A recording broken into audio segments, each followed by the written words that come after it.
You must be the ones tasked by the Academia with renovating Aru? That's right. Good afternoon. I'm Kaveh, and these two are Termezi and Naisaburi. Hey, I'll hate them! Come and introduce yourself! We've met before.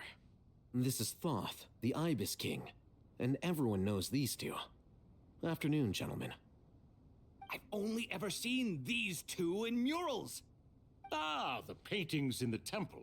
They show us chatting, playing cards, playing chess. Precisely the activities we most enjoy, funnily enough.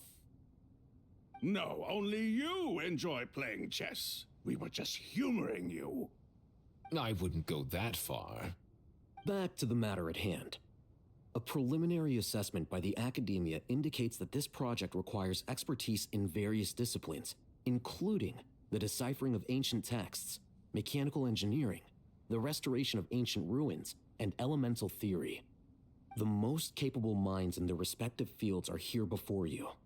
If there are no objections, we'd like to begin our work. The artisans who built Aru for Al-Ahmar gave their very lives to create this splendid work. Follow their example by giving your utmost devotion to this project. I didn't know that. We'll do our best, of course, but we certainly won't be sacrificing our lives. Such brazen words. Humans these days are a far cry from their ancestors. What little respect you show for King Deshret.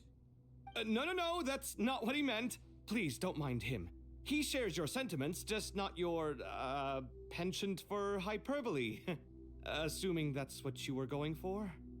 I just think it's important to manage expectations. Forgive my lack of courtesy, but we simply can't sacrifice our lives to the gods on completion of the project like people in the legends of old. Here's a first draft of the project proposal for your perusal. Please let us know if you have any requests. Normally, I'd have made it look a lot more visually appealing, but we were really pressed for time on this occasion. I hope you'll forgive me if it's a little rough around the edges. Naturally. If my fellow ministers deem this meager display of respect sufficient, I suppose I can consider agreeing to their proposal. Why are you so preoccupied with the ostentatious displays of respect to Al-Ahmar? We should be trying to make things easy for them. You never know. We might have to rely on these young people to look after us in our old age. Exactly. This is Aru's mainframe. Be reminded to use it with great caution. We certainly will. Thank you for your assistance. You may attempt to lay out punishments should you so desire, though I'm afraid it would be futile. You and I both know that certain components of Aru can only be operated by humans. King Deshret always believed in humanity. Still, the reason that Aru's modules are designed that way is not so much because he trusted them, but more because he was wary of you. Is that true? No wonder human artisans helped to build Aru then. He actually required human assistance to create his greatest work. Naturally. Have you noticed that the Goat King keeps giving superficial responses? It's like he's just going through the motions and leaving the real debate to his colleagues. He understands the art of perfunctory speech. That's what earned him his position as the Minister of Ministers. It seems the rumors about King Deshret being a poor judge of character are baseless after all. Excuse me for being blunt, but it sounds suspiciously like you're putting yourself on a pedestal and mocking me. You're mistaken. And while there's nothing strictly wrong with making every conversation about yourself, it's not exactly a positive tendency either. You? Whatever. I knew it'd be like this working with you. All right, let me past. I need to look at this console. It's your job to activate it after all. Let's begin. Everyone, please proceed with the external checks and preparations as per the procedures outlined in the engineering plan.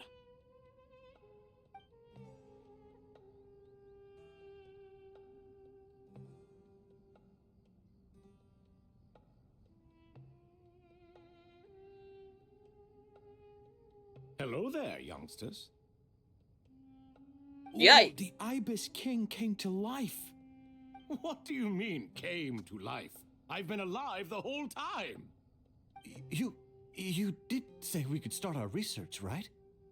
Are you having second thoughts now? I've reviewed the proposal. The work you're planning to carry out on this grand device is ambitious in its scope. You have ample confidence in your abilities, I take it? I wouldn't say I'm feeling hugely confident, but given how bad things are, I'd rather at least try something than sit around waiting to die. You are the top scholars of your day. I trust you are aware that there are countless links between Aru and the Akasha? Aru and the Akasha? But I thought the Akasha was the Academia's greatest technological accomplishment, created years ago by the Dendro Archon to help her people access knowledge. And you too? Do you not know either? You've read the instruction manual, right? You tell them. An instruction manual? The Akasha has an instruction manual? The Dendro Archon is a kind and thoughtful god indeed.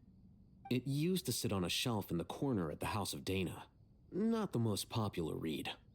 If the manual is to be believed, Aru was in fact the original inspiration for the Akasha system. what?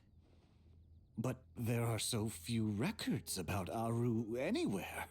And practically none of these scientific expeditions into the desert had anything to do with it. Ah, but this is something you could not possibly have known. You may have heard many stories about the desert, but what is the most important aspect of history? Consider this a quiz. Anyone from Vahumana present? I'm from Vahumana. It's, well, veracity. Precisely. And a large part of veracity is the chronological order in which events occur. I may as well tell you.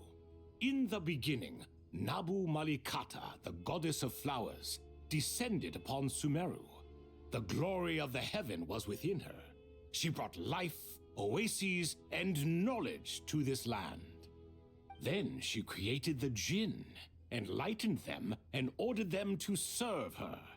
Two other gods also walked upon this land where wisdom flowed in abundance, and the three met beneath the great green trees. It was the first and greatest alliance.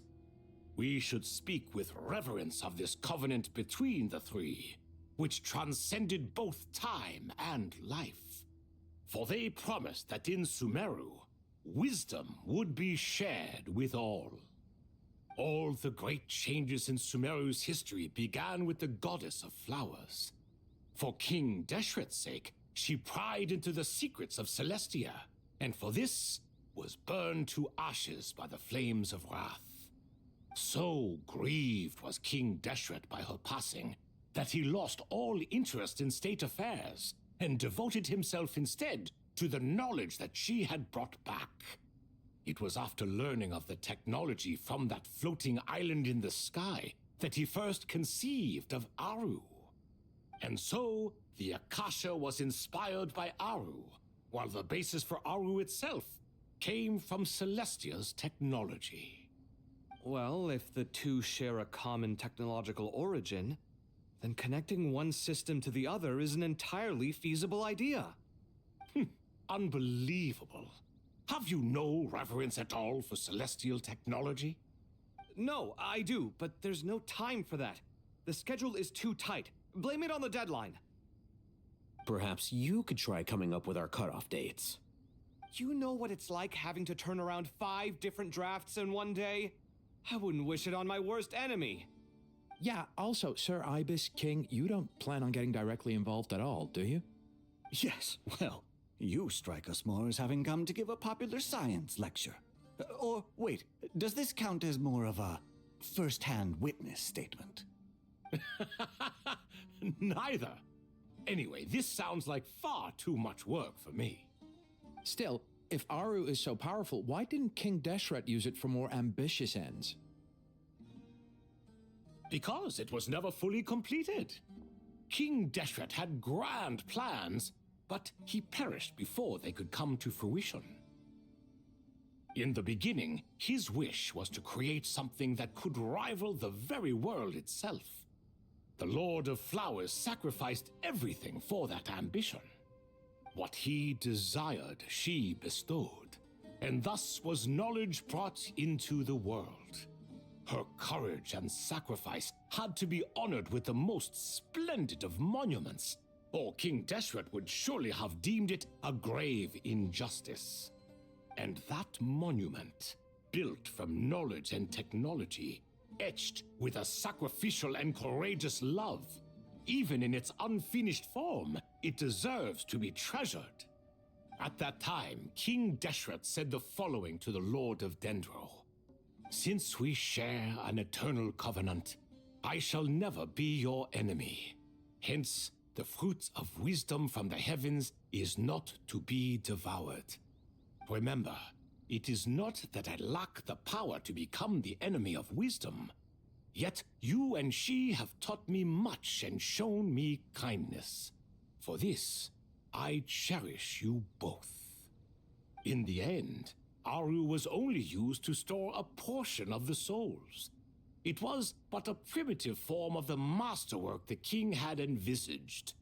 His final hope for Aru was to return to the past, when she yet lived. So the point you're making is, King Deshret was both powerful and ambitious, and he only ceased his imperious ways out of affection for the goddess of flowers and the Dendro Archon. You could see this as an act of mercy, but you could also see it as the sentiments that lay between these three gods placing constraints on him. This was, after all, the foundation of the alliance between them. This explains why Aru was both a prison and a monument, and why the answer to the three questions was time. You have to be careful who you get involved with, or you invite all manner of misfortune. This is as true for gods as it is for humans. Love is the same. It is both a prison and a monument. All right, let us pause the story here for now. Seeing as you've been so diligent, I'll offer a little help. Who's in charge again? Is it you two? Ah, yes, me and him. Now then, close your eyes. Wisdom hides in the space between the tangible and the intangible. It is to convey the incommunicable through the simplest of mediums. By the power of King Deshret, I shall grant you a glimpse into the unseen secrets that lie at the threshold of existence.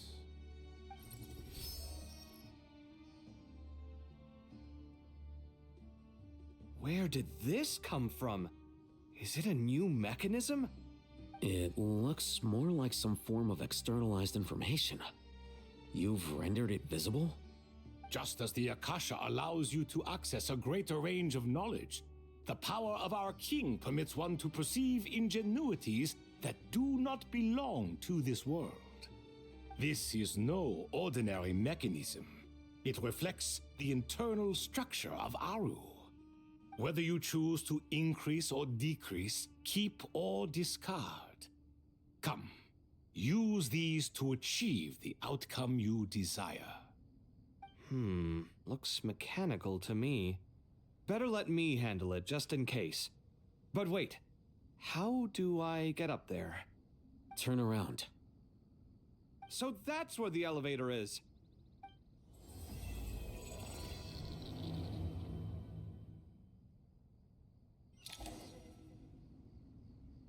Yep, that's where the elevator is.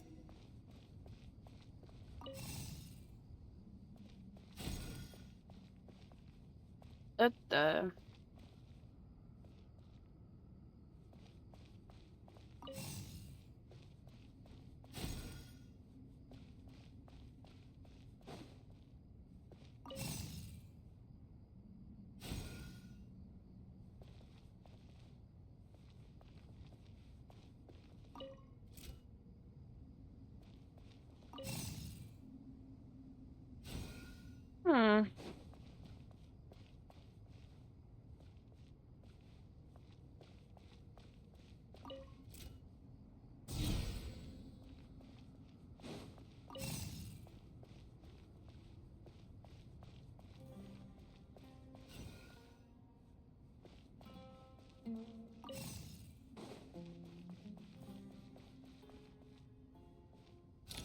Whoa.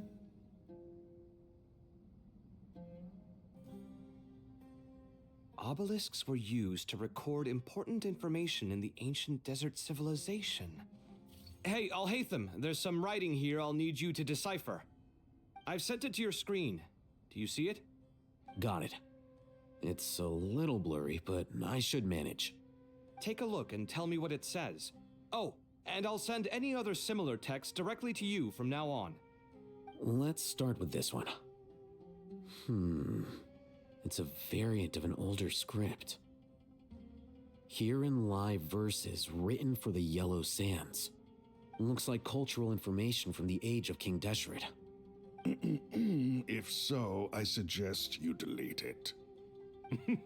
Words thrown together merely for fun. I had no idea Aru kept a record of this. Well, as long as you're certain that this is strictly private information, that's fine. It is unimportant. All right, well, I guess I'll start now.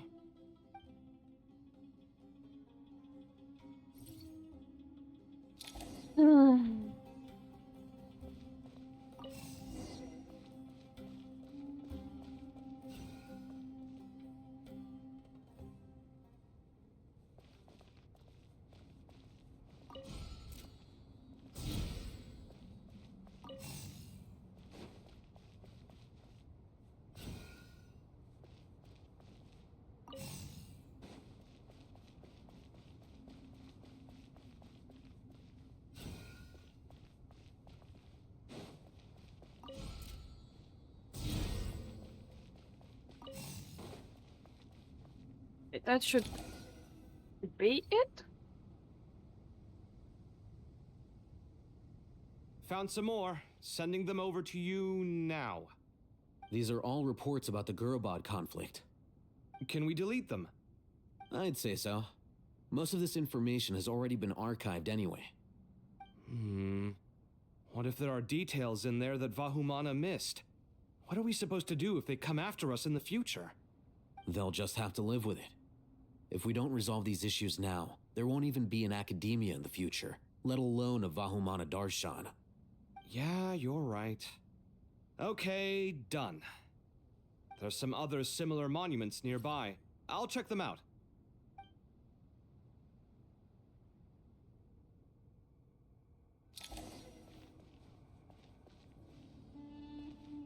Okay, it looks like that ended. Studied a mechanism in Aru. Oh. That's closed.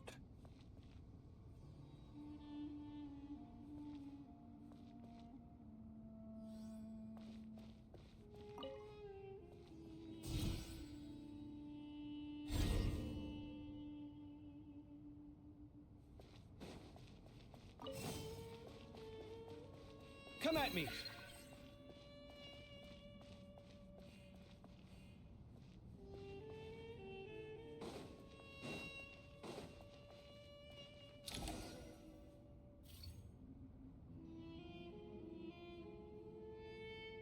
Another monument. Hold on.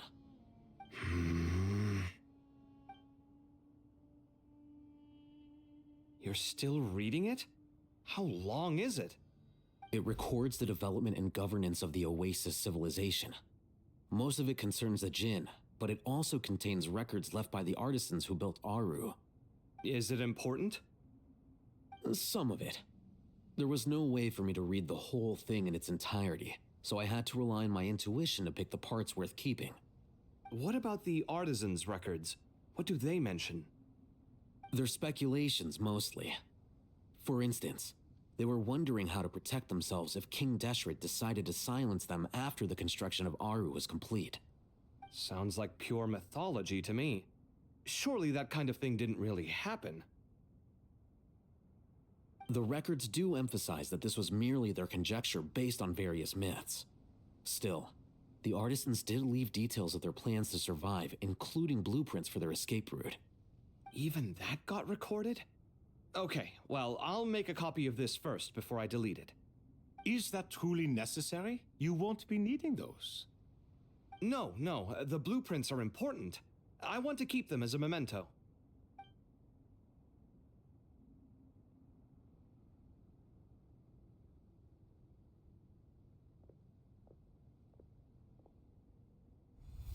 I think that should just about do it. It meets the requirements of the contingency plans, so we should be good. I gotta say, it's the strangest feeling, this cross between reality and the intangible. It's like drifting between life and death, or in and out of a dream, using my own hands to manipulate illusions that are forever out of reach. Chasing dreams in the most literal sense. Definitely a novel experience. What happens if my spirit just floats away? That won't happen. Anyway, I wouldn't celebrate just yet if I were you. There's likely to be a phase 2 of this project. All right. I'd better keep my wits about me then.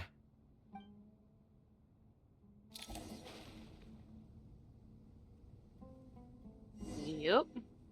Rest for a while.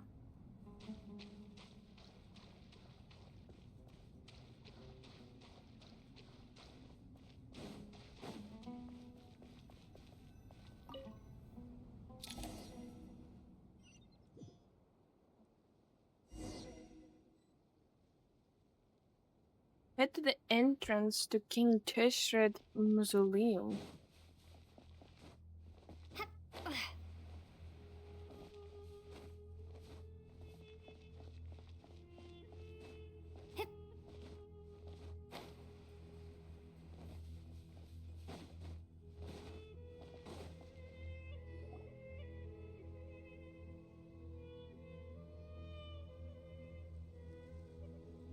Traveler from afar, do you worry for the fate of Sumeru as well? Whoa! It's Sobek the Crocodile King! Greetings, Crocodile King. Please be at ease. I'm just here to chat with you about Lesser Lord Kusanali. Sounds like you really care about her. Yes, although to be exact, it is a mixture of both concern and curiosity that I feel. Speaking of Nahida, Paimon was wondering how she's doing. Wait a moment. Ooh. What is it? I tried calling out to a pep, but there was no response. This can only mean that she is focusing all her energy on taking care of Lesser Lord Kusanali. All the gods who served King Deshret seemed super surprised to hear that a pep agreed to help Nahida. Guessing she made a bad impression on you or something. Are you aware of the history between her and our king? I'm aware. Then you are learned indeed. I'm glad to know that Sumeru has the support of someone like you. At the end of his life, King Deshret tricked the Dendro Dragon into swallowing him whole, leaving her to bear the torment of his sins. The Dendro Dragon despised King Deshret, yet he outwitted her. Rather than bringing disaster to the land, he chose to deceive her and thereby ensure his annihilation. An act that surely displays his love for humanity. The Dendro Dragon stands for the glory of a bygone era. She hated Al-Ahmar and what he represented. All the gods, all the power they wielded. And so, her willingness to help the Dendro Archon through this crisis comes as a great surprise indeed. It makes one wonder whether, perhaps, the Dendro Archon assisted her in the past. Yep, Nahida did her a huge favor. There's so big about how Nahida helped to free Pep from her suffering.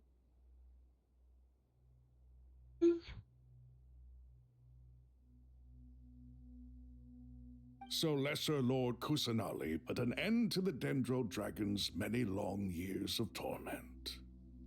As much as she loathes the Seven, a pep knows kindness when she sees it. No wonder she was willing to make an exception. Yeah, that's the sense we got from dealing with her too. She is not incapable of coexisting with other living things. Rather, she actively chooses to avoid coexistence. And this despite the fact that she symbolizes life itself. How ironic. All of this being said, I wouldn't expect too much from her if I were you. Nothing will change her hatred towards humanity and gods. We'll keep that in mind. Anyway, how much longer do you think Nahida needs to stay with the Pep? Maybe we should go and pick her up? For all we know, the Fatui might still be in the desert. Just to be on the safe side, why don't we grab anyone who isn't busy right now and go look for her? I'm alright, Paimon. Huh? Was that Nahida's voice? It seems the treatment was effective. Since when do my deeds require your evaluation? Ah! Here will do just fine. I had no intention of taking you any further. One ought not expect greater generosity than they have earned. You always hide your kindness away like an oasis within a sandstorm. Only those who make it through the swirling winds can know just how beautiful that oasis is, and how much hope it brings. You dare appraise my being? No, I'm expressing my gratitude. I want to thank you for sharing your precious life force with me.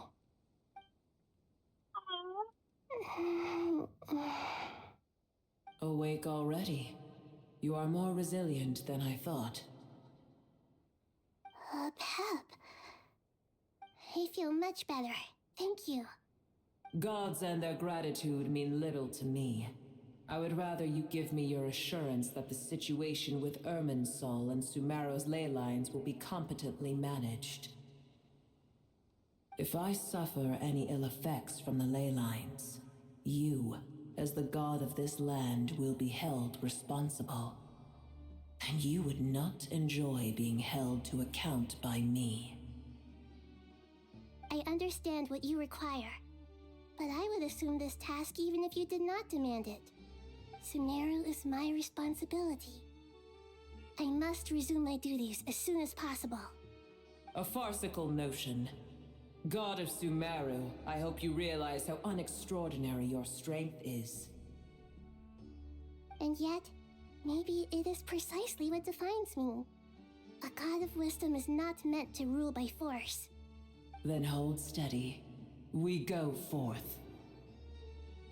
Well, I'll be. Is that a pep? Do my eyes deceive me?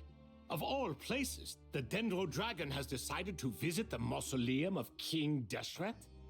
I see that after all this time, El Ahmar's menagerie of ministers remain as vile as ever. It's a pleasure, Dendro Dragon. Had you arrived but a little sooner, you might have attended a meeting of the Seven Pillars. What a nauseating thought. You are not the first insects I have had the displeasure of dealing with today. A swarm of them tugged on my tail on my way over. Goodness knows what hovels they crawled from. Why do all the creatures of this world remain so lowly after all this time? What did you do with them? I cast them away. What would you have me do? Keep them as trinkets? Boer, this is where we shall part ways. To be clear, I do not wish to see you or anyone else here ever again, unless absolutely necessary. Then I wish you peace as you return to your dwelling place. Thank you for helping Nahida. It matters not to me. Simply refrain from bothering me again.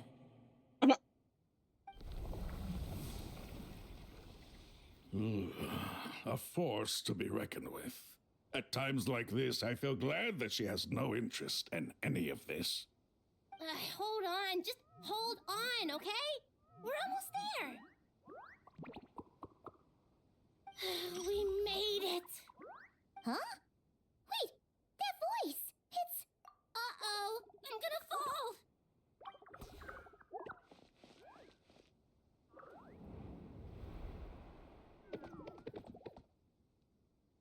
Bruh. I got you. Well, that's a relief. A pair of safe hands indeed.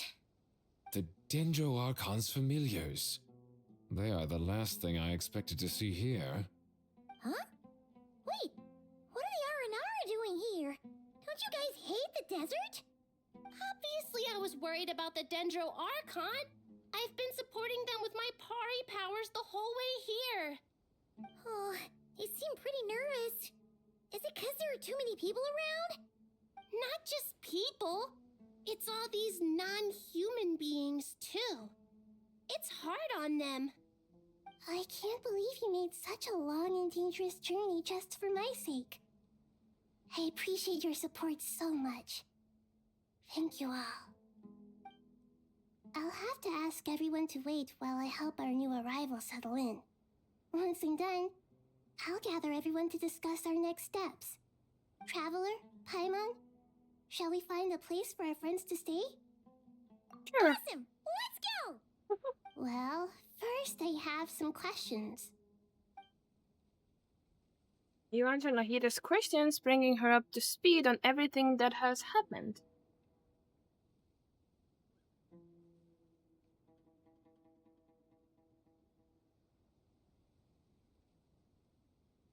Okay, I think that covers everything.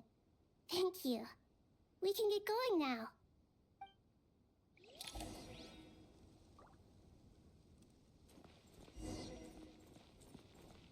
Bruh, they are all following me. What?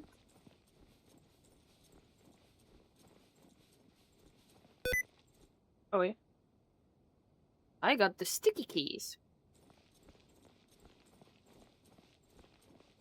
Why I can't jump and neither run? Oh. That's weird. Oh.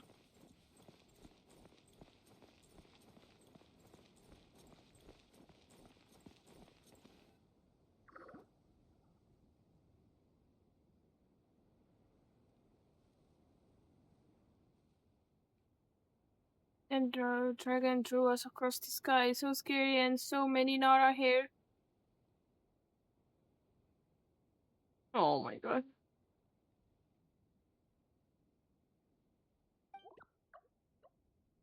Shut up, Arapas. They're all looking at us. Wait, they're looking at us?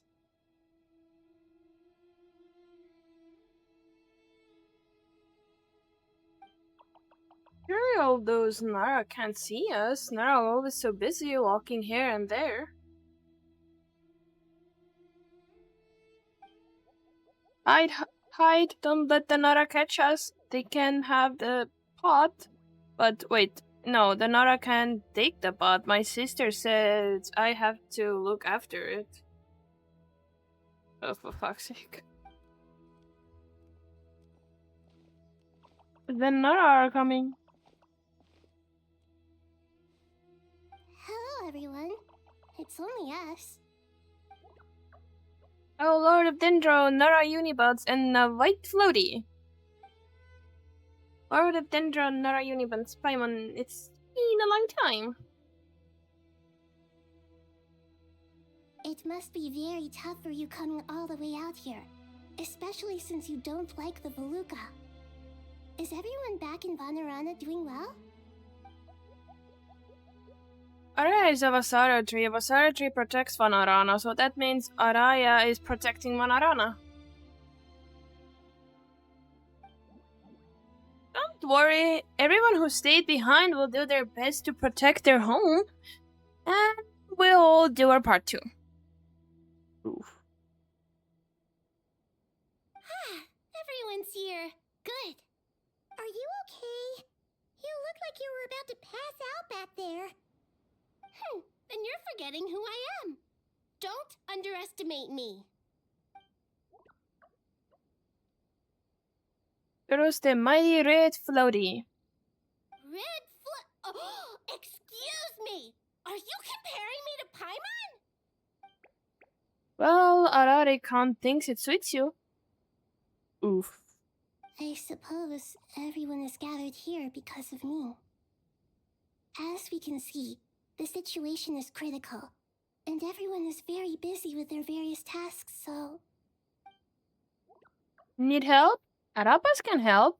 We can all help. Arapas bought a pot to make soup. Very delicious. All of us are here to help.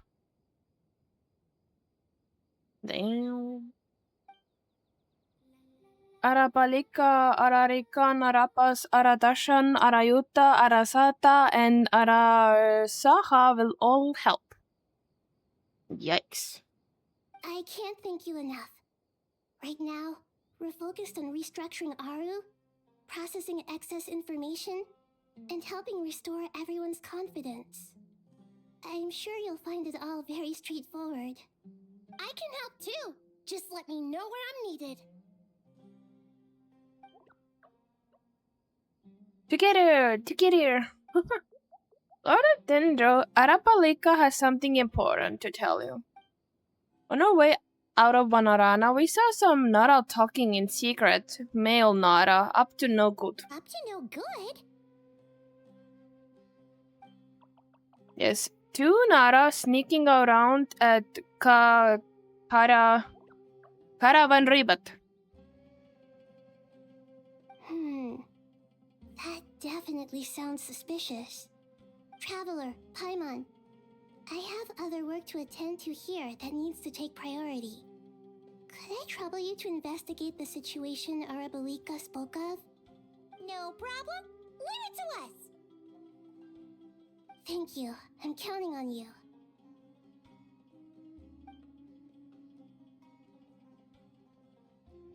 There's one other thing. If you are to work alongside the people of Sumeru, you will need to make yourselves visible to them. Is that acceptable to everyone? Well, if we really have to. I guess we have no choice.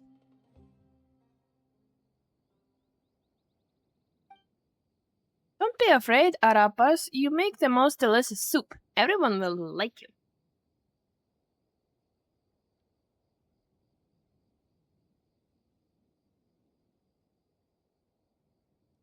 There's nothing to fear. No one here will hurt you. But if you do feel afraid, don't worry. Just call my name and I'll be there. Okay. Very well. Now, I shall bestow a small blessing upon you all. Whenever people see you and interact with you, from the moment their gaze meets yours, they will experience the most beautiful of dreams. Mira gently raises her hand. You don't know what she did, but you feel a wonderful presence, like something out of a lovely dream indeed. Sunlight trickling through the branches, glistening like gold leaf, the trees chanting softly in the breeze as the flowing water plays a symphony. Your heart swells up like a balloon as it fills with happiness. There are many terrible things yet to be resolved, but in this moment all you feel in peace, friendship, and love as you stand side by side with dozens of other creatures together in the forest. The people around you turn their heads and scan their surroundings to hear you too. Ancient voices speak from the forest, soothing everyone's heart. Do not fear, do not be afraid, do not be overcome by the storm. Do not fear. We will face it together. This too shall pass.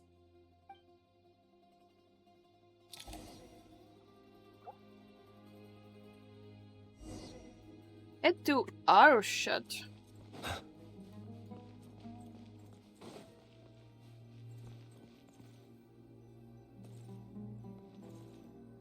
Can I?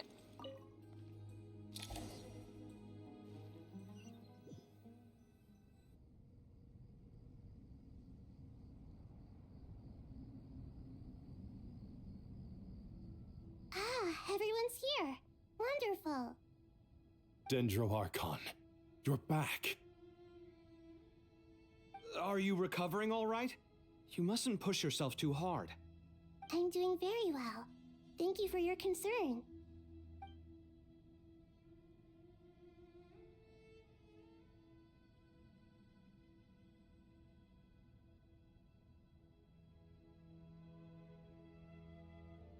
see. Using the power of Aru to reboot the Akasha and gain access to Irminsul. It's a sound plan, although... I regret to be the bearer of bad news, but with the state that Irminsul is currently in, it's impossible to access via traditional means. Even the Akasha won't change that. Alas, we had feared this may be the case. And what about non-traditional means? Non-traditional means? Are you saying... Desperate times call for new measures.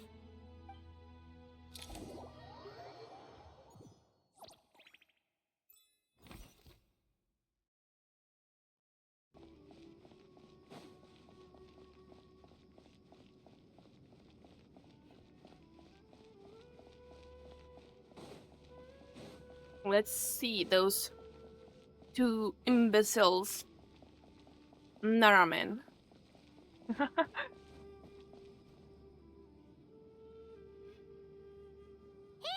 we're here! Ah, it's you. Is there a situation?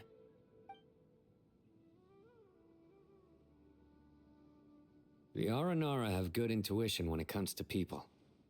In other words, there may well be a traitor among us.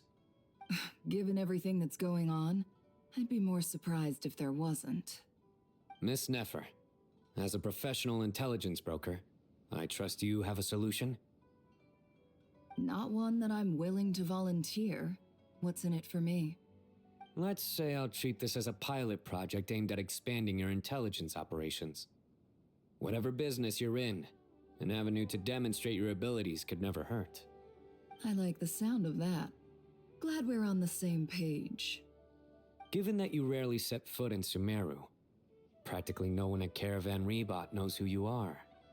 I take it you've read the files on everyone in the area? Yes. I also skimmed a list of evacuees, and am more or less up to date on where everyone stands. Any initial suspects? Limiting the scopes to males whose recent activity could be viewed as suspicious. I've identified 3 names. The Aranara saw 2 people talking, but currently we only have 1 suspect. The other person was probably just a messenger, and in all likelihood has already left Caravan Rebot. Everyone is heading for the desert per the evacuation order. Anyone willing to turn back at this stage is almost certainly with the Fatui. There's no way it was a spur-of-the-moment decision to act at a time like this. This spy must have been planted long ago. We need to smoke him out from wherever he's hiding. Sounds like you have the beginnings of a plan. You always have. I don't never quickly exchange intel and narrow down the relevant information. I see. Your suspicions are well-founded. I'd be watching him too if I were you. So far, we still lack solid evidence that he's been bribed. He hasn't made any recent purchases that would indicate he came into some cash. Then let's get closer to him to confirm before we make our move. I can handle it. I'm not based in Sumeru, so barely anyone at Caravan Rebot knows who I am. And you're certain you've never encountered this person in Nod-Krai? I'm certain. Besides, it's extremely rare for me to have had any direct contact with Sumeru mercenaries besides Jet. There's no way he could have seen my face before. Sino, stay out of sight and wait for my signal. If he raises any red flags, I'll bring him toward the main road. Understood. I'll take it from there. Excellent. Well, it's a pleasure working with you. Aww. Aww.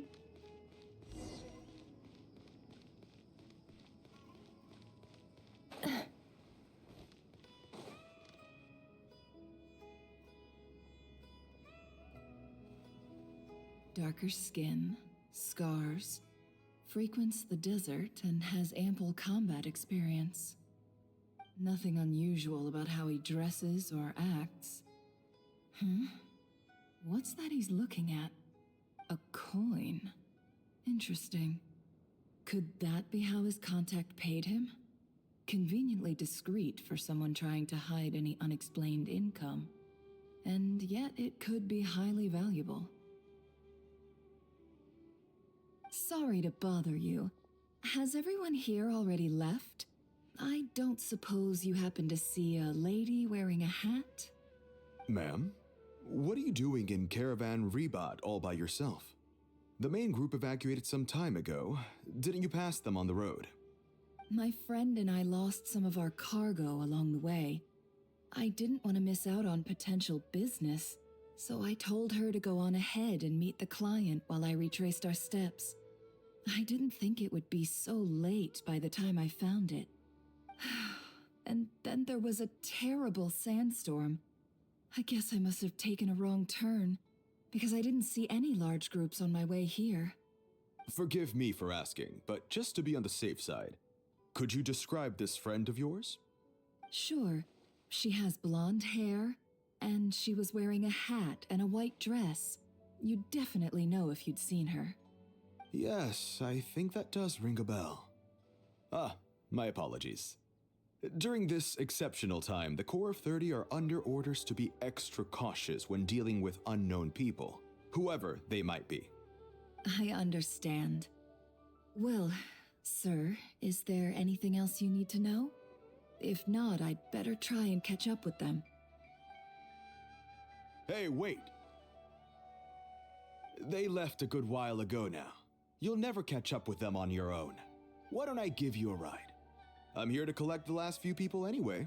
We have plenty of carts, so one more won't be a problem. That would be amazing. Traveling with a group will be much safer. I'll have to pay you for your trouble. Hey, let's not worry about the money for now. Wait here a moment. Once I'm done packing up, I'll take you to join the rest of the group. All right, thanks. Let me know if you need a hand carrying anything. No need for that. I'm strong enough for both of us. Okay. Well, I wish there was some way I could repay you. Guess it's my lucky day, running into someone who knows what they're doing here. You might have just saved my life, you know? You're not wrong there. I mean, what kind of cargo is so important that it's worth risking your life to get back? I hope for your sake that it's priceless. Actually, I suppose I can tell you, since you've been such a big help. But be sure to keep it to yourself, or we could both be in big trouble. Oh, really? Sounds mysterious. We're in the antiques business. You understand? Some of our goods aren't acquired through the most legitimate means. We have to be very discreet when we're selling them. That's why I had to go looking for the missing cargo alone. Ah, no wonder. Well, ma'am, in that case, it turns out that maybe there is something you could do for me. I'm all ears. But to be clear, our commission isn't cheap. Think carefully before you ask. We don't want to ruin our relationship before we even hit the road. I'm sure that won't be a problem. My issue is, I have something that's a little difficult to sell on as well. Take a look at this. The mercenary reveals the old coin in his hand. Thanks to her dealings in Nod-Krai, Never has seen plenty of antiques in her time and recognizes it as a very rare high-value item. The ancient coin used to pay off the mercenaries made of pure gold. At first glance, it's hard to discern its country of origin. If sold to an astute collector, it will fetch a very high price. Pure gold? That's quite something. How'd you come across it? Dig it out of some ancient tomb? If you look hard enough, there are many treasures to be found in the mausoleum of King Deshret. It has no distinct Snezhnayan markings. That'll be why he's going with that story. And he clearly doesn't want to arouse suspicion, so he's on the lookout for an opportunity to make a quiet trade. Surely you have an existing business partner. won't they take it off your hands? I hope I won't be attracting the wrath of my competitors by helping you sell this. The shop I used to work with is having cash flow issues at the moment after losing some money. I'm under enough pressure as it is without having to deal with them. On the off chance anything went wrong, I'd never get my money back. I understand. Gold is the last thing that traders with cash flow problems want to see. Well, in that case, I think we can work something out. As it happens, I'm just about done packing. Shall we make a move? Sure. Let's walk and talk. This evacuation was a huge operation. They needed a few people to stay behind and tie up loose ends. And I ended up being one of them. You're lucky you ran into us in time. I certainly am. I don't know how this...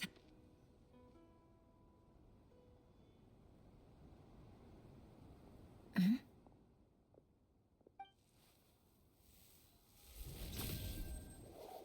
Hands where I can see them.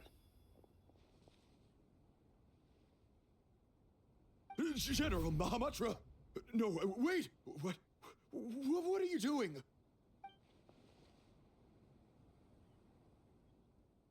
This is the coin? Good. Sadly, you won't have the chance to spend it. Nicely done. Looks like Sumeru's Matra are a well-oiled machine nowadays. Unmarked gold coins are quite difficult to trace. Thanks to you, we have secured the evidence. Here's what's gonna happen. Diana nods to the group, then turns and leaves with the suspect.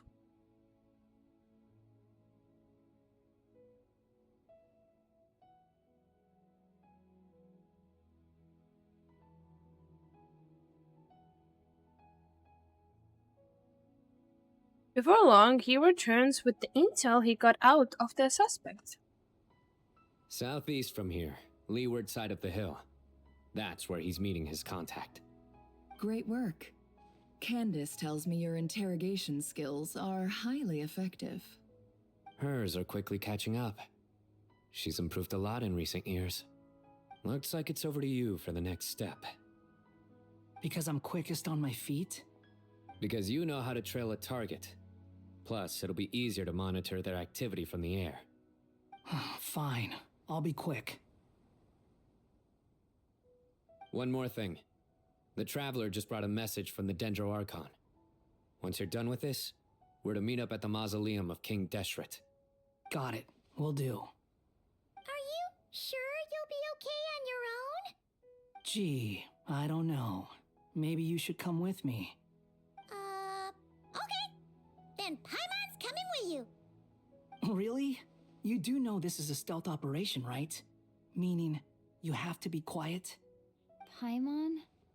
Are you sure about this? Well, Paimon at least wants to give it a shot. Like everyone says, if you never try, you'll never know. Besides, being the best guide into that has to count for something. This should be a piece of cake. Fine. Join me if you want. But be warned. If anything goes wrong, I'll have to gag you and shove you into a bush. No need! Paimon will be super careful. Promise! Good. Then what are we waiting for? Let's go. Oh my god.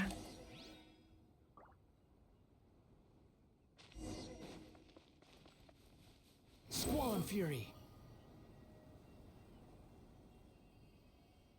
Whee! Look at me flying. And now I'm gonna fall down.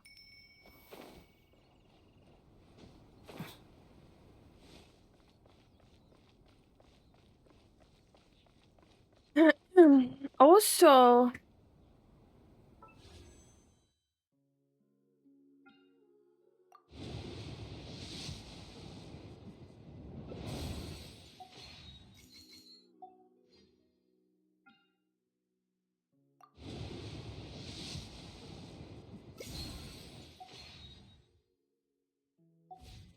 there.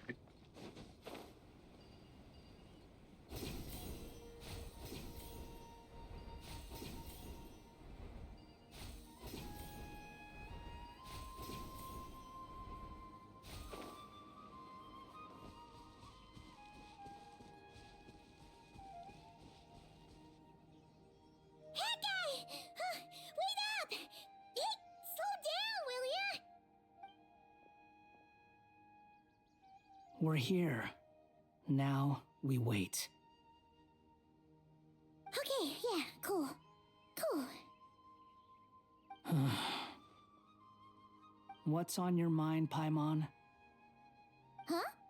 Oh, nothing? I thought all you cared about besides being a guide was food and sleep.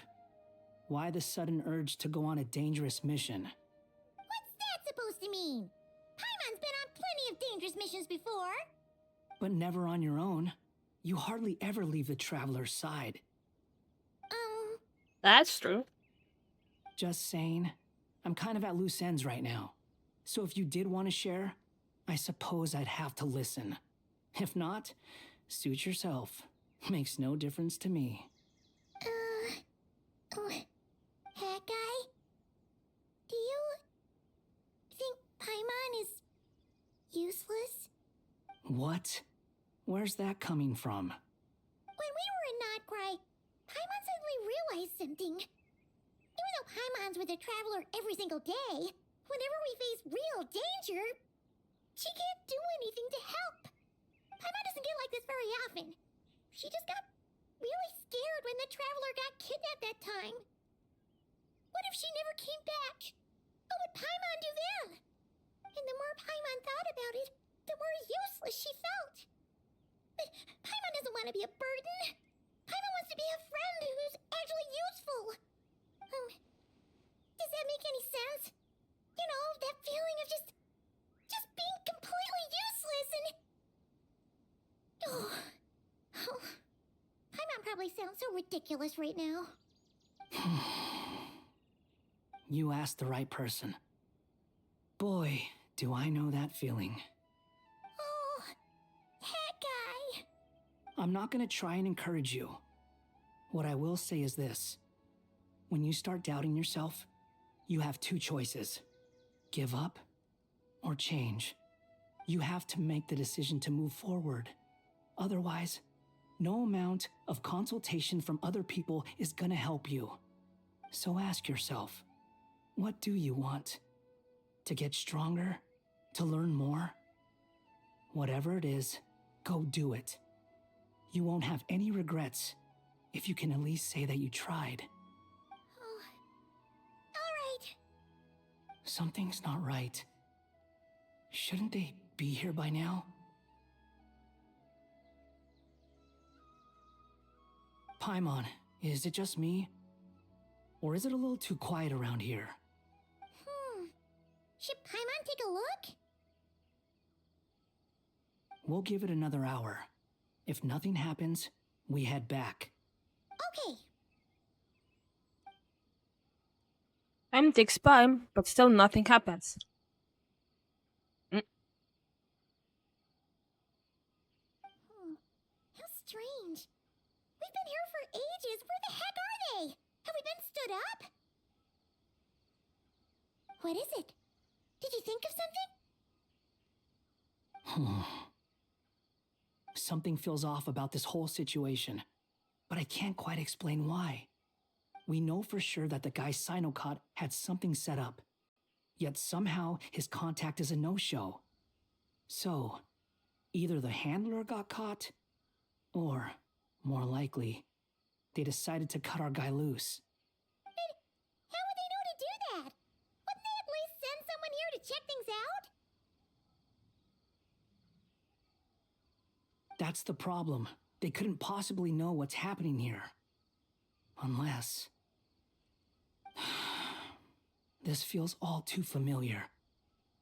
Come on, let's head back.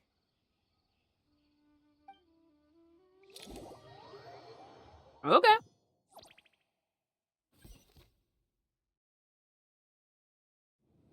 Even though this isn't a formal meeting, I'd still like to start by saying how grateful I am to each and every one of you. Thank you all for coming here and standing by our side. Shesipank and Bennu are currently assisting the scholars with the maintenance of Aru. Please forgive their absence.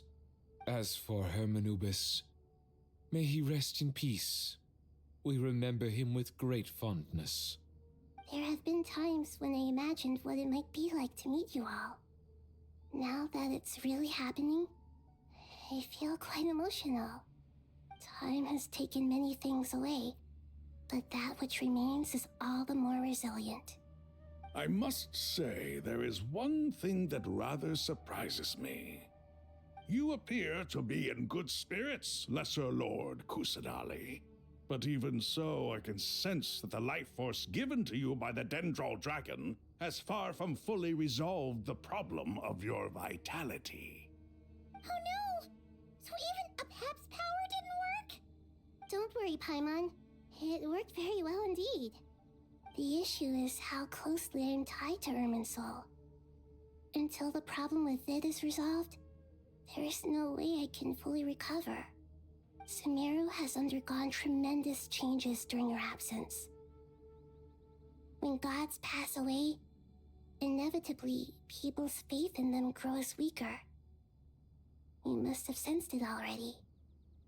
Your power is not what it once was. Regrettably, this is true. I too have grown weaker due to the effects of Irminsul. Right now, we're all in quite a sorry state. Then what do you suggest? We take all the help we can get. Sumeru is our shared home. You and I, gods and humans alike. We must unite all our strength in this moment. Though Al-Ahmar is no longer with us, the alliance between the three gods remains in force. Regardless, as subjects of our king, we have a responsibility to support Sumeru through this catastrophe. Not to mention that it was the people of Sumeru who released us from this prison of Aru. Times have changed, and the people of today possess greater wisdom than those of the past. You really know how to give a rousing speech, Koti. Now then, let us learn more about your plan. The brightest minds of the Sumeru Academia are busy opening and renovating Aru. They claim it has something to do with Irminsul? Correct. Irminsul has existed in Teyvat since the very beginning. But during the Age of the Dragons, it did not possess the significance it holds today. After the heavenly principles arrived, the power of the Light Realm was divided into elemental energy, and Irminsul was refashioned as a device that records and preserves all information. Since then, everything in this world has been inextricably linked to it. As the Dendro Archon, I have a duty to protect Irminsul.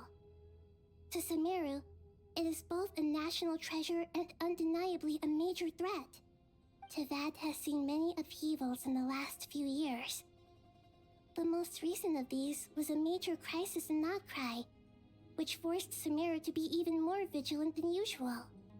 I made sure to monitor all the pathways through which an outsider could potentially transmit themselves into Irminsul. But despite my efforts, a major problem still arose within.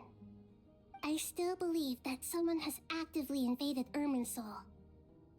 But rather than taking any of the pathways I referred to, the intruder chose instead to utilize the most direct route, and the only one that cannot be protected against, by entering Irminsul through death. I see what you mean. You cannot simply stop all deceased souls from returning to the ley lines because of a potential invasion that could occur at any time. That's right. As important as it is to guard against external threats, I couldn't allow myself to stop the souls of the departed from finding peace. Please, understand how difficult this predicament was for the Dendro Archon. Defense has never been an easy task. After Irminsul was invaded, my authority was quickly restricted. Soon after that, the tree began denying access to any connections. I'm sure you feel responsible, but you are not to blame. No one can predict every possible disaster. There will always be trials and tribulations for the world to endure. But the people of Sumeru should not have to endure this. We must find a way to break through the lockdown and connect to Irminsul. And this is why you need Aru. Yes. The only thing in Sumeru capable of rivaling Irminsul in terms of overall function and performance is Al-Ahmar's legacy, Aru. All I managed to do before falling into a coma was make some minor adjustments to Irminsul. Using Aru is a last resort, and a move that comes with enormous risks. The scholar's initial plan was to borrow Aru's power to reboot the Akasha, then use the Akasha to connect to Irminsul and investigate. Unfortunately, Irminsul has suffered far greater damage than they first thought, rendering that plan futile. To rise to the challenge, we had to resort to a more extreme and far costlier means. This has led to a number of new contingency plans. To reclaim Irminsul, our brightest scholars have made further modifications to Aru with multiple goals in mind. I thank you all for giving them your blessing in this endeavor. Human wisdom has clearly improved over the millennia. You have not only our support, but that of the Jinn, the Aranara, and the Pari. Together, we will do everything in our power to save Irminsul. By the way, when you spoke earlier of an intruder, it almost sounded as if you knew who you were dealing with and what they were capable of. Well, since you ask.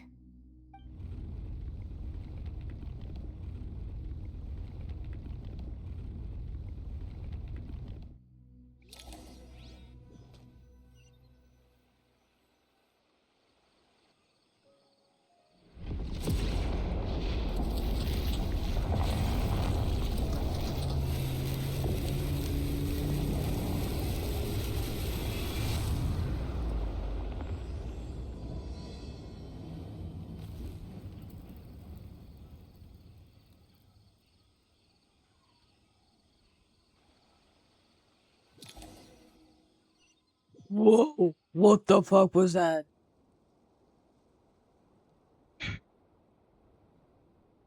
Tainari! What is that? Is this Irminsul? How did this happen? What's going on inside? Luckily, we managed to evacuate everyone. What in the world was that? That was terrifying! Mehida, so this is the catastrophe she's been fighting against all this time. Oh my. I understand now, Dendro Archon. You make yourself quite clear indeed. Not once over the millennia has Irminsul been so terribly afflicted as this. Please continue, Dendro Archon. Irminsul's root system is what comprises the ley lines. In the past, it has always been hidden away, going unseen by the general populace. But now, an evil intruder is making it reveal itself. It has become a tree of unbridled greed. A clear sign that a deranged experiment has advanced to a new stage. Blasphemy. From where I stand, an experiment in the name of blasphemy sounds rather improper. But if we are to honor Dottore's will, this is what we must do. The birth of this tree proves to me beyond doubt that this incident is connected to him. But to explain the situation in full, there is someone I need to tell you about. The most concise and precise language possible, Mahida explains what she knows about the second of the Fatui Harbingers, the Doctor. His true name is Xantic, and his crimes are beyond all reckoning. Zandik. So it was him. I saw him in the desert once. A man of supreme arrogance. So this is where it has taken him. But didn't Dottore die in Nod-Krai? How is he still able to do all this? He must still have loyal followers amongst the Fatui. Even so, I'm still unclear as to how he has been able to wield such a profound influence over Irminsul. I can confirm that Fatui forces have arrived in Sumeru City. Furthermore, Irminsul seems to be undergoing some kind of mutation.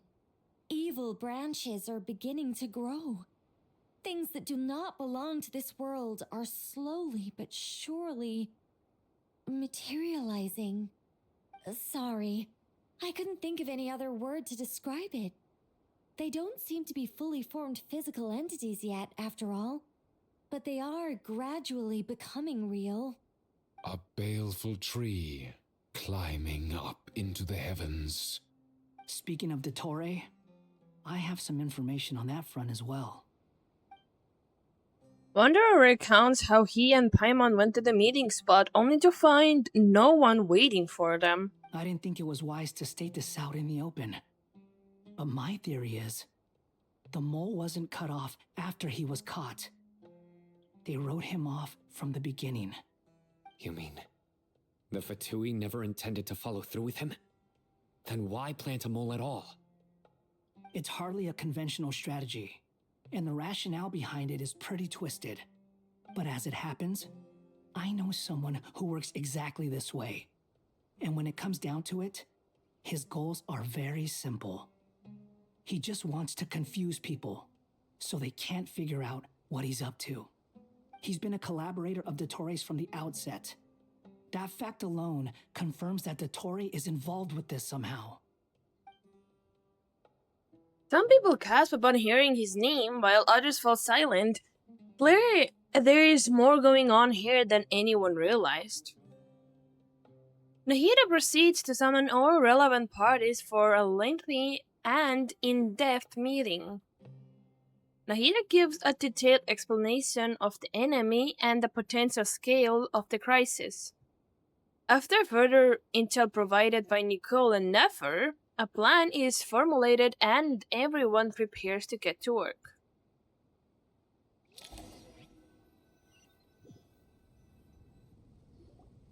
There is still much to be done.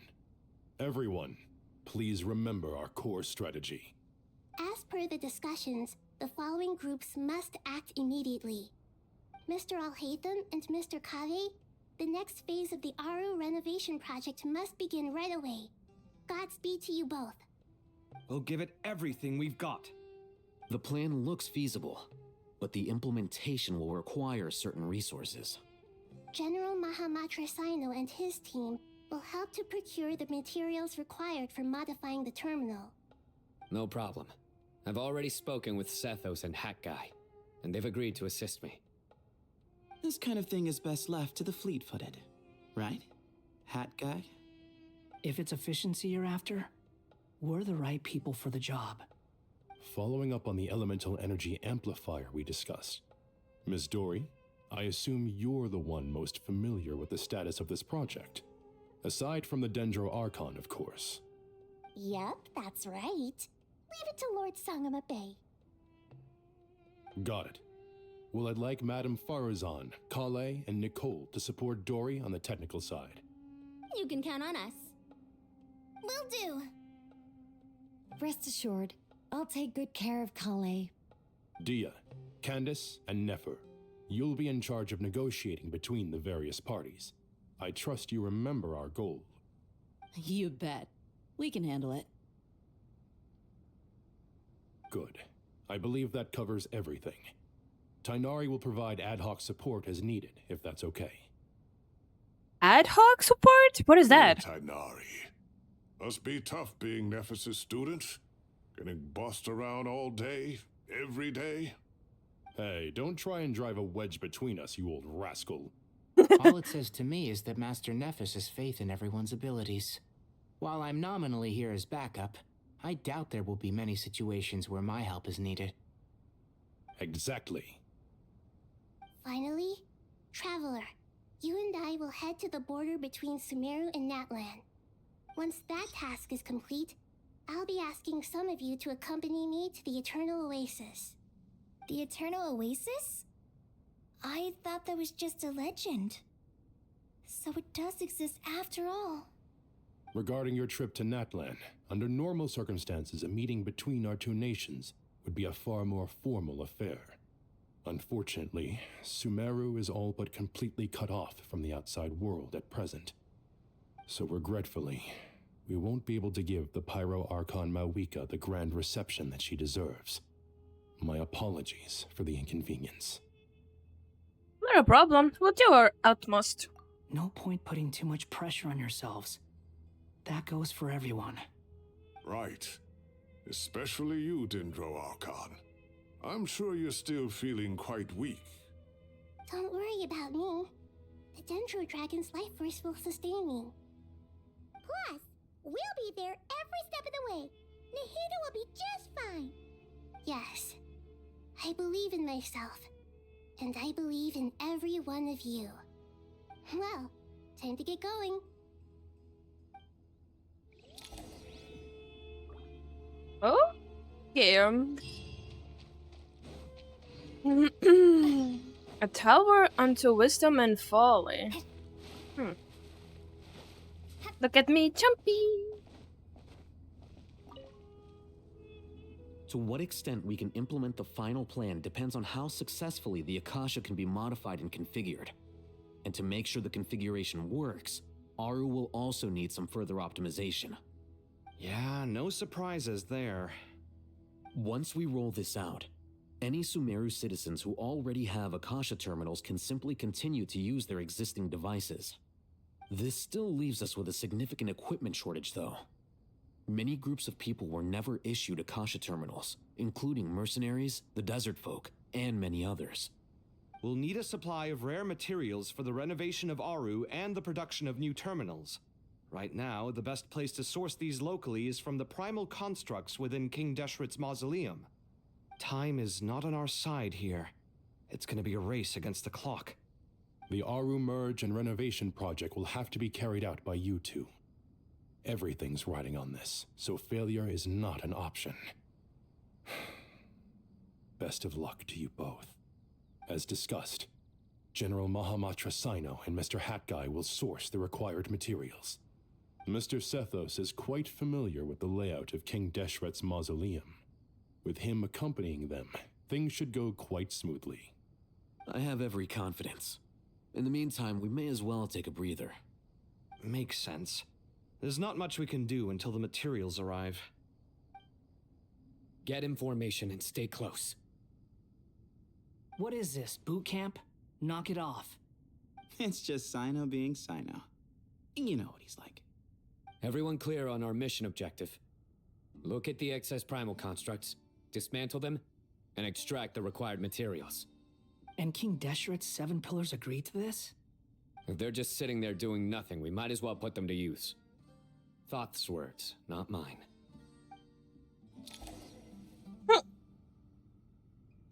Okay.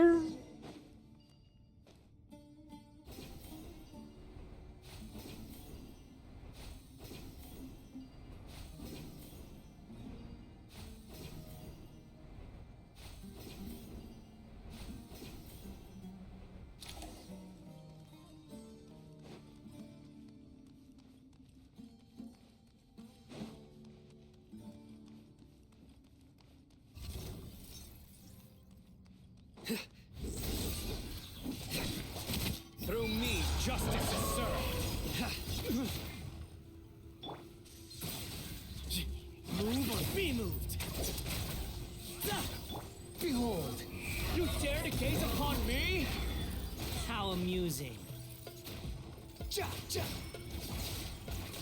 Excuse me?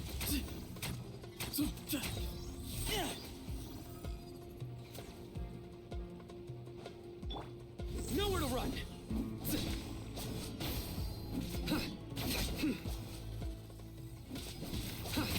Way ahead of you!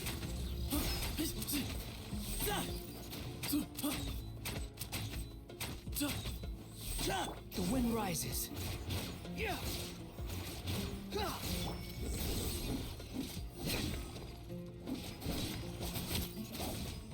Excuse me? Whoa!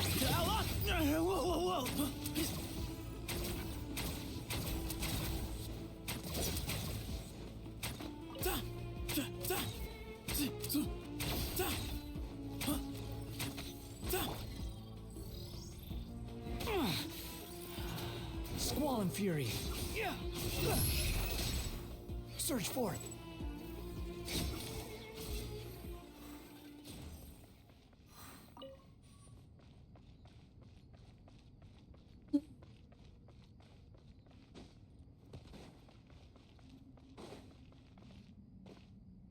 Arayuta. Well, thank you for the healing.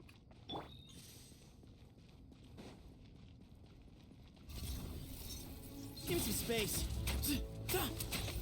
The wind rises.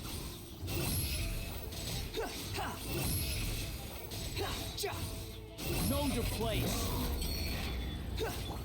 Judgment is upon you. Guilty.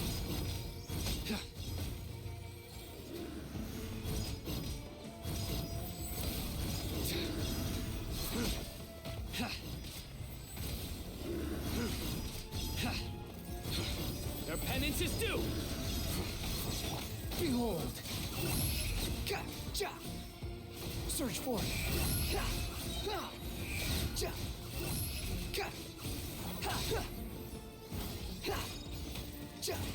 These devices should still be usable even though they're broken down.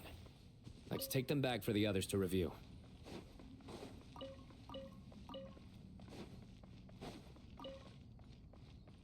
Quit following me. Too slow.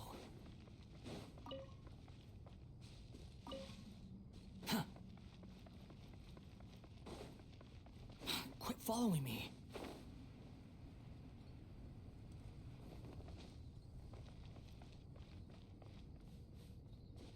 Aww.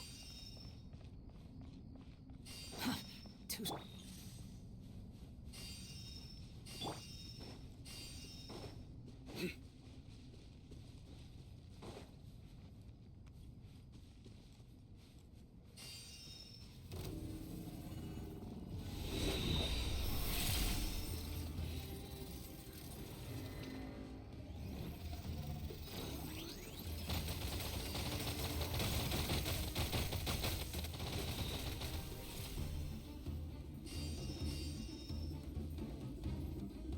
Futile! Wretched vermin! Squall fury!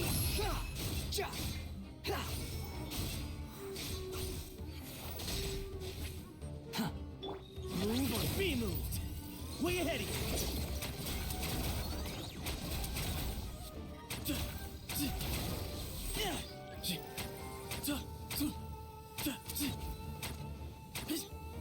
Give me some space!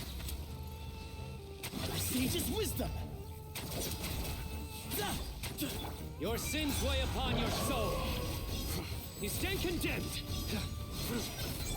Unsightly insects!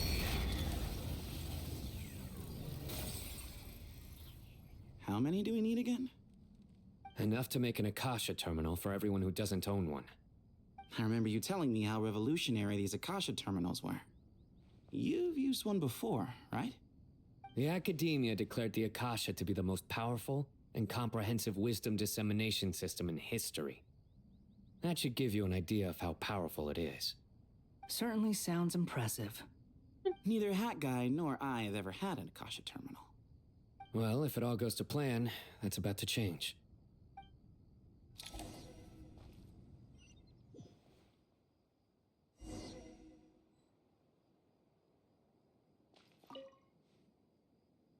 Oh, goody! Thank you so much for handling the delivery. What a long way it was. You've really outdone yourselves.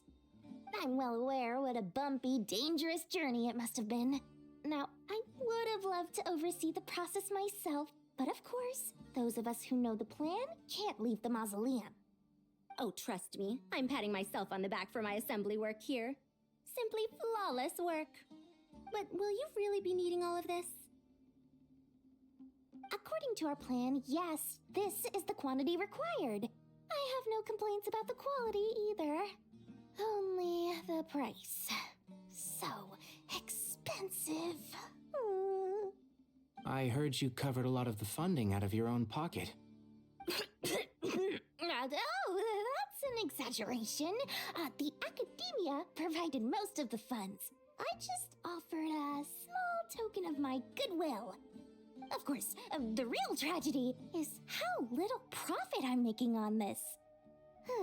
You know, it's a serious crisis when you can't even make money out of it. It's really quite a beautiful design. And I'm intrigued by how such a diminutive device is able to output the power of the Light Realm. Did you attend the lecture on Light Realm Energy, Madame Farzan? I don't believe I saw you there. Of course I attended. I was just a little late, so I had to listen to the whole thing from outside the back door. Ahem.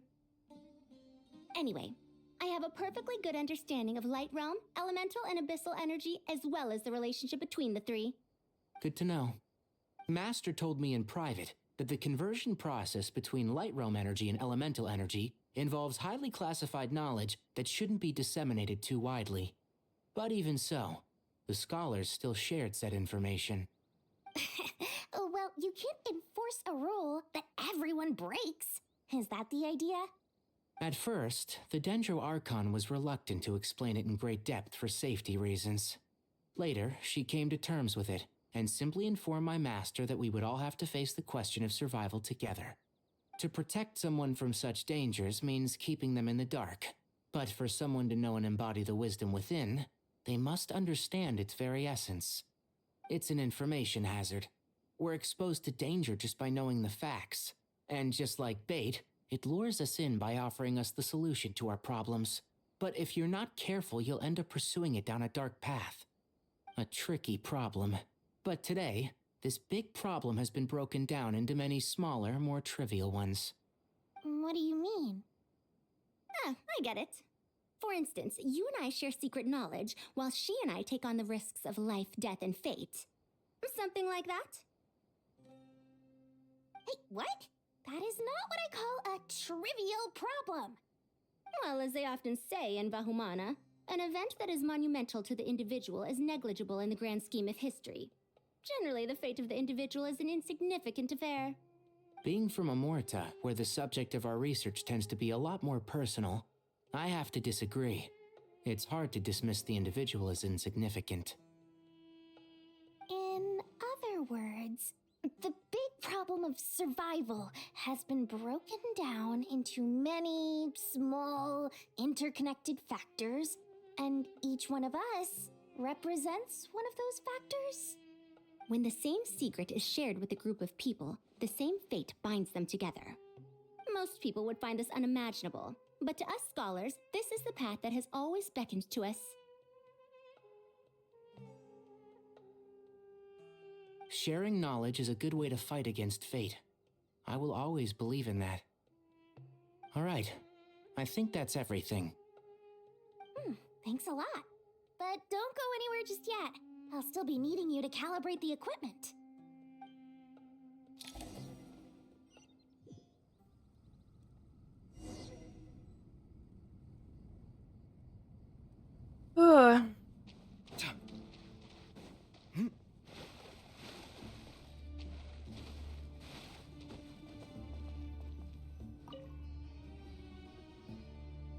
Okay, the materials are ready. We can proceed with the next phase. Alhaitham, how are you getting along? Most of the information in Aru is written in ancient desert scripts. Some of this is written in a tribal language, while other parts seem to be a variant of an oasis script based on the glyph forms.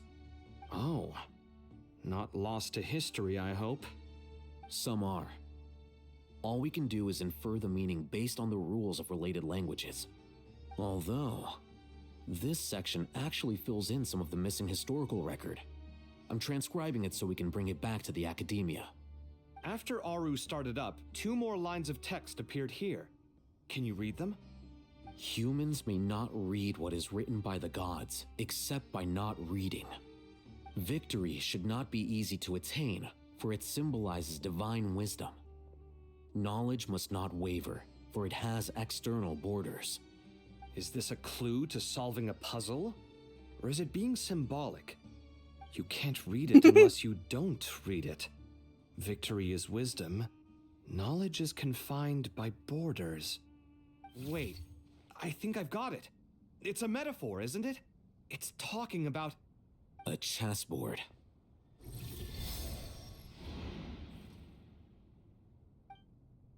You were right. The youth of today are skilled at solving riddles.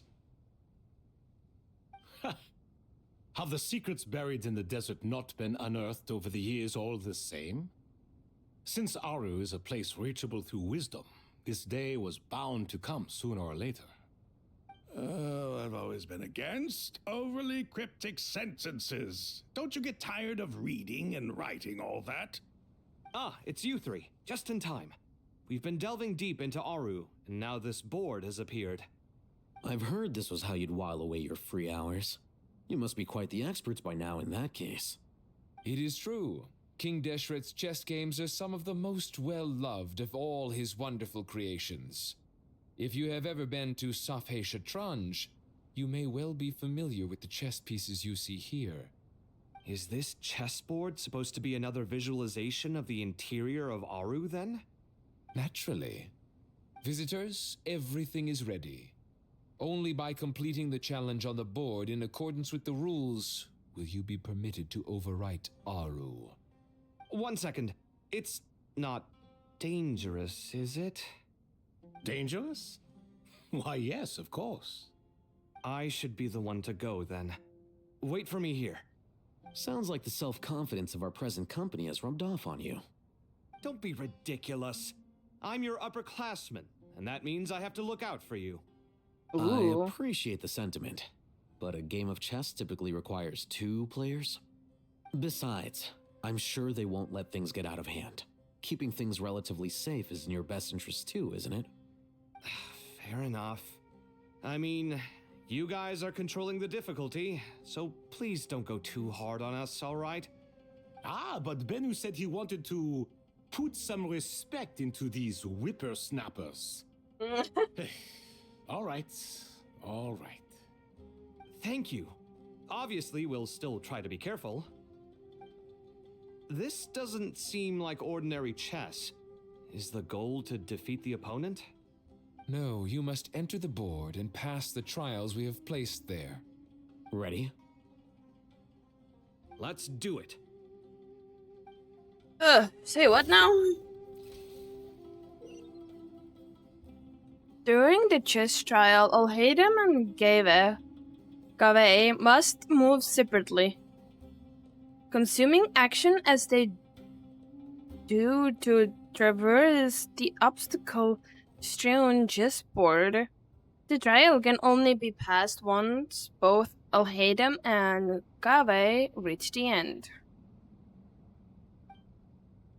The areas that Alhaidam and Gave pass through will be marked. Alhaidam is unable to enter an area that Gave has marked, and vice versa. Returning to an area that has already been marked will remove the mark and return the actions previously consumed.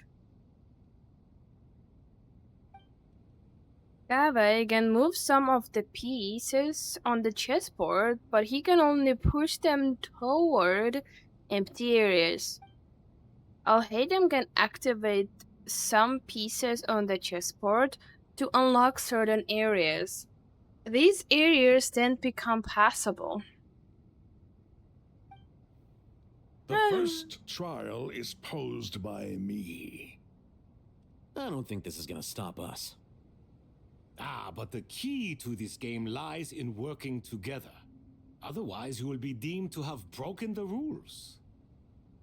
Looks like it's up to me. Marak, can you open it? King Deshret's favorite primal construct, living on in suitcase form of all things. Amusing. Ho! Excellent work. Clear the first stage of the challenge.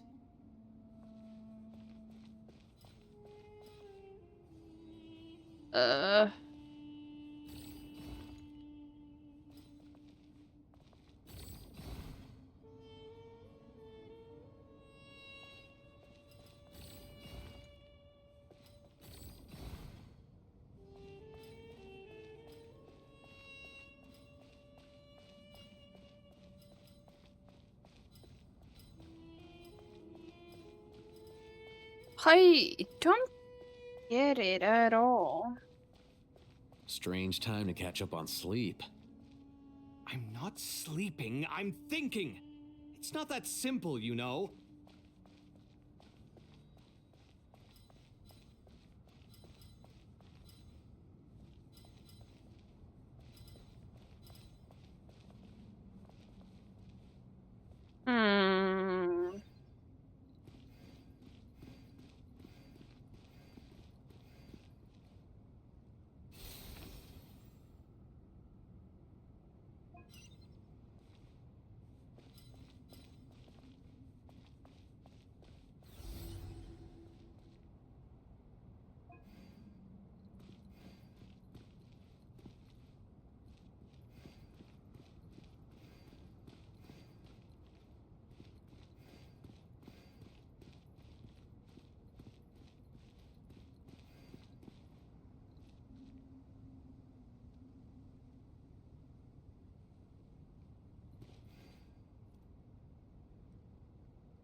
So that's it.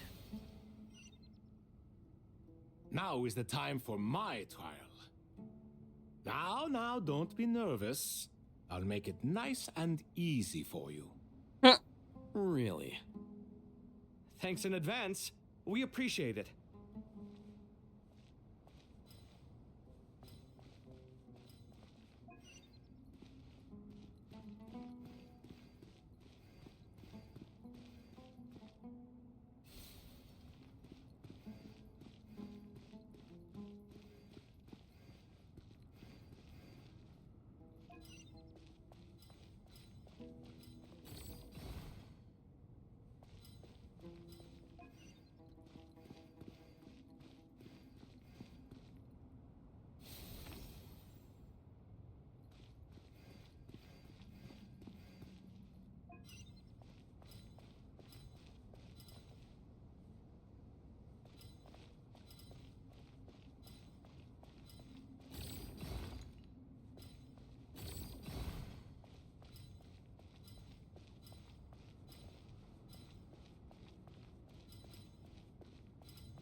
Ibis King, don't you think this all rather inappropriate? You may as well be handing them victory on a silver platter. Do not expect me to follow your lead. Ha! Suit yourself.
Uh.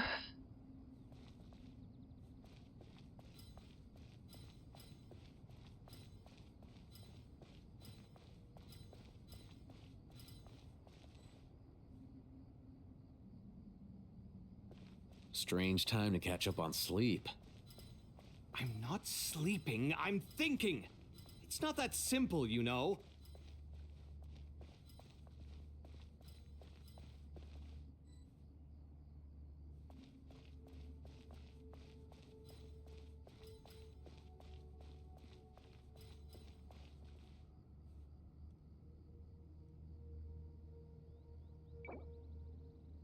Yep. Ibis King, don't you think this all rather inappropriate? You may as well be handing them victory on a silver platter. Do not expect me to follow your lead. Ha! Suit yourself.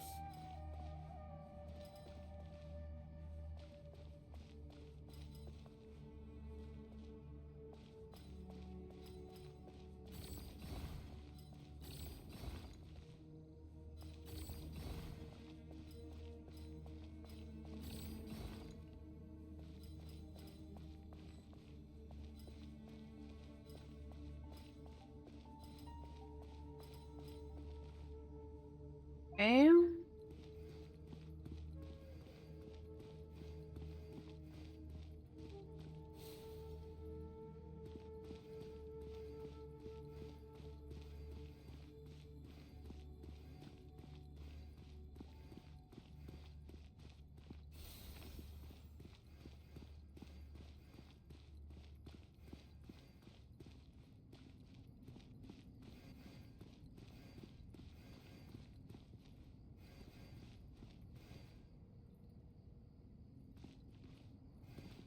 Alhaitham, what are you thinking? If you don't want to wait, you're free to leave. I never wanted to wait in the first place. Chessboard gave me no choice. If you say so.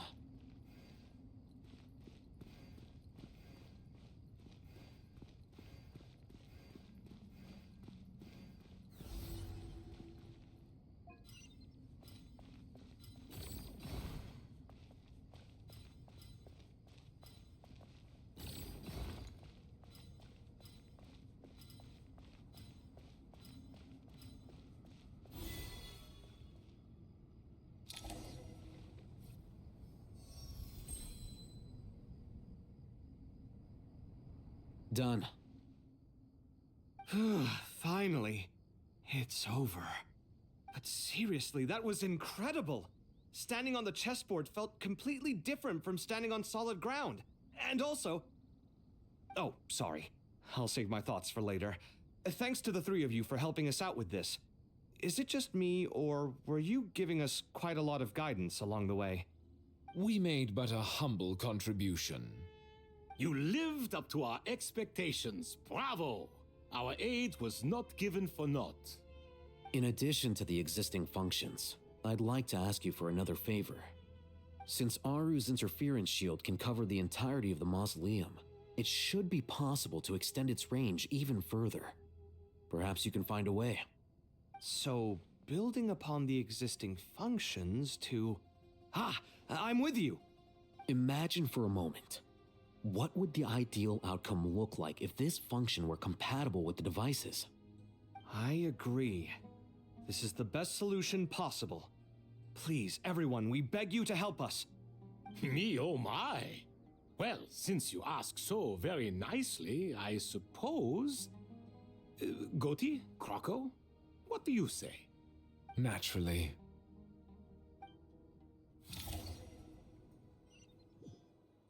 Time to go! Let's go find Nahida! Okay, let's talk to Nahida.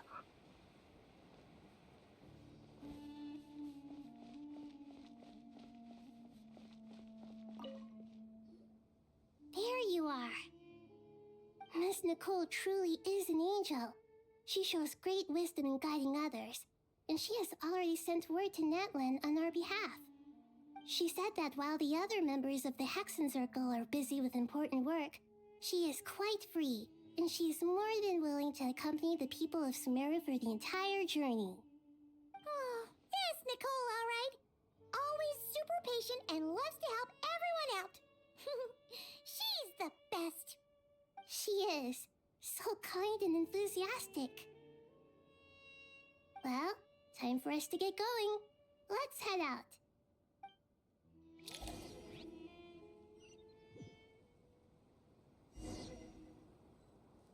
Okay, we're heading to the border.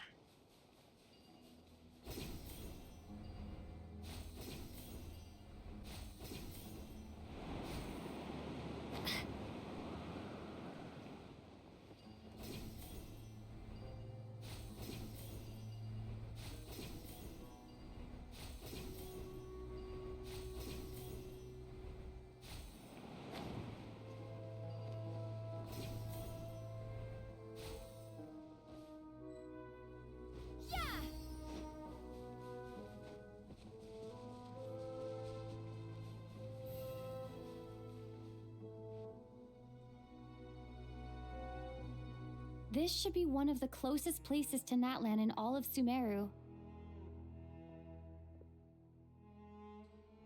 There's the barrier Nicole and Nefer mentioned. It completely cuts this nation off from the others. But why? Why separate you from the rest of the world now specifically?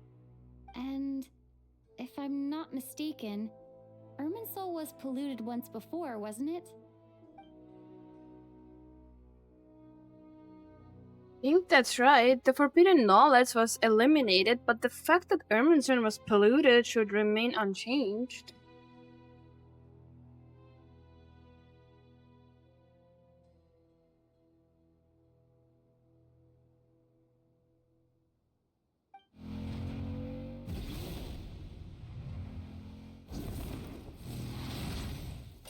Good question.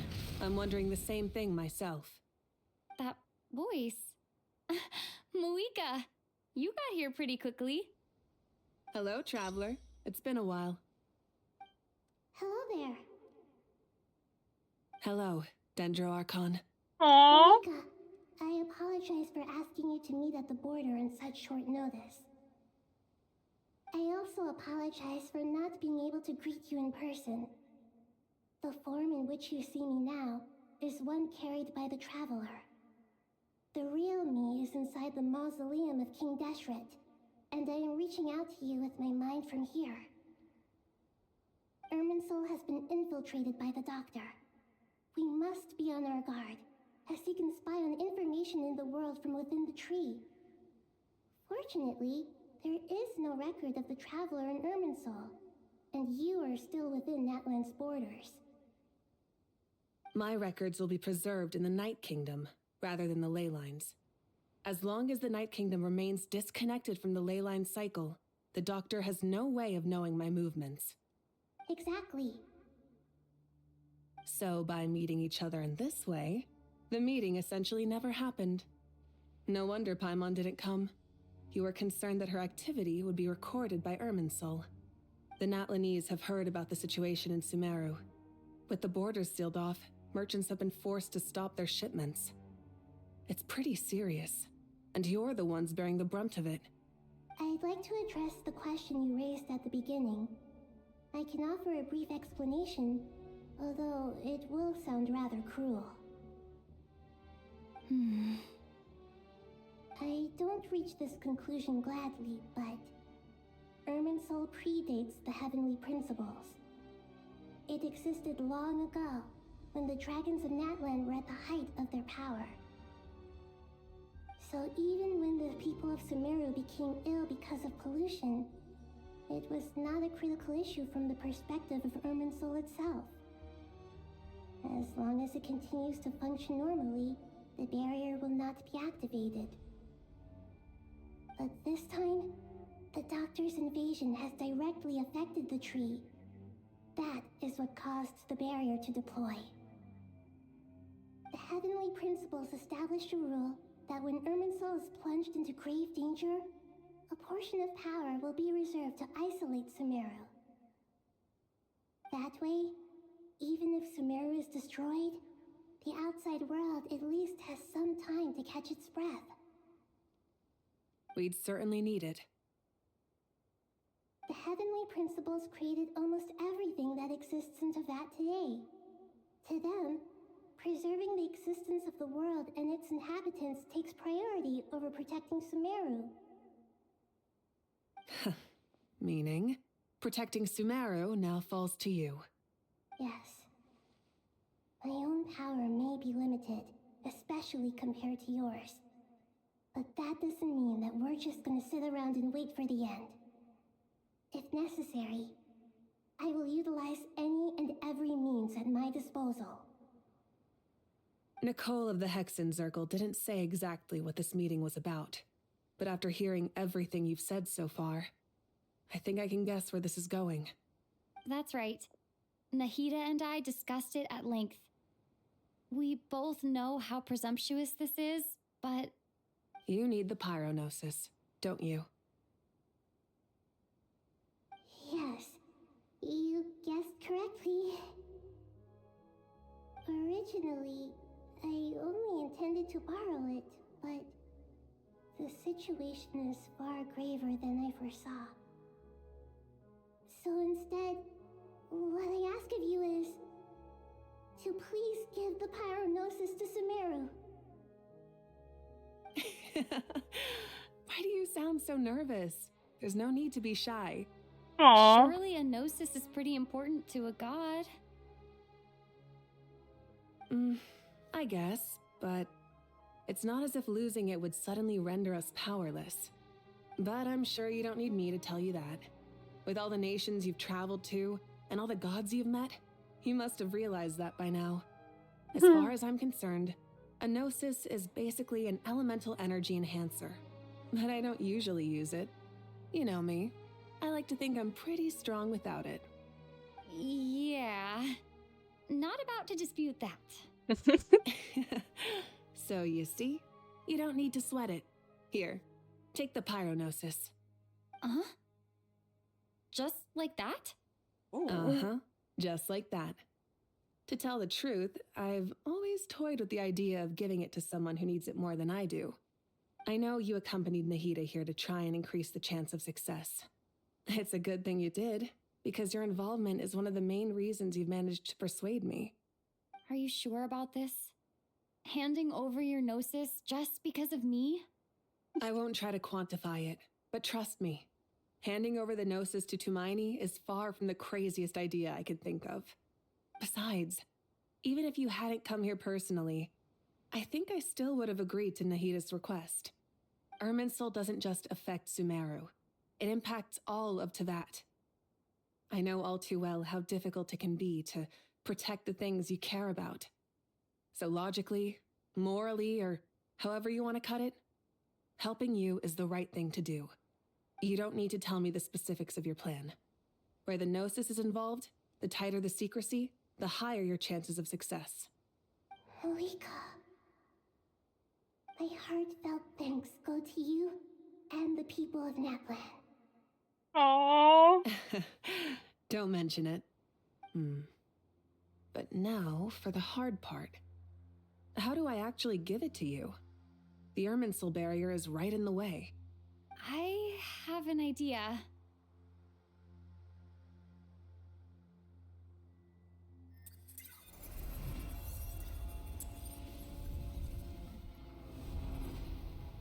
Ooh. Incredible. What did you do? Just made a lucky guess. This seems to happen quite a lot. Things that apply to everyone else don't seem to apply to me. I figured the same might be true here. Irminsul usually produces effects based on the records it holds. Since the Traveler is a descender, Irminsul contains no records of her, and thus has no way to impede her. Is that right? You really are full of surprises. Catch. Whoa! Thank you, Moika. Thank you for trusting us with something so important. All right. No need to get so formal. It's not like we're strangers. Besides, there's still one problem. You might be able to pass through the barrier, but I don't know about the Gnosis. Any other surprises for us, Traveler? Let me try something. I have the Pyronosis in my hand. It feels strangely ordinary. not particularly heavy. And yet, this tiny thing symbolizes the mighty authority of a god. I need to think hard about my memories of Pyro. My memories of journeying through Natlan. All those important experiences I've had. The gnosis disappeared. Traveler, are you alright? I'm fine. The pyronosis disappeared into my body, just like phlogiston. Maybe it resonates with you because you've mastered the power of phlogiston. You might not be recorded in the ley lines, but you're still Artumini. Whew.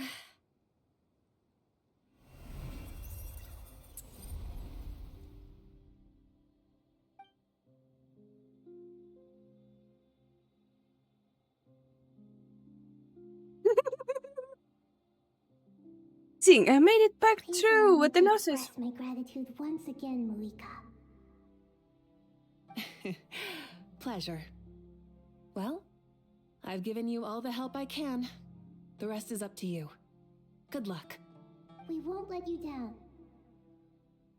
Yeah, we aren't about to lose.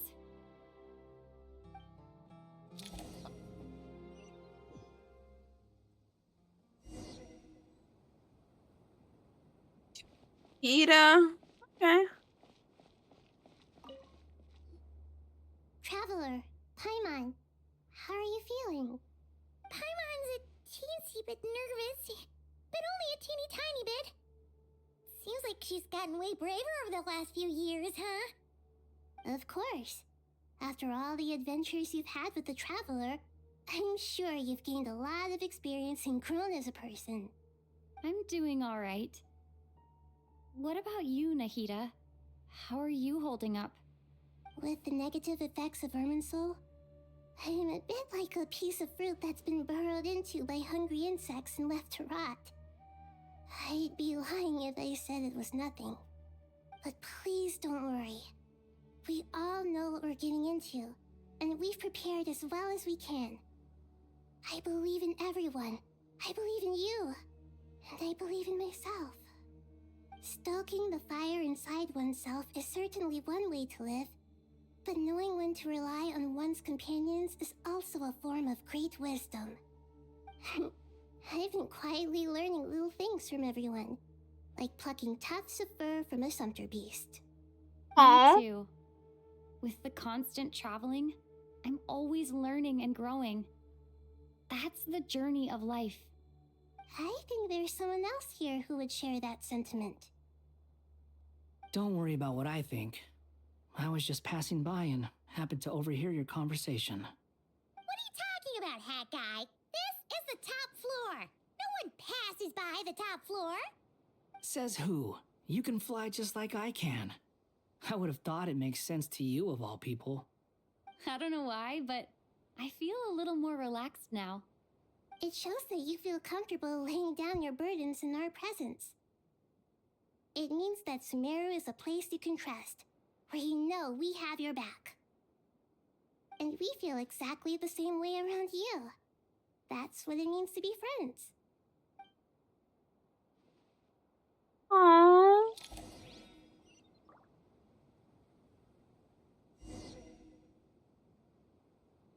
Download your wisdom and follow the work on and see what everyone is talking about. Okay.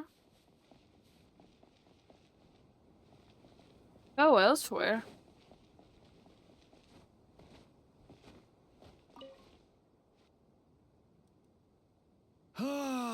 It's finally done.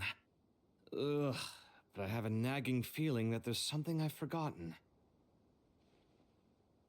Oh, there you are. Everything wrapped up on your end?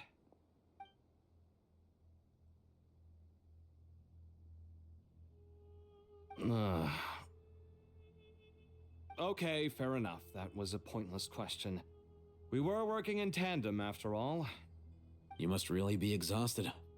Well, it's been a busy day for both of us. When work ends, you clock out. No looking back. Yeah, we're definitely due a break. Probably a little late to start drinking now, though. I'll stick with water. Here, this one's for you. Thanks. You want a bite to eat? I can grab us something. Or wait, I think there's a stove nearby. Let me take a look. Are you nervous?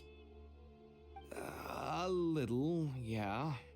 Unlike you, it seems. How are you not feeling at all nervous? Because everything that happens next is beyond my individual control.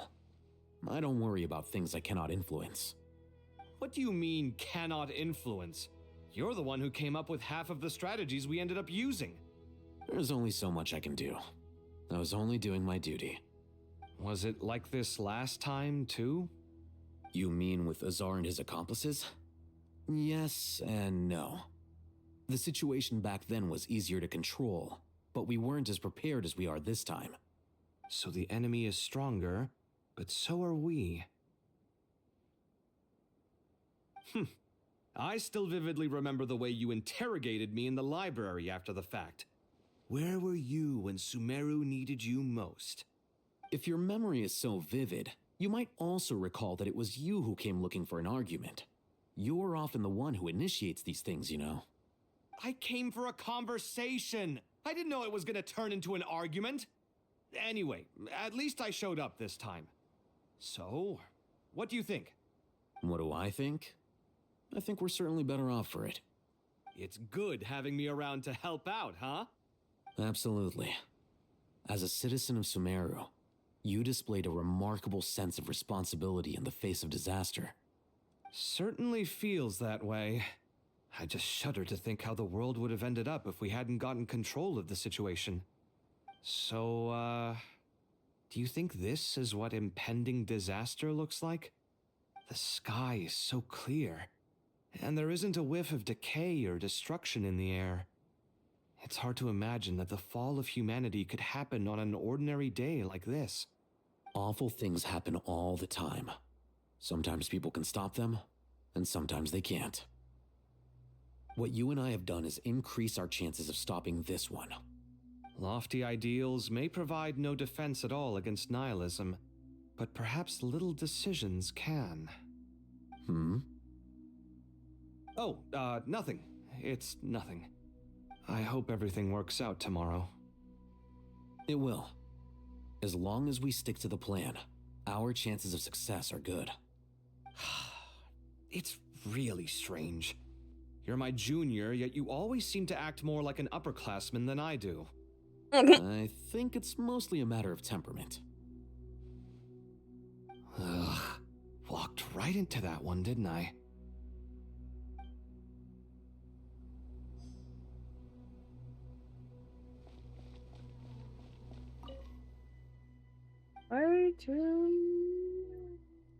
Let's go to the middle level.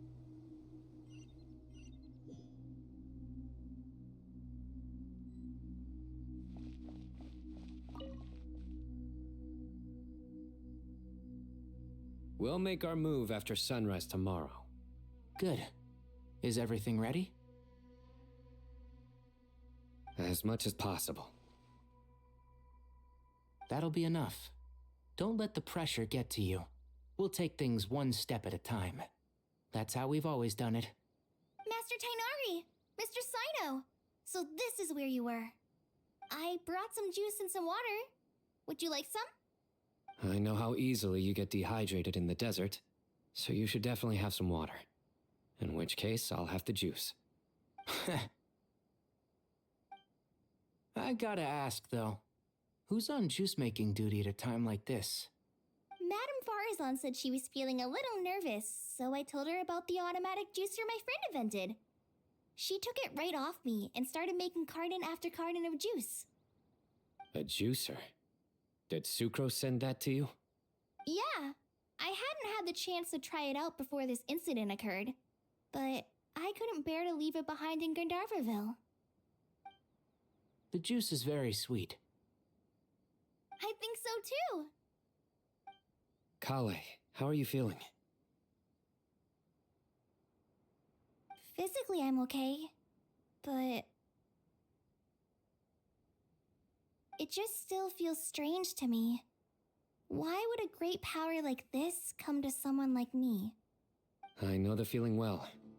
That same question ran through my mind every day as a kid. At least now, you have someone who can relate to you. All the more reason that you should apply for Spontamod. Tighnari fiercely opposes the idea, though. Those two things are completely unrelated. What are we all chatting about, Would anyone like any juice? Oh, you have some already. I had some earlier, ma'am. Maybe give the extra to someone else? Very well, very well. I shall be off then. There's this enormous power, and then there's little old you. You feel like there's no connection between the two. And that sense of dissonance is difficult to get used to. Yeah. But after all this time, I can't believe this stuff still gets to me sometimes. Makes me feel a little childish. Kale, just because we normally keep the conversation light doesn't mean we can't discuss deeper issues. I don't think it's childish at all. You were the victim of a terrible crime. It's normal to struggle with the fallout from it. You have absolutely nothing to be ashamed of. My professor once told me that no incident can be considered truly resolved until the victim says it's over. Your rage and your pain are completely justified. Thanks. Miss Nicole said that the same god remains which were once used to inflict so much pain upon me have now become a weapon with which I can protect everyone. It's like my own personal kind of evolution. Every innocent person who's been hurt needs time to realize that it wasn't their fault. I was the same. But it's all about to be over. Tomorrow, it ends for good. I don't know if you've noticed, but you rarely stumble over your words anymore, and your outlook has become much more positive. It's a big change from how you used to be. And since this isn't over, you can settle the matter on your own terms. It's time you seized back control. I believe in you. Yeah, Sumeru is my home, and it's so important to me. I have to protect it. No, I will protect it. And once you're done, how about you come back and apply for Spontamod? Stop it with the sales pitch, would you? Hey, excuse me. There are still 3 unclaimed cups of juice here. Why don't you take one each? My arms are getting sore from carrying them around everywhere. Madame Farazan, why are you... Here, let me take them off your hands. Thank you, Madame Farazan. Drink up and enjoy my handiwork. I think I'm going to make something else now instead. Please, try to relax, Madame Farazan. Your nerves are starting to get the better of you. I know.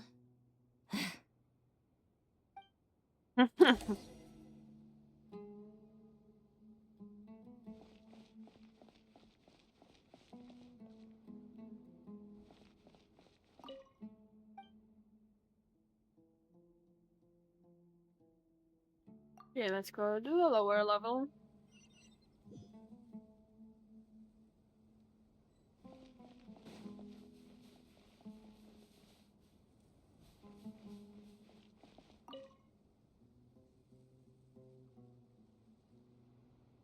Something on your mind, Miss Nefer? Nothing in particular. It's just...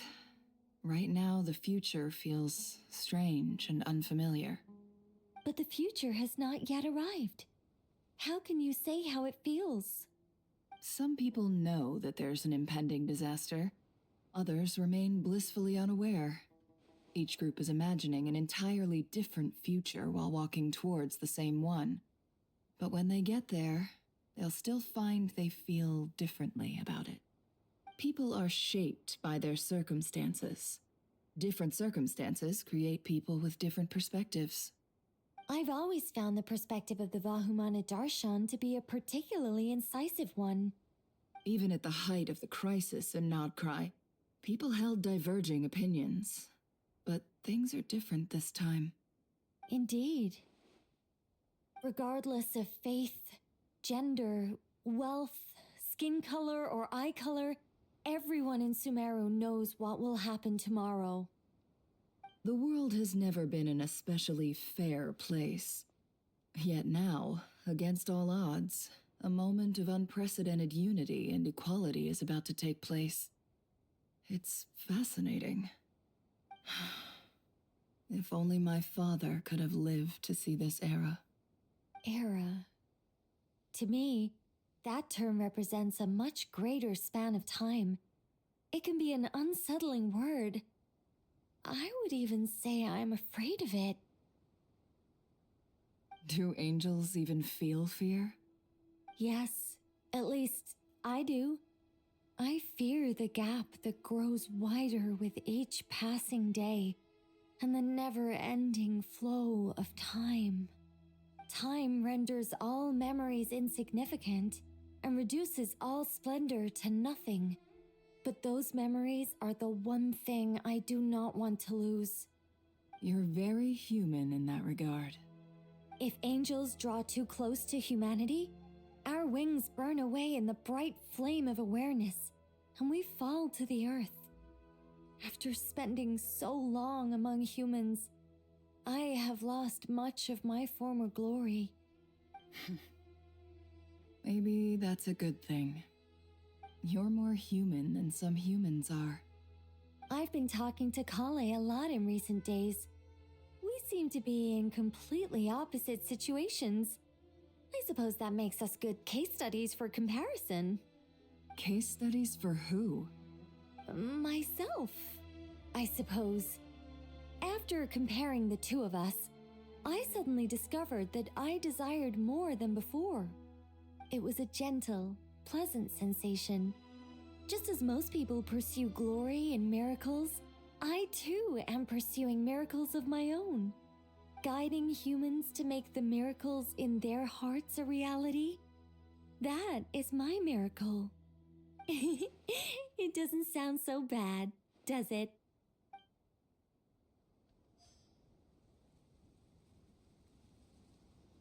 Okay, so actually... we're just gonna go sleep. I don't want to feed the others. Because I want to go and end it. I want to see the ending so bad. Head the entrance to King Deshret. Let's meet the others at the mausoleum of King Deshret.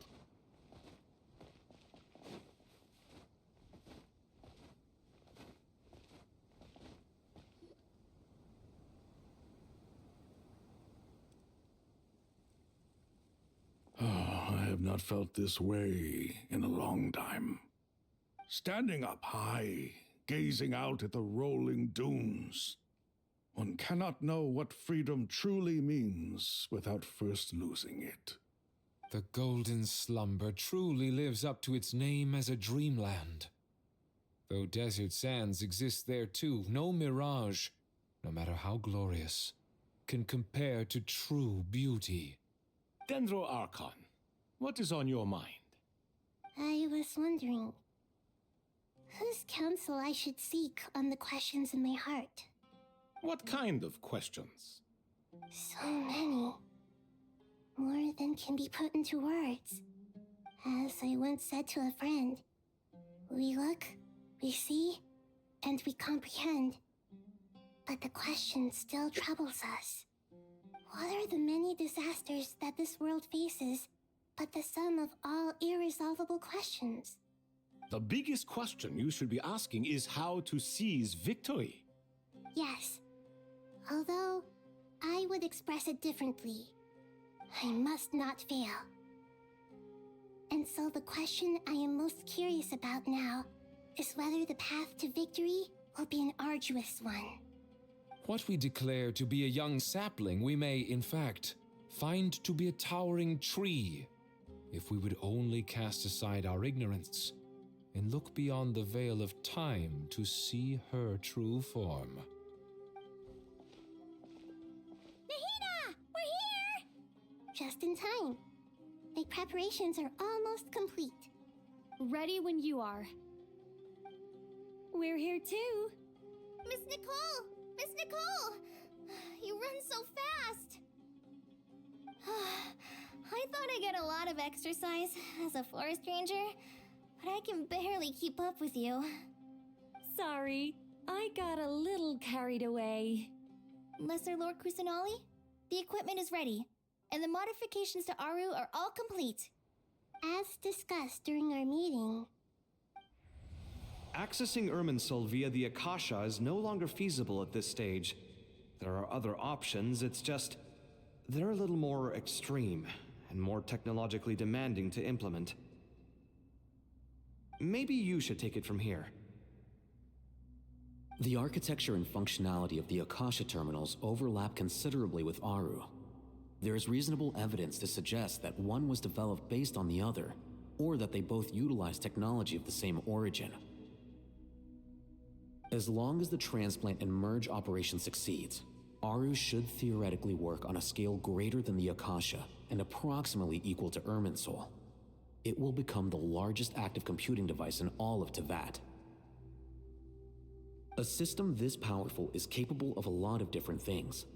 In the past, the Akasha was primarily used for one-way information transmission, but I suspect it could also serve as a central bridging hub. In the pursuit of greater knowledge, some scholars have attempted to connect their consciousness to Irminsul through the use of terminals, incense, and meditation. Correct. In academic language, scholars who reach that stage are said to have entered Satyavada life. Hypatia has performed this practice many times in the past, and she was once under my care for a period of time. Right. And this at least proves that there is a zone within Irminsul that can be connected to. that's right. Providing wisdom to the people is one of the very reasons for Irminsul's existence. I think I understand where you're going. Please, continue. In that case, I'll skip to the conclusion then. We need to further modify Aru, merge it with the Akasha, manufacture terminals, and distribute them to every single person we can reach. Every person? Even the desert folk? Yes, everyone. I've already calculated the amount of raw materials we need. So you mean we're going to get new Akasha terminals? Yes, but this time the people of Sumeru won't be using them to acquire knowledge, just to connect to Irminsul. That's the key. When we evacuated the city, we brought all the important assets from the House of Dana, in case we ended up needing them. Fortunately, this included the Akasha system's main terminal. We've checked all the relevant records, and one thing is certain. Nothing like this has ever been done on this scale before, so... Everyone in Sumeru is part of the plan. Whoever controls the people controls the situation. Since this function of Irminsul was introduced, it has only ever been made available to scholars, who don't constitute a particularly large group of people.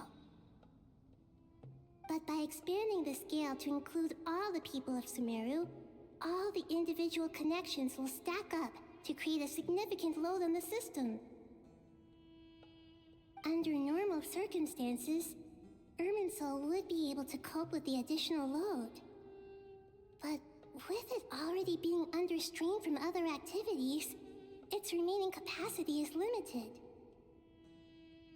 Thus, it might be possible to shut it down completely by overloading it.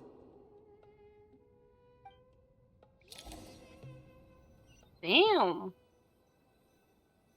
Well, that I would like to see.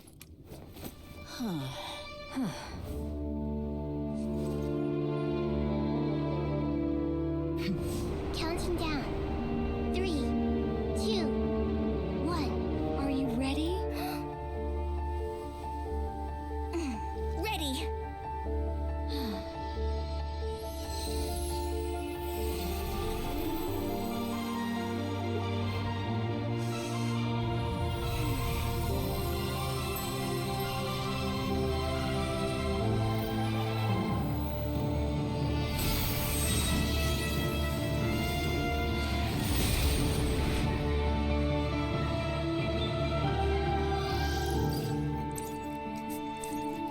In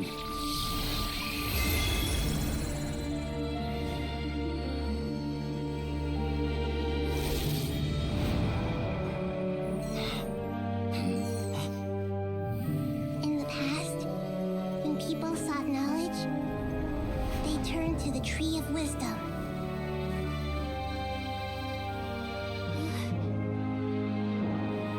Today, we use it to save Sumeru and the whole world.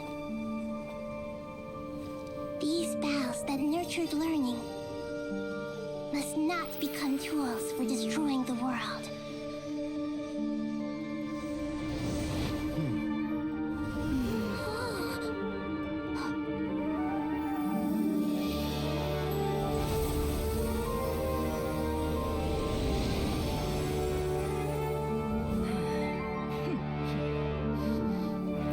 Stop.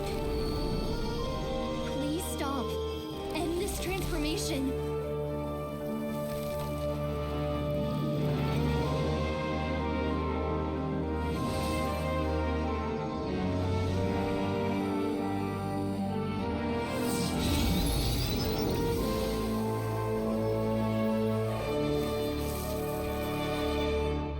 You would shut down Irminsul just to stop me?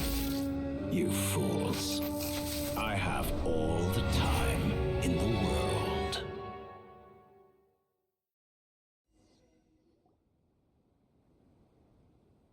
Success! The evil Irminsul tree has stopped growing! Great.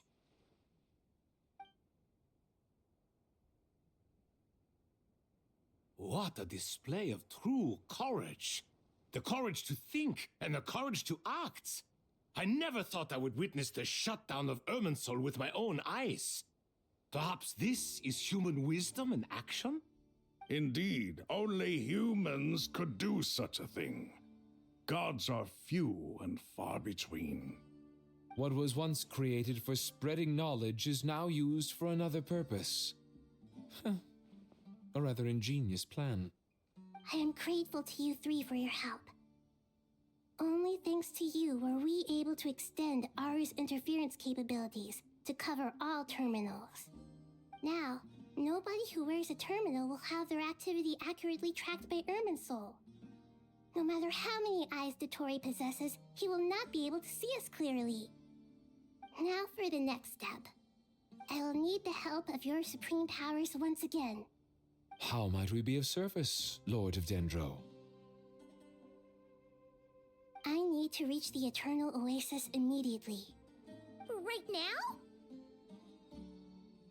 In that case, Ibis King, would you agree that this is a fine opportunity to dust off our old tricks? Never. I assume you have that chess set with you? You mean the one you gave to me as a gift? Asking for it back, are you? How could I? You misjudge me. I just wanted to show you another way you can use it. Connect to Safei Shatranj.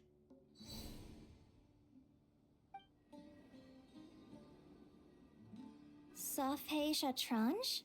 You mean that place in the desert?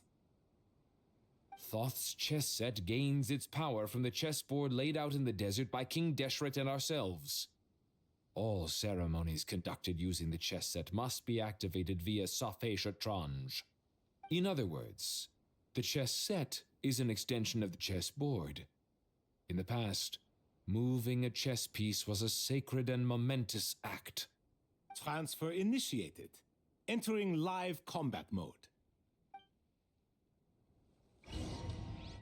So you're telling me the doctor is still alive? Even though we saw how he died in Nod-Krai?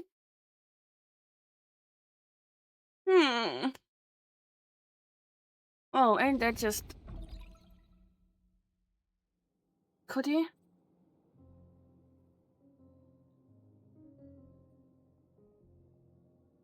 We haven't heard a single word from our spy in the desert. I'm afraid he might have been captured. Never mind. But we spent years turning him. And a lot of Mora. Nothing comes for free in this world, but the loss is not without its purpose. For a small price, we have wasted a precious amount of the limited time they have. Quite a bargain, if you ask me.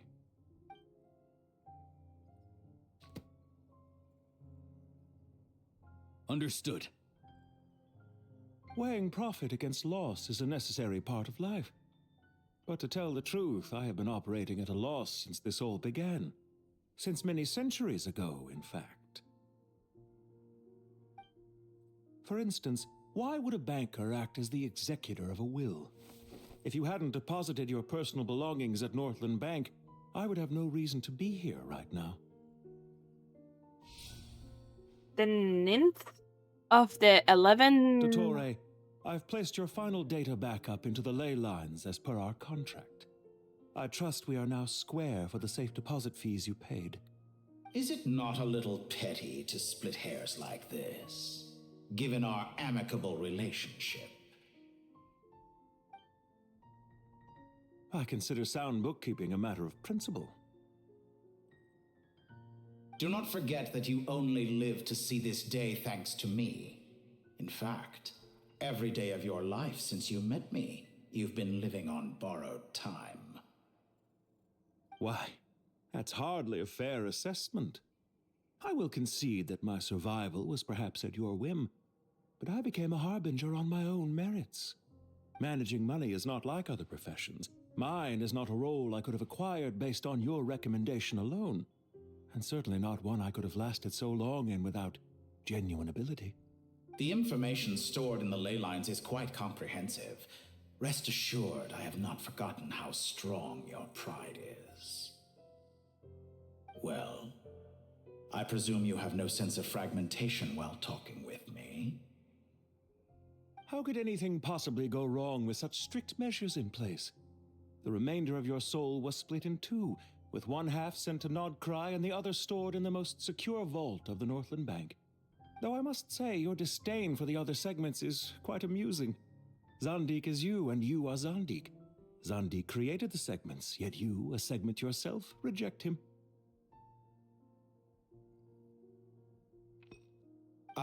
That is, Zandik, created segments of various ages in his later years. To achieve this, he had to freeze time and part with a portion of his soul.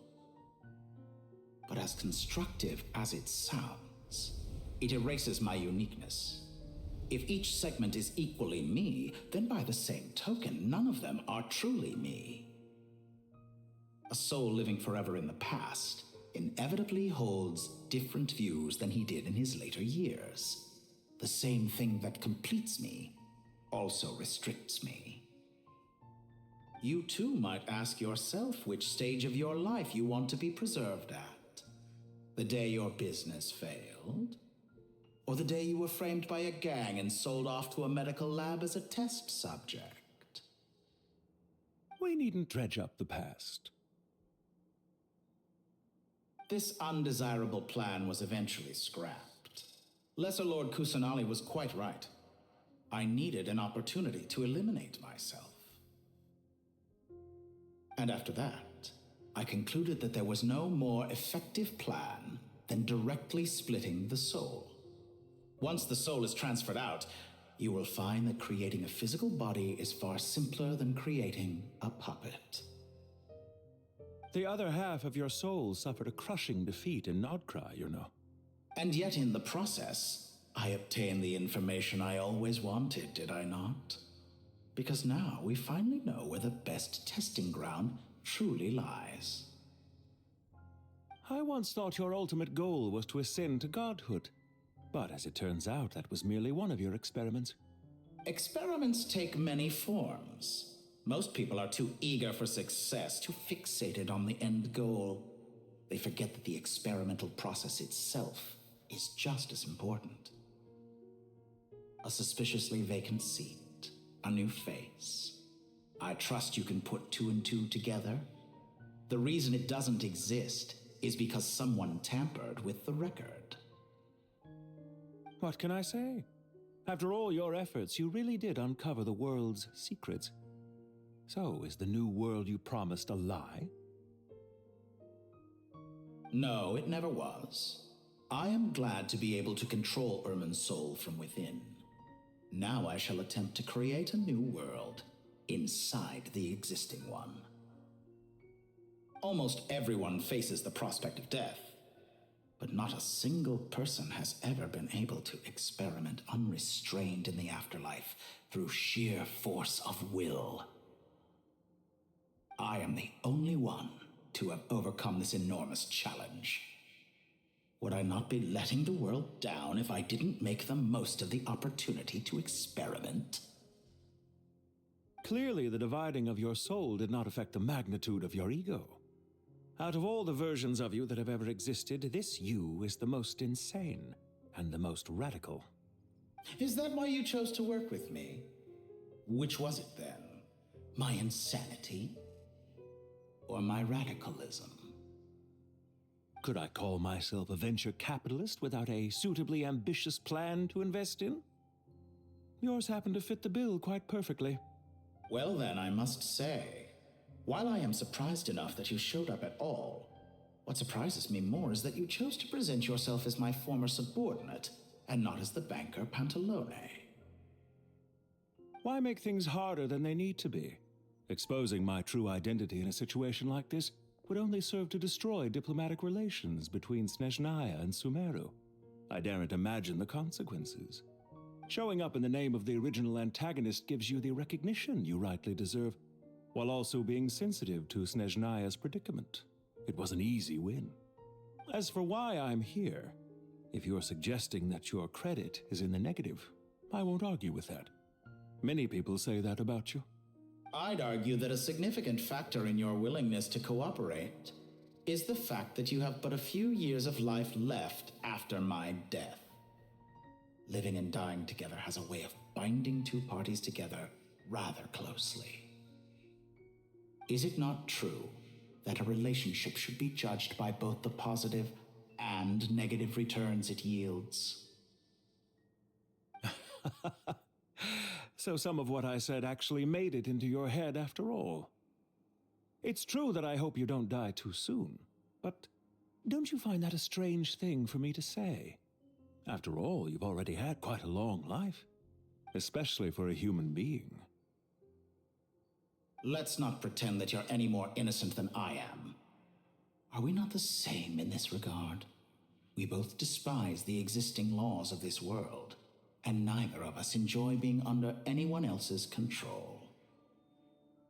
Is it really so greedy to want the world to operate by a new set of rules? Of course not, my dear friend. And as I've said before, mutual interest is the foundation for the most reliable of relationships. You can attest to that. I just hope there never comes a day when I have to work too hard to prove that. Regrader, sir. People have been spotted approaching Sumeru City. How strange. Despite your access to Irminsol's data, it appears the soldiers noticed before you did. They must have found a workaround. Well, Dottore, I trust you know what this means. The fact is... They're coming. They'll breach the city gates any moment now. But even so, I would say Irminsol is a wonderfully convenient thing on the whole. If you do manage to create a new world, perhaps you could plant one outside my office, too. I'll consider it. What do you need me to do? Stall them? The experiment will take time. Stall them for as long as possible. Very well, but you're really asking for the moon here. Have you heard this story? There was once a guilty man, kneeling in the center of a church while an angry mob outside waited to bring him to justice. He pleaded with the gods, begging them to grant him one final request, the chance to finish confessing his sins before he was sentenced. Many suns and moons passed, seasons changed, and still his confession continued, as if he intended to speak until the end of time. Are you suggesting I worship you as a god? Or were you hoping that I might confess my sins to you? Certainly not the latter. That would make my life miserable indeed.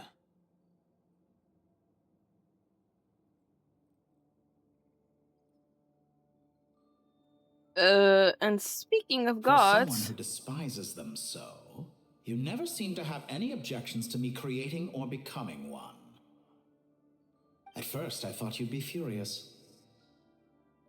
Concerned I would terminate our partnership, were you? Not at all. You had reasons why our partnership must continue. Don't you find people's attitudes toward gods amusing? A god descends from the heavens and people worship it unreservedly, blindly following whatever rules are given to them. And yet, when they see an ordinary person gain godlike levels of power by virtue of their own hard work, they treat him with nothing but suspicion, even if he is a compatriot. Is that supposed to be a compliment? No, I was just thinking. I pity the man who would call you a compatriot. There's no need to be so self-critical.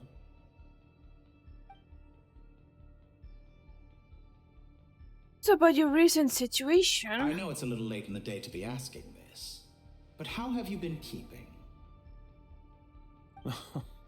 I'm flattered that you would take the time out of your busy schedule to consider my well-being, Doctor. The part of your soul that went to Nod-Krai caused quite a stir, sending our organization back to the drawing board on numerous fronts. It was quite a headache for everyone involved. Dear me, I must have caused you no end of trouble. You certainly did. I had the rare honor of being summoned before the Tsaritsa with Pulcinella to answer for myself. A terrifying ordeal. Don't worry, I pulled through. At most, it's a public relations nightmare. I made sure of that. Now I'm curious. How did you explain yourself? Oh, it was quite simple. I just pinned the blame on someone who wasn't there to defend himself. I could hardly be expected to defy the demands of someone as insistent as the Second Harbinger, now could I? How you slander me. You know full well that I am perfectly amenable to reason. There's no question that you are partly to blame for the ruin of my reputation over the years.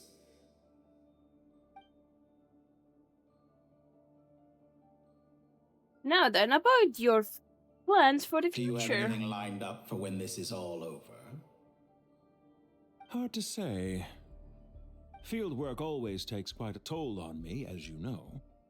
Once I'm back at Snezhnaya, I'll start with a well-earned cigarette.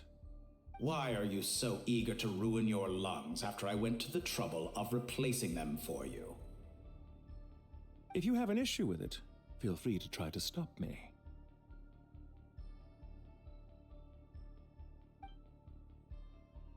Now then. What's on your mind? The limits of humanity. It's a pity.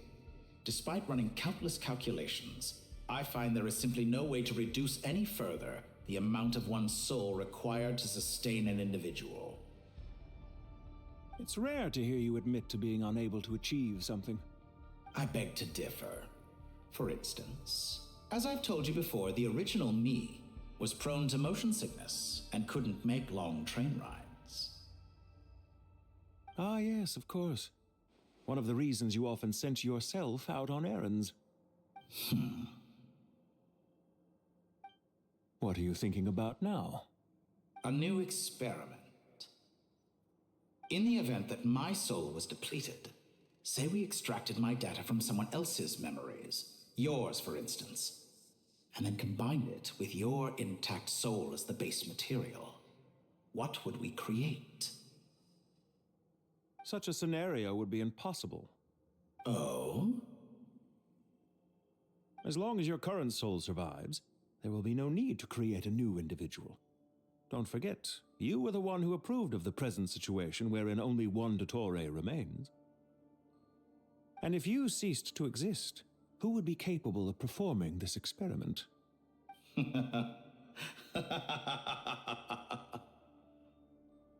Since the day I met you, you've always excelled at talking your way out of a quandary.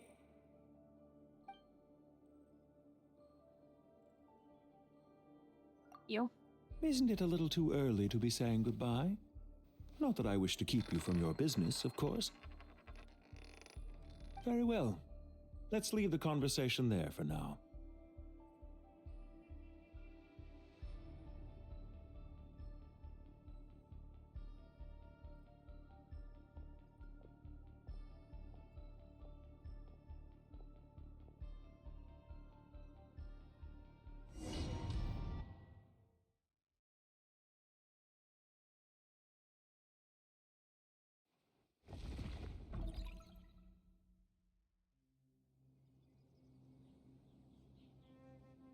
The power of King Deshret's 7 pillars is truly remarkable.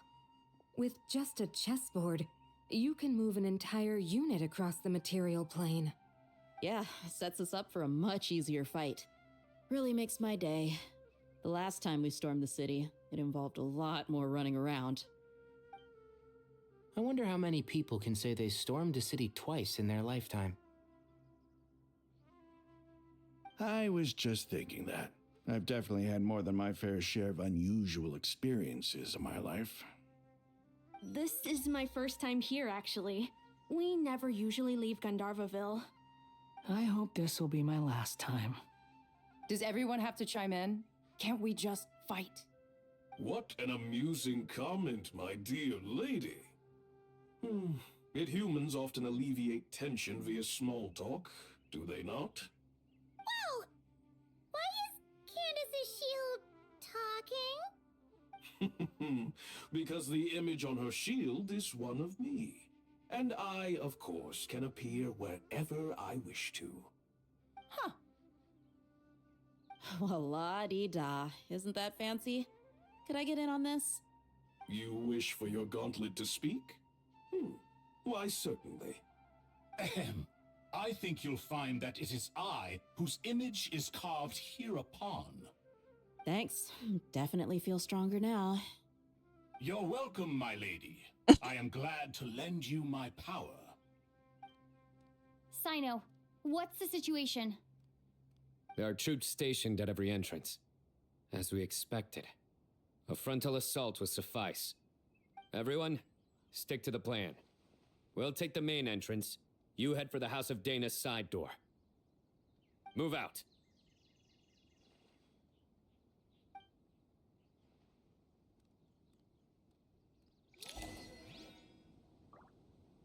Okay, so I'm going to play Sino, Cannons, and Dea. Okay, to the port.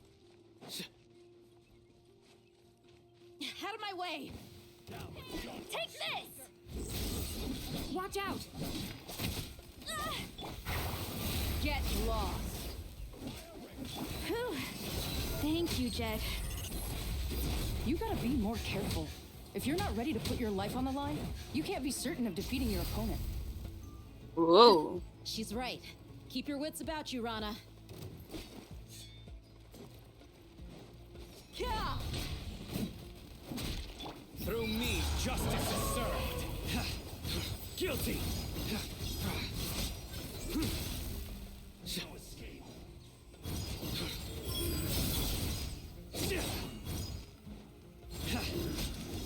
Can't run from death. Take them out and secure the harbor. Reinforcements will arrive by water. Consider it done. Show no mercy. Let's get it on!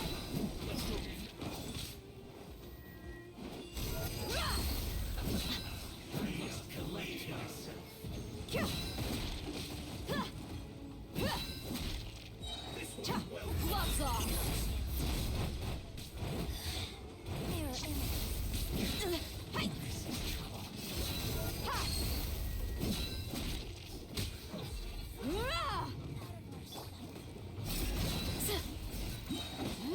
Peace shall prevail. Yield.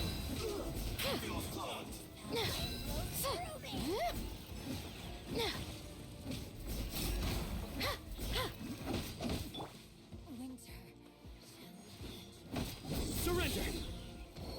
Whoop! Looks like we're in judgment is upon us.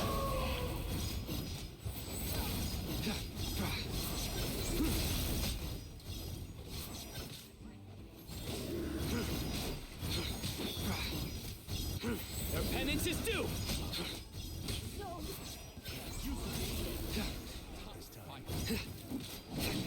Futile! Please, hear my prayer. You asked for it.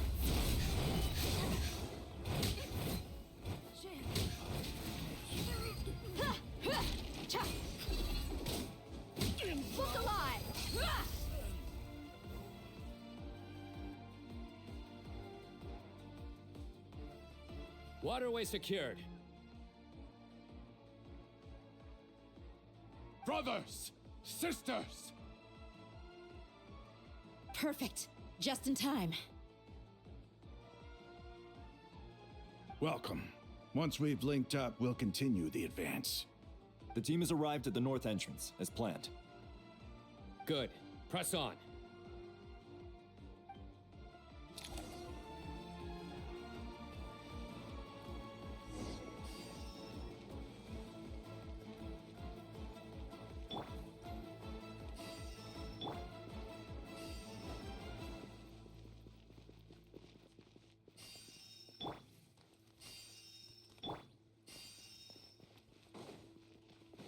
Take control of the Sumeru city.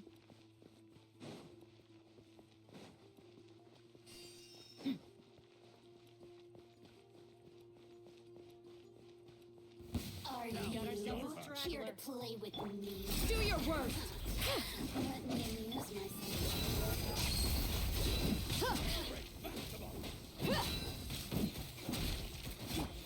Surrender! Your sins weigh upon your soul!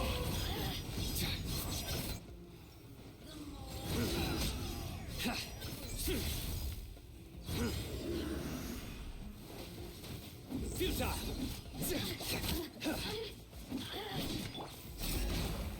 We shall prevail! Buckle up! You're dead meat!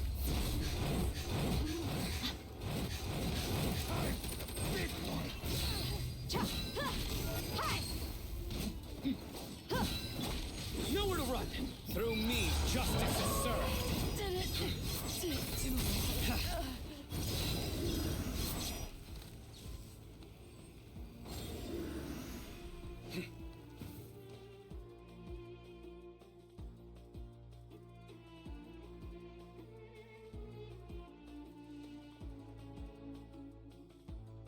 Look out! It's an ambush! Finally. We need to hurry. Take the middle road now. Mahamacha Sino, area clear. Don't relax just yet. More Fatui approaching from the right.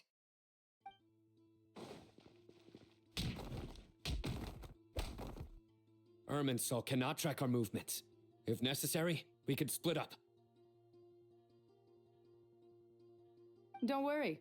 We'll wipe them all out. As you can see, our people came raring to go. Good, good. How are things with the Traveler? Can Tainari keep her safe? Whoa. Don't underestimate Tainari just because he's a forest watcher. He can handle it. All right. You know that's not what I meant.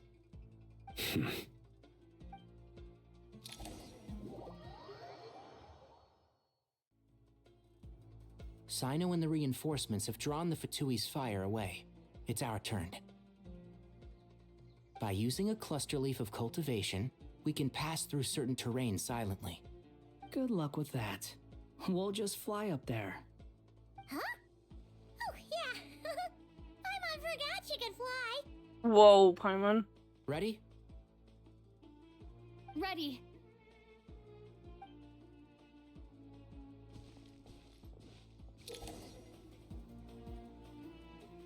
You sometimes come across cluster leaves of cultivation in Sumeru, which will scatter four-leaf sigils around when they come into contact with Dendro.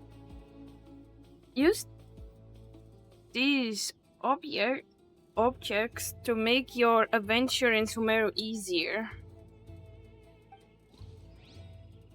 Enshroud!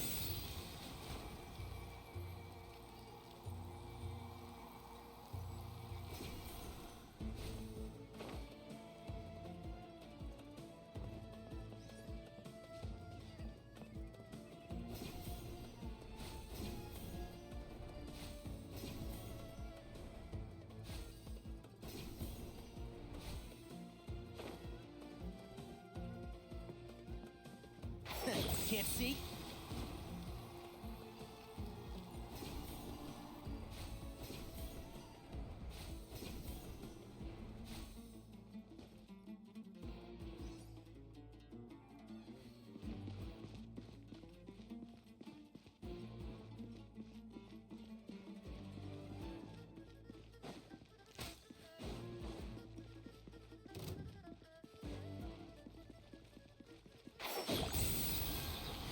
Let's nip that in the bud. Scorch and burn by everlasting flame. So quiet. Wretched vermin. Behold. Ah!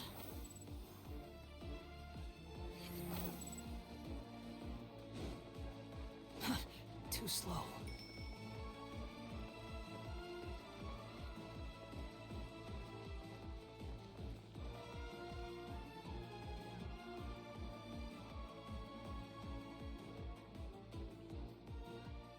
Fatui soldiers up ahead.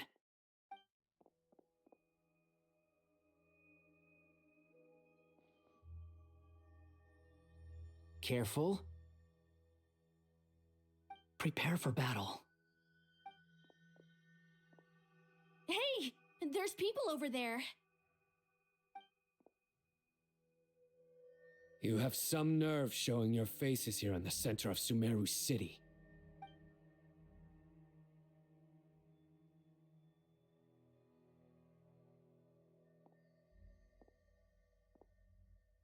You're right on schedule.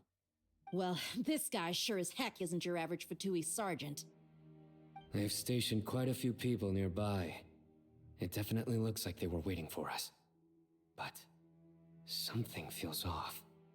Everything about this guy feels too deliberate. I highly doubt he's just a subordinate of Dottore's. And he's no mere sergeant. Whatever his rank is, it's high.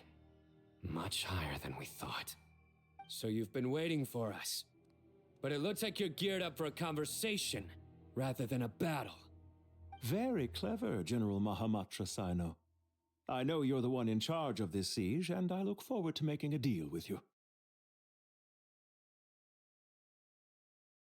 A siege?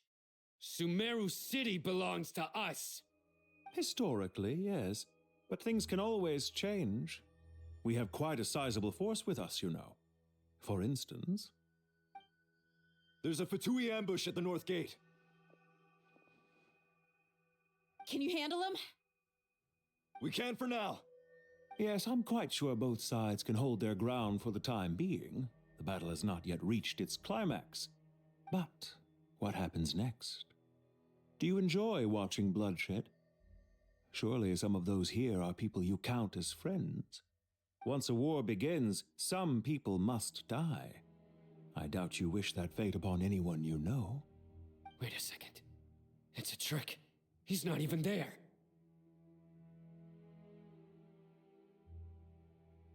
Silence! He disappeared. What was that? A ghost? Curses. He was never there to begin with. That was just a shadow projected there to lure us in. Enough talk. Attack! I apologize for being unable to accompany you at this crucial moment, but I am compelled to leave for reasons beyond my control. Please excuse me. Sumeru's General Mahamatra is quite ruthless. It's a good thing I wasn't there in person. Your illusion held them up for a time just fine. But now that they have seen through it, they will realize you were just a decoy. Decoy or not, what matters now is that they will be heading your way imminently. Not imminently. They are already here.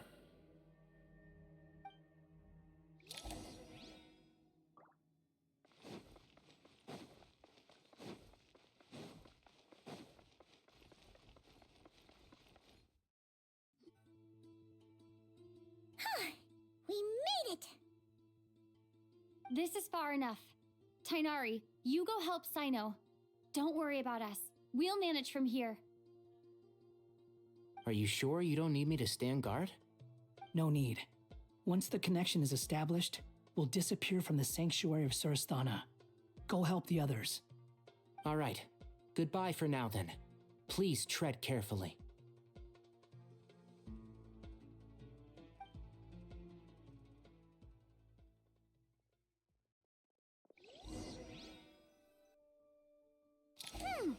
Now where's the interface Nahida mentioned? Come on, where's it hiding? Found it. It's over here. Eh. We can connect to the inside of Irminsul through the Sanctuary of Surasthana's built-in security system. You should be pretty familiar with the process. Is it the same route as last time? For the most part, we don't need to adjust any of the parameters. Then I should be fine. And Paimon? Once you're both ready, we'll set off. Wait, the stakes are way higher this time, right? Maybe Paimon should stay outside and help the others. Then you can focus on the fight without having to worry about Paimon. Huh? Why are you staring at me like that? It's nothing. I just suddenly realized how much you've grown. Hey, you've grown quite a lot yourself. Don't you two start getting into it again. Well, anyway, Paimon thinks she's pretty knowledgeable. Who's the best guide in Vatican? And don't forget, Paimon's a college student now. If we say Alhatham's not a weirdo, it's hard to explain how he came up with the idea of you applying to the academia. But for all that he counts, you're doing surprisingly well in your studies. Just goes to show how important it is to have someone supporting you. And Paimon's not the only one. Let's not forget that you only became a student because of Nahida's personal recommendation. That's fair. I have learned a lot in Sumeru. Oh yeah. Did you ever come up with that ugly nickname you promised me? What? No way! We're friends now! Paimon gave up on giving you one ages ago. Anyway, isn't Hat Guy enough of a nickname for you? Fine. Suit yourself. We need to go. Paimon, if you're staying, look after yourself. Will do. Paimon's gonna link up with Tainari and Sino. You guys are the ones who need to be careful. We will be. Bye for now.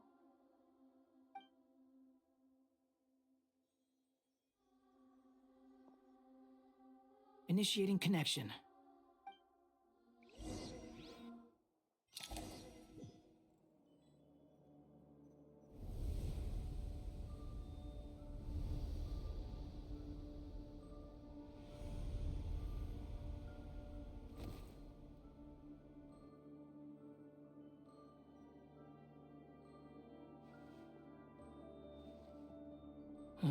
Well, here we are again.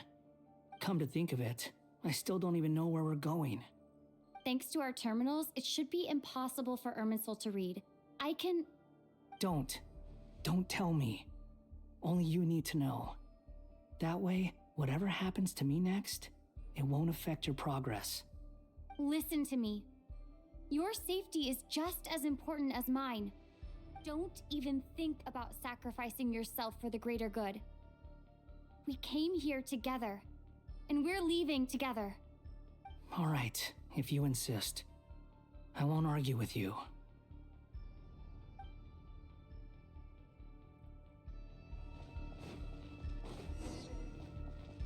Explore Irminsul. This place looks so different from how I remember. It's unrecognizable. It's a complete mess, like someone's turned the place upside down. Must be Dottore's doing. Either he's searching for some information he needs, or... It's still changing.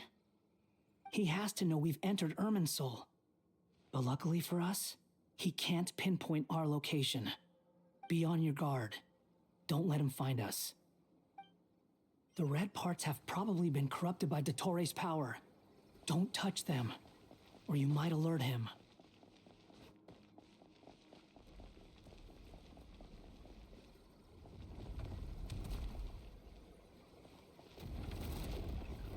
He's looking for us. Tread carefully. That wall could be a problem. Fortunately, it looks breakable. Give it a shot.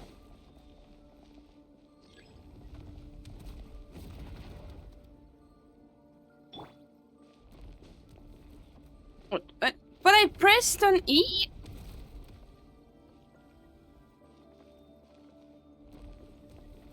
wind rises.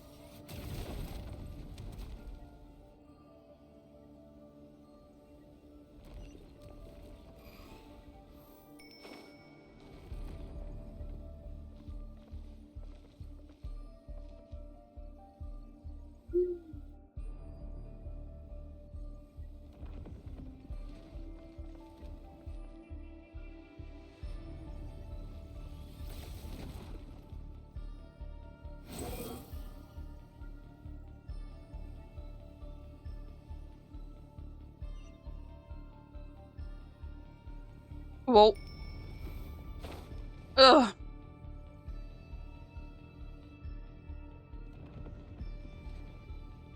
Behold!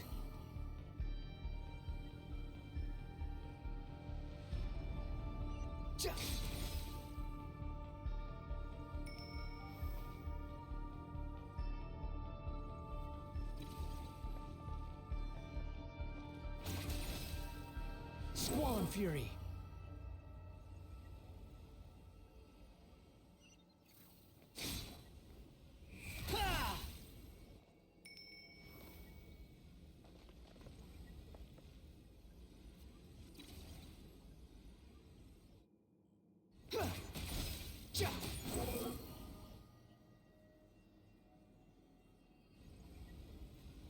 Search forth.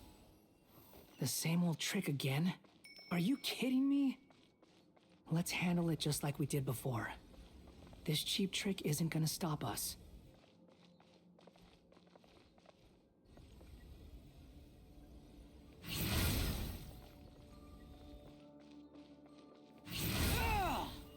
Quit following me.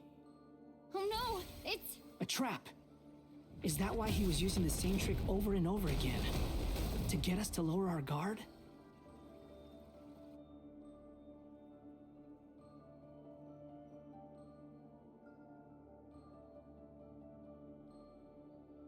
I'm trapped!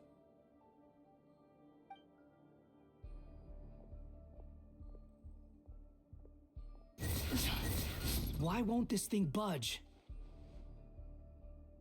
Hello? Hello? Can you hear me? Nicole? Is that you? Yes, it's me. I'm monitoring your progress from inside the Eternal Oasis, and I have to say, this terminal is simply marvelous. It makes tracking you so much easier. I couldn't see anything at first, but now that you two are inside, I can use your location with support from the terminals to get a partial view of the situation inside Irminsul. It's not the clearest image, but it's better than not being able to help at all. So, here I am. I can't intervene directly, but I can help to guide you out of the jam you're currently in. So please, just follow my lead. Dottore in his current form is applied upon both Irminsul and the ley lines. Pay attention to your surroundings. There must be sources of his contamination nearby. The corrupted Is that one of them? Precisely. Take it out.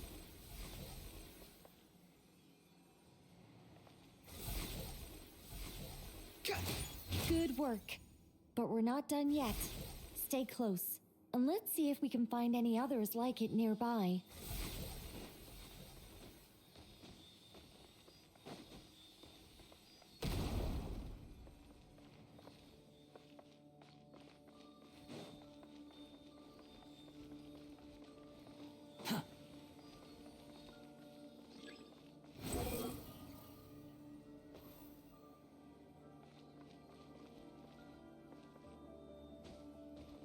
Behold! This must be another one. Agreed. Now... Wait! Watch out! It's Dottore.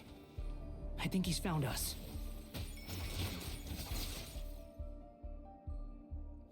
The seal is broken. Quick! Get out of there!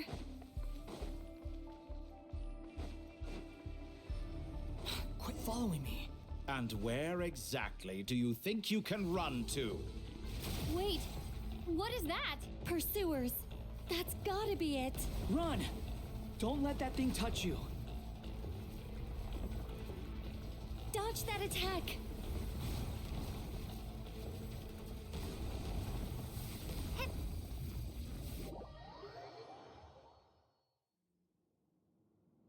And where Ugh, exactly it do looks you like think I you can dodged run it. to?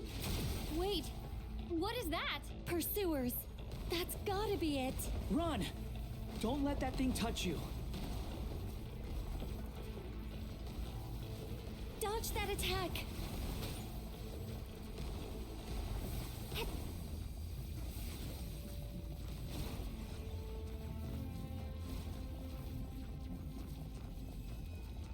There's more than one path. Which way do we go? To the left. Trust me.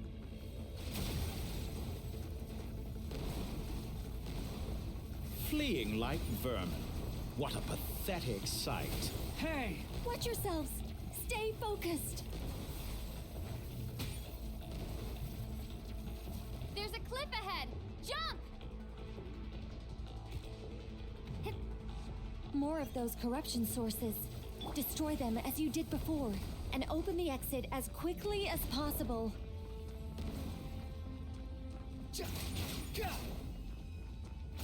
They're relentless. Is he trying to wear us down? You'll just have to destroy these too.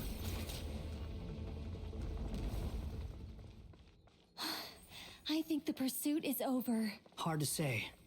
Stay alert. Oh, Jesus Christ, this is like a lot.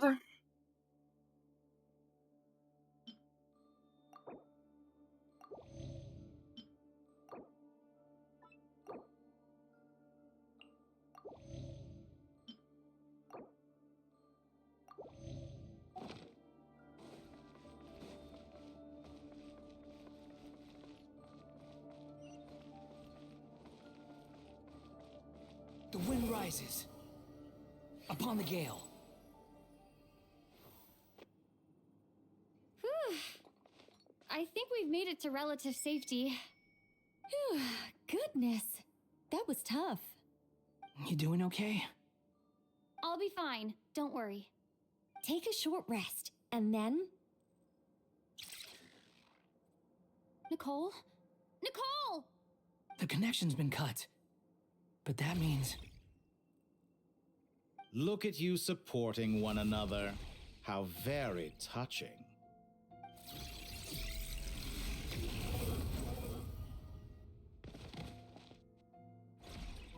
Dottore!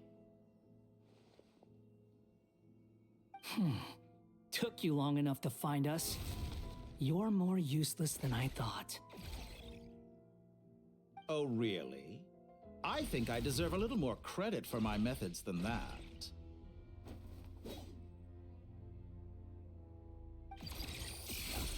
Rather than hunting you down, I chose to let you roam free. Exalted I indulged Master the of what? presumption that I was unable to track your movements. Played along with your clever little plan. Fleeing is for animals, but I rather enjoy watching you flee. Some things lose the will to run altogether as soon as you put them in a cage. If that's true, then why did you come looking for us? Because I wanted to observe you up close, of course. Don't misunderstand me, I'm not here for a fight. Is it so unusual that I wish to greet my old acquaintances in person? After all, it's been a while. Scaramouche.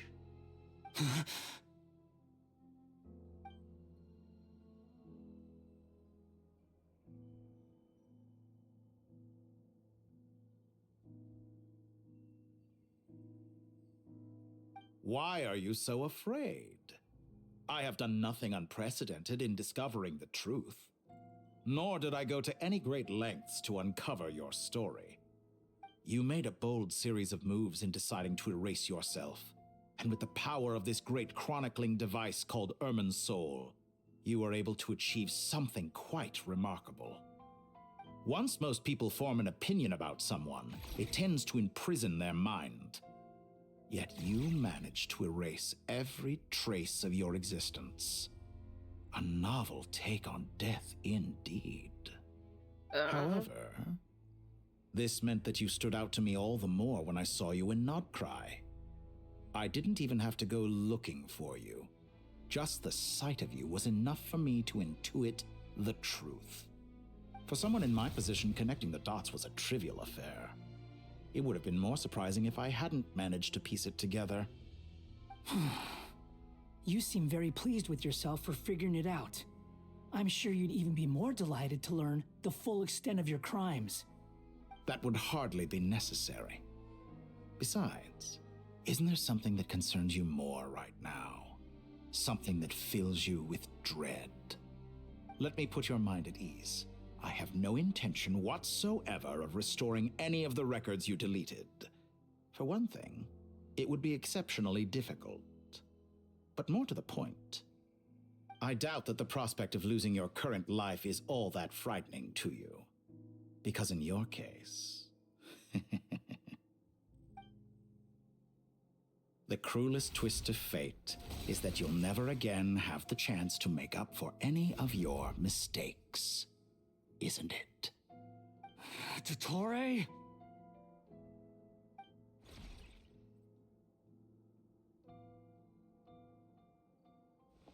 All here shall bend to my will. Squall and Fury. Yeah.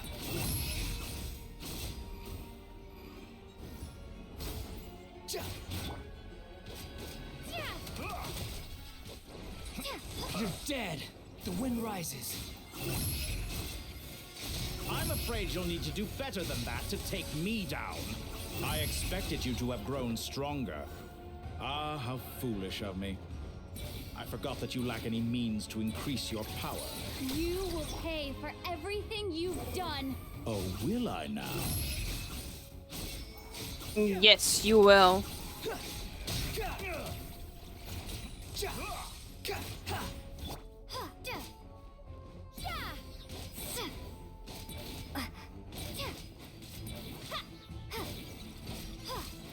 Squall and Fury.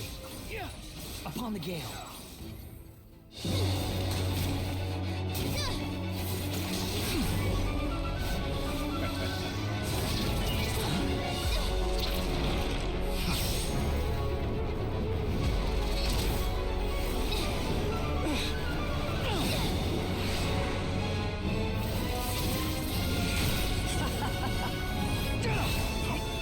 Does the prospect of death amuse you? I could ask you the same question!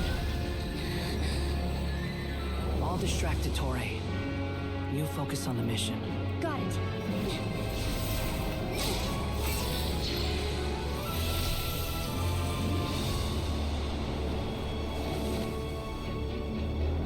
For the hopes and dreams of the masses.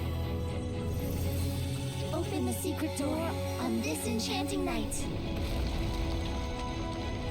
May wisdom's light eradicate ignorance and darkness, and hereby fulfill our ancient vow.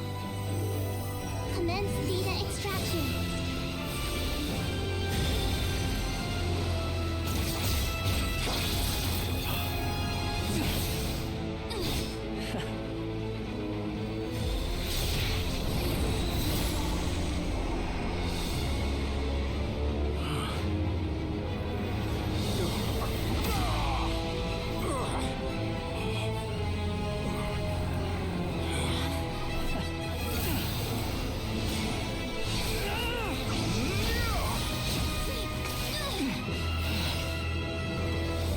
Cling to outdated ideals and stand in the way of progress. You will pay for interfering with the grandest experiment of all time.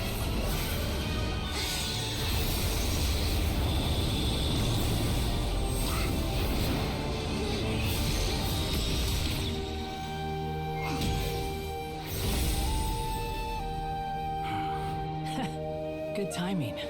Dottore, as clever as you are, you fail to understand wisdom. Wisdom takes many forms, but the path you have chosen eschews them all.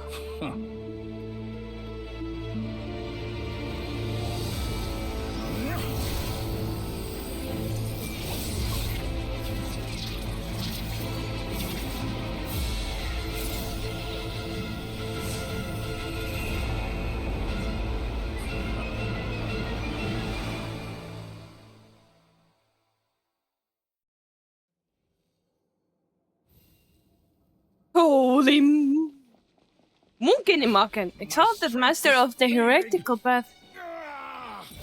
Since you are within Irminsul, it stands to reason that any power you wield comes from it. You're extracting the information from Irminsul just to strip me of my power. I will find his weakness.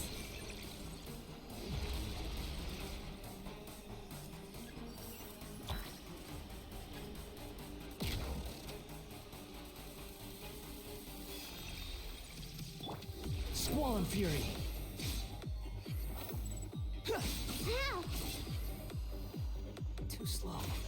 I admire your attempt to introduce a new variant, but it's nowhere near enough.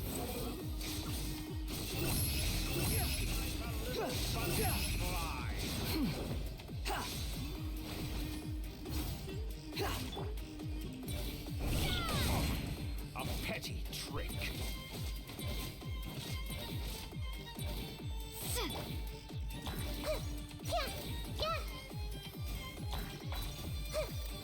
Committed to memory.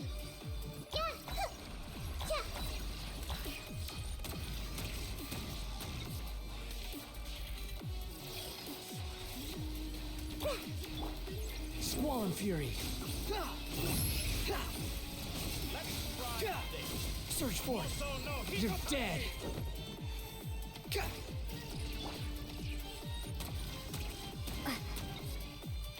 Scorch and burn. They're so close. Just hold on a little longer. I'll hold him off. Traveler, Hat Guy, the rest is up to you. Defeat your opponents with everything that you got. Each other, don't we? I'm just getting started.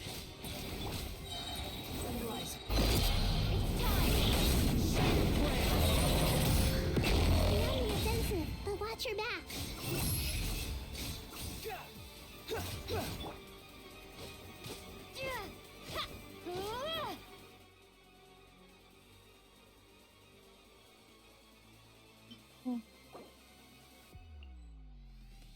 Oh, wait. But I like the music though.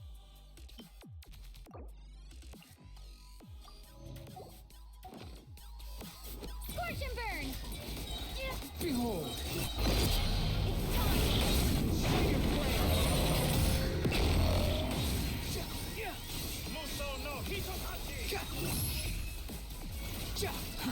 Too slow. Squall and Fury.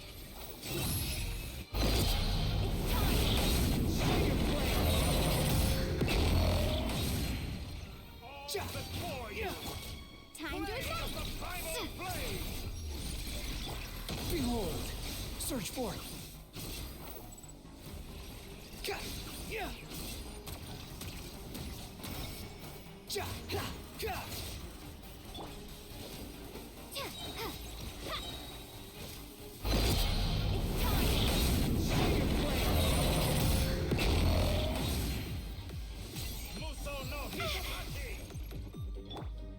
Squall and Fury.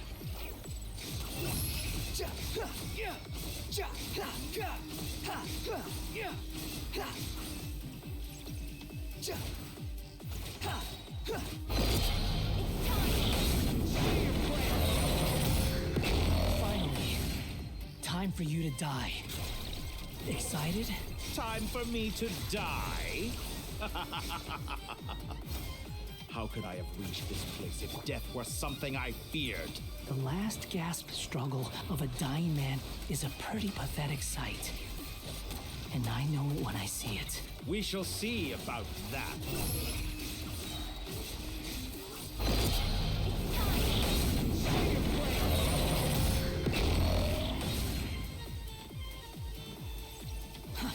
Too slow.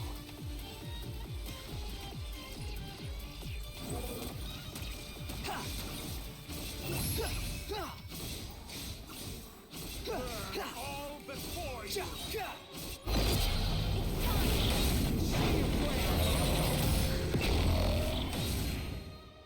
What?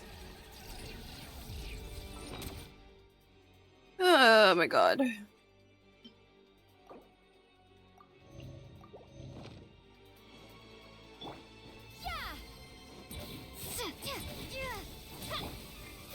fury. That's enough!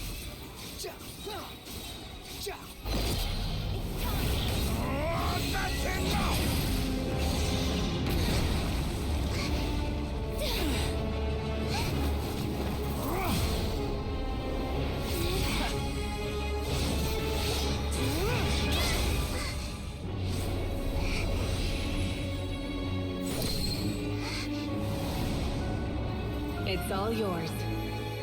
Do with it as you see fit.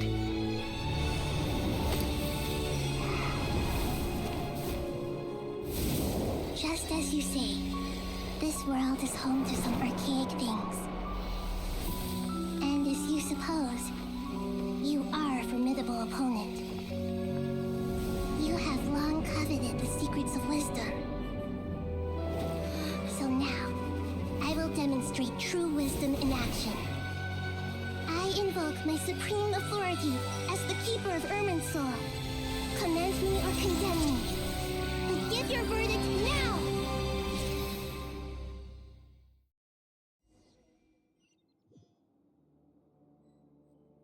Blessed One of Wisdom, Mahakusaladhama, are you certain that you wish to exercise your authority to destroy Irminsul?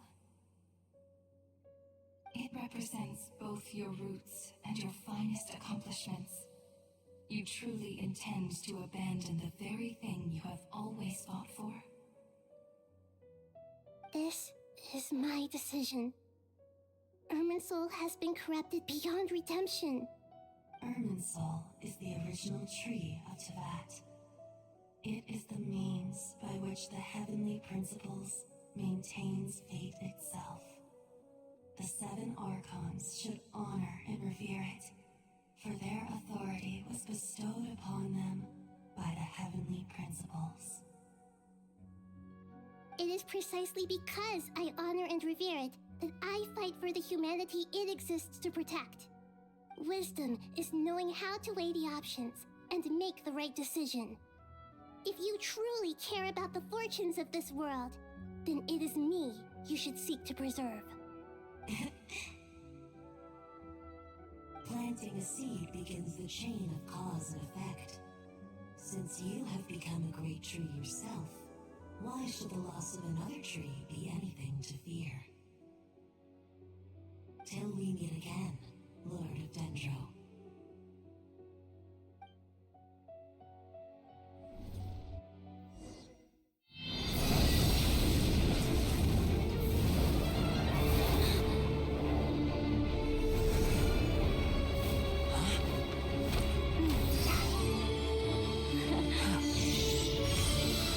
The first flame, the pure, cleansing fire.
Shall we?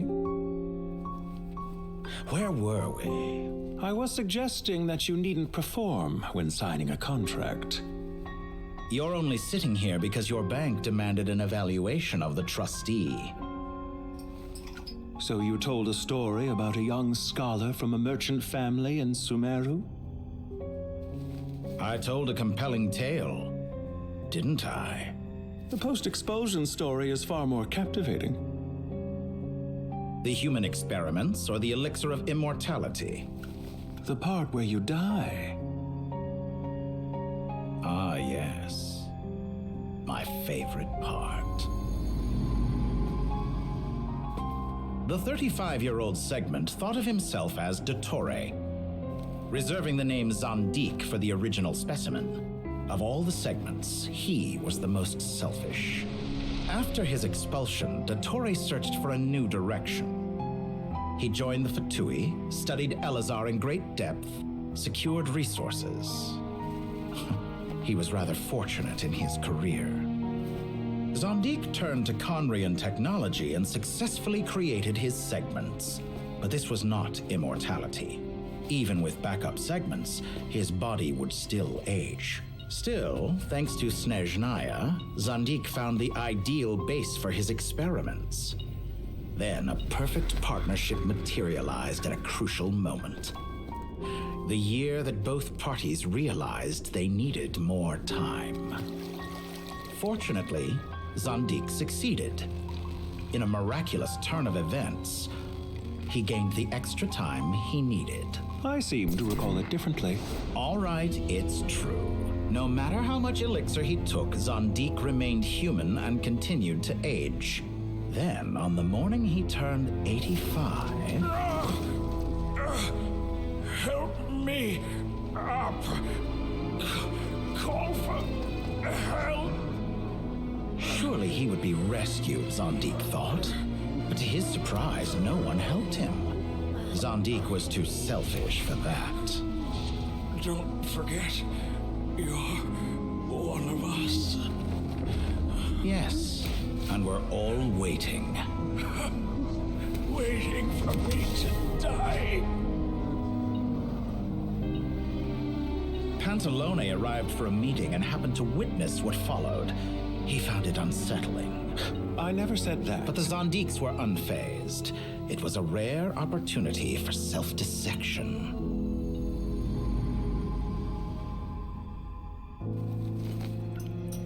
What does all that have to do with you depositing your data at Northland Bank?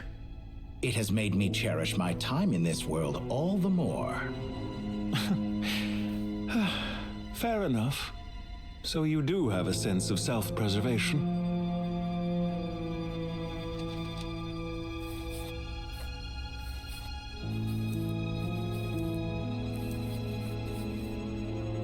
What do you mean? You're hardly normal, and you don't cherish life. You just don't want to admit defeat in the limited time you have. Even so, don't I deserve an interesting ending? I'm counting on it.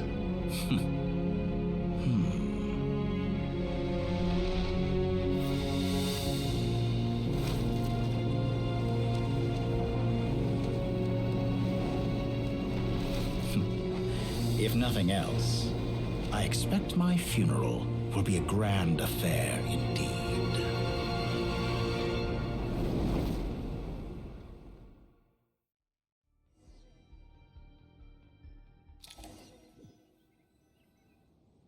What a magnificent fire. In Snezhnaya, we light fires to ward off the cold. Fire, it seems, is antithetical to ideas such as cold, frozen, and unchanging. Perhaps it has always been that way. From the beginning, fire has been used to drive away wild beasts and warm the body and mind. You could say it's a form of treatment. One that cures the human heart of mortal fear. Mortal fear? Something you haven't been acquainted with in a long time, by the sounds of it. Whereas you, I'm sure, must know the feeling quite well indeed. I remember when we first discussed the elixir of immortality, you claimed that extending your lifespan was about buying more time. But was that really the truth? You fear the prospect of dying a wretched end in this world, don't you? Of course I do. I'm only human, after all.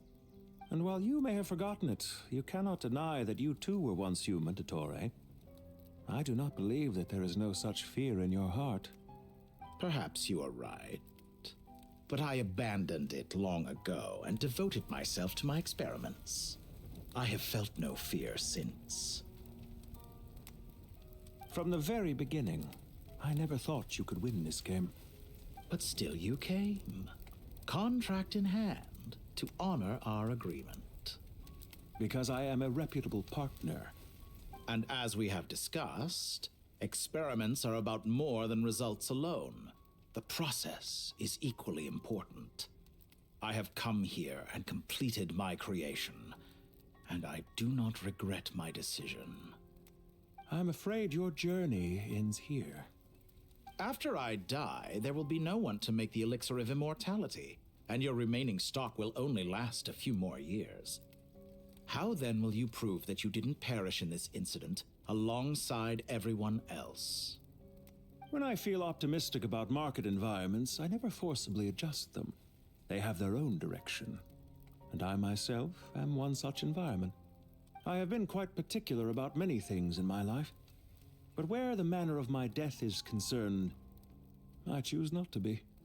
You make yourself sound so magnanimous. Oh, but I am. And I hope you will be too. It may have been a long time since anyone told you this, Dottore, but I recognize that you are a truly rare talent. Ha! I can see it. The experiment in blasphemy that I've been performing all this time. It has been a long process, and I do not care about the results as much as people might imagine. If the very goal of your experiment was to explore infinite possibilities, then there was never any reason for it to end. Indeed. Yet now, the experiment has officially drawn to a close. What should I call you? Zandik? Or do you prefer Dottore? Suit yourself. Goodbye, Feofan.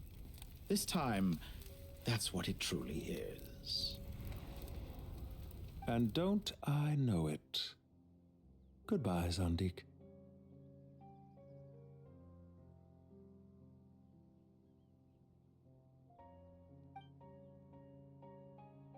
I could have carried out many more experiments, but to me, Lord of Dendro, this outcome is certainly not the worst.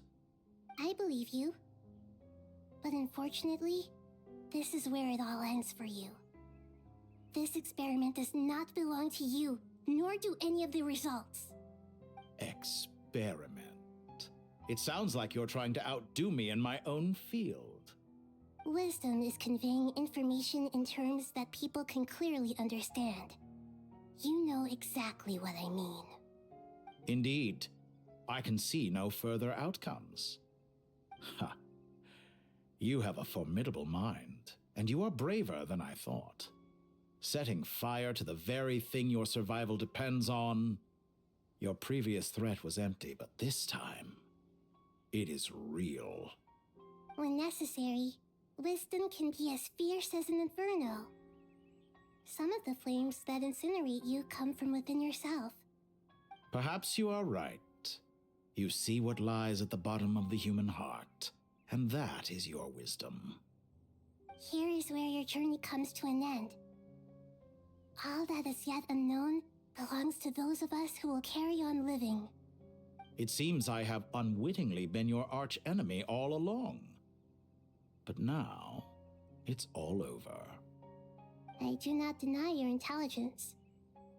But what you refer to as experiments, I would never describe in those terms. They are events that take place in the real world, and they are so much more than mere data. Goodbye. We will never meet again.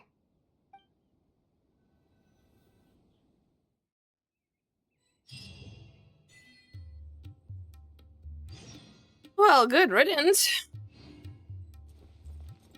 Good caravan rebate. Well, that's the last of them. Everyone on the list is already back where they should be. It was a long, hard road, but we finally finished escorting everyone back. I just pray that we'll never need to leave again. I hope we can stay here forever in this peaceful paradise of our own choosing. Paradise. In the annals of the Temple of Silence, that word carries great significance. It represents the hopes and desires of the gods. Their longing for a place to rest. I wouldn't think gods need such a place. People always think they're the only ones who can lose their homes. They forget that gods too need a place to reside. As the Goat King once said, "A god without his people shall cease to exist." Gods need their believers every bit as much as their believers need them. Only we can truly understand how much the desert faith has faded over the centuries. But we still talk about the gods as though they're part of our lives. Given the myriad ways in which gods and humans interact, I'd say they really are. How else could Dunyarzad consider the Dendro Archon a friend? Well, that sounds about right to me. Describing them as friends sure makes us feel a whole lot closer. If you told me a few years back that I'd have this many friends, I'd have called you a liar. Belief is a choice, just like friendship. We've made our choices through battle. The right ones, wouldn't you say? I'll be heading back to the Temple of Silence. I heard the Goat King and the Ibis King decided to pay us a visit. How about you? It's back to Aru Village for us. Still plenty of supplies to distribute and people to help. Until next time, old friend. As long as you can find the time, you're always welcome to visit us in Aru Village. Right back at you. Make sure to drop by the Temple of Silence the next time you're free. Or it is that two of the other 7 pillars, Shezapang and Bennu, might also be dropping by. Since you're wearing the symbols of their power, it'd only be fitting if you came to see them for yourselves. Dropping by? That makes it sound like they're visiting a neighbor's home. Well, the temple was founded by Anubis, so I guess to them, that's exactly what it is. Guess that's true. All right. We'll make sure to find time to stop by. Stay safe on your journey home. I will.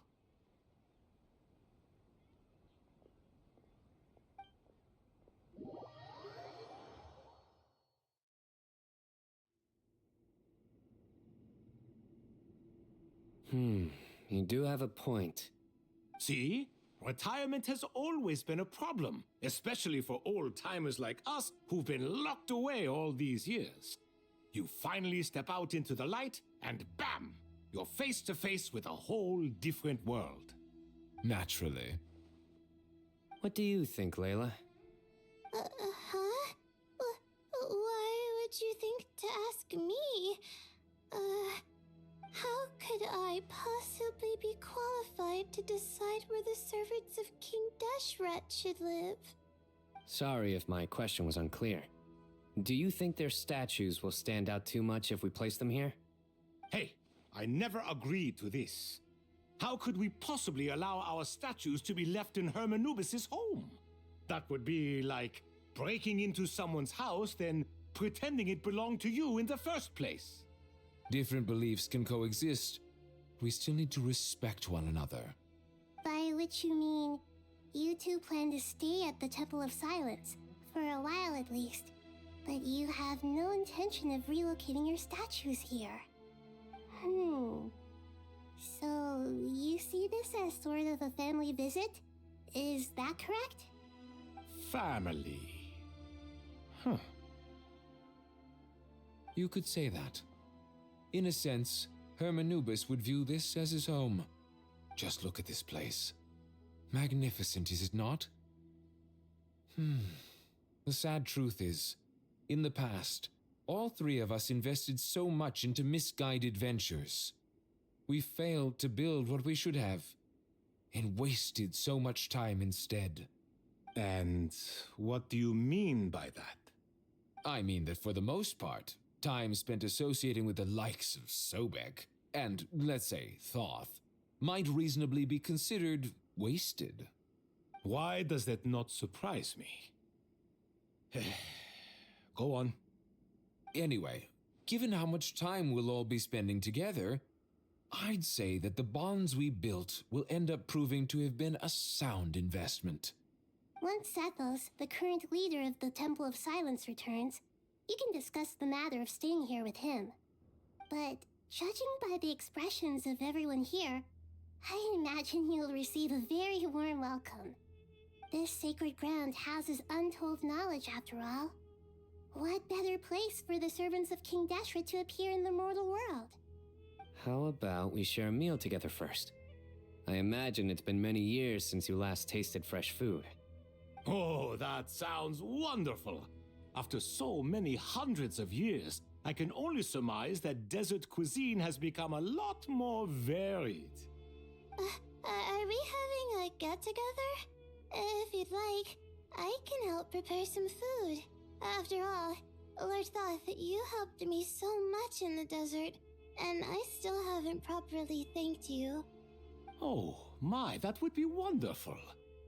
I'm touched that you still remember. How the times have changed. To the people of today, it seems the Ibis King has become a kind and passionate god. And you, Mr. Herreshoff? What kind of god do you wish to be? To be honest, I haven't given it much thought. How about you, Dendro Archon? Do you have any hopes for your future? Me? I'm very happy with my current life. Forgive my bluntness, but you do not seem to derive your authority from majesty and might, like Lord Al-Ahmar. Clearly your approach has its advantages, but also its dangers, don't you think? I do, but projecting a majestic front doesn't really suit me.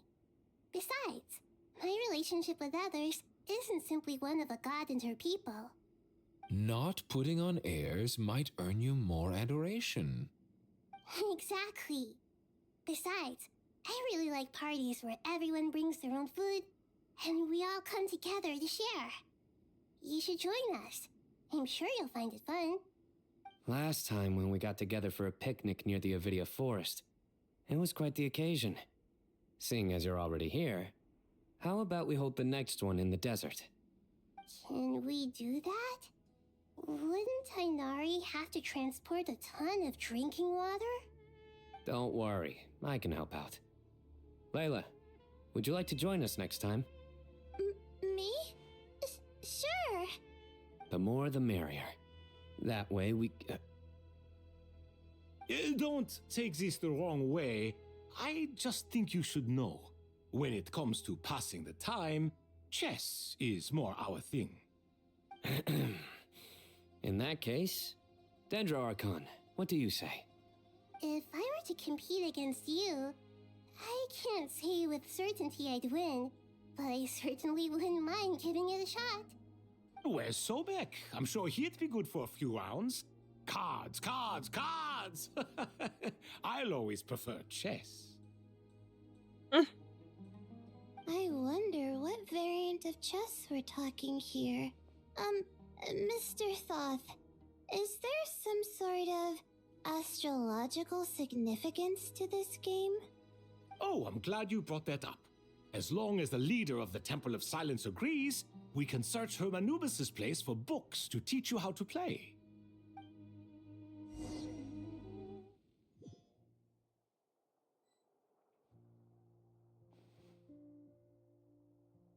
Such devastation visited on Sumeru City.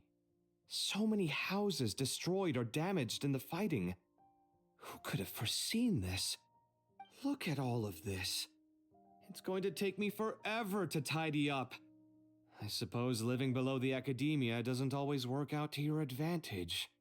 I would have thought a little appreciation of my sincerity and effort in helping to clean up this mess might be in order. Helping? Effort? This is your house! Of course you should be putting in the effort! If anything, I'm the one who's helping! So you see yourself as just a helper in this situation. I must admit, I'm rather shocked. If you're trying to say that since I live here too, I have an obligation to tidy up, fine, I suppose I do. Wait a second, stop changing the subject! Nevertheless... In the wake of a great storm, a missing roof is a predictable inconvenience. Can you stop making it seem like I care more about this house than you do? Doesn't it upset you at all to see your home in this state? I won't pretend it's ideal, but that's no reason to be upset. This is the roof over your head, your shelter from the cold. The furniture is scattered, the paintings have fallen off the walls, the windows are shattered. Don't you feel even a little disheartened? The way I see it, these problems are easily solved. Ugh, this is precisely why I hate talking to you about sentimental things. It's like banging my head against a wall. You simply don't understand just how much work goes into making a proper home. It sounds like this is causing you a lot of anguish. You mean the house or the paintings? I mean your sentimentality. Oh, well, yes. But I'd rather not dwell on such things right now. Generally speaking, when anguish becomes the norm, people usually make an attempt to improve their situation. But there are so many people and things in life that are difficult to change. It's not like you can force them. Besides, anguish can be a source of inspiration, and I'm not sure I could break my reliance on it. I'm glad you're able to make yourself think like that. What kind of a response is that? I was stating a profound truth about the very nature of art.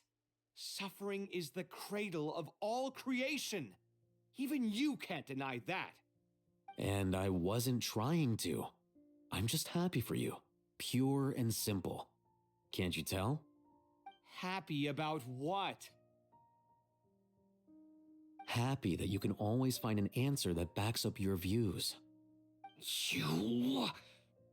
More often than not, life is a process of running into problems and then searching for answers. Yours more than most. Not everyone's so good at justifying things to themselves. It's something that you've been steadily mastering. Huh. What about you, then? What skills have you been mastering lately? Pass me that box. Huh? Okay. You may consider this my progress on the path to mastery. What? Wait a second. Isn't that box mine? Hey, it is. It must have fallen off that shelf. I'll hate them. Those are my paints and inks. Would you like me to put it in your bedroom for you? Huh? I mean, sure, if you don't mind. What kind of progress is this? Does he think he can bribe me? Not that giving me back my own things is much of a bribe. These books on the floor, they're a complete mess. And this one, didn't he say it was an out-of-print collectible? It's completely covered in dust, and some of its pages have even fallen out. Ugh, guess I should help him repair it. This one too. And this one.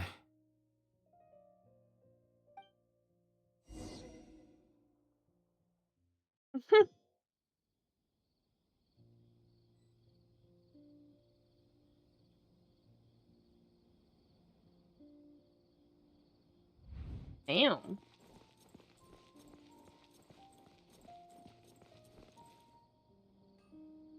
Local Sumter Beasts, imported goods. Such a bright future ahead. I can picture the Mora just rolling in.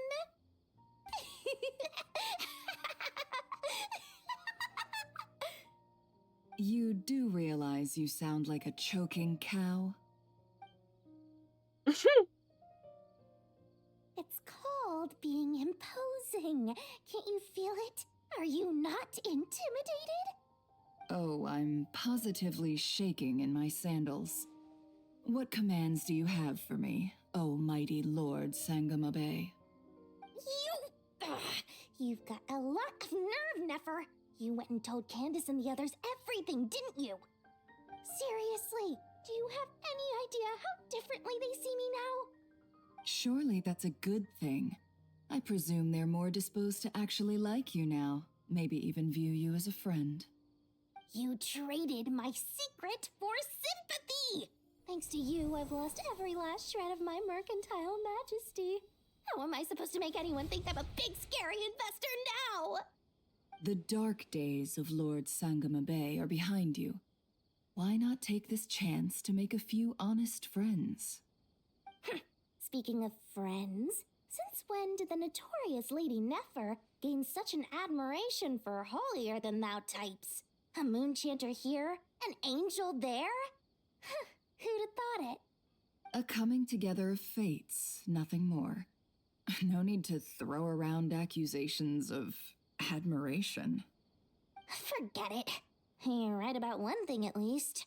Making friends is never a bad thing for a merchant. So, I really took a loss this time.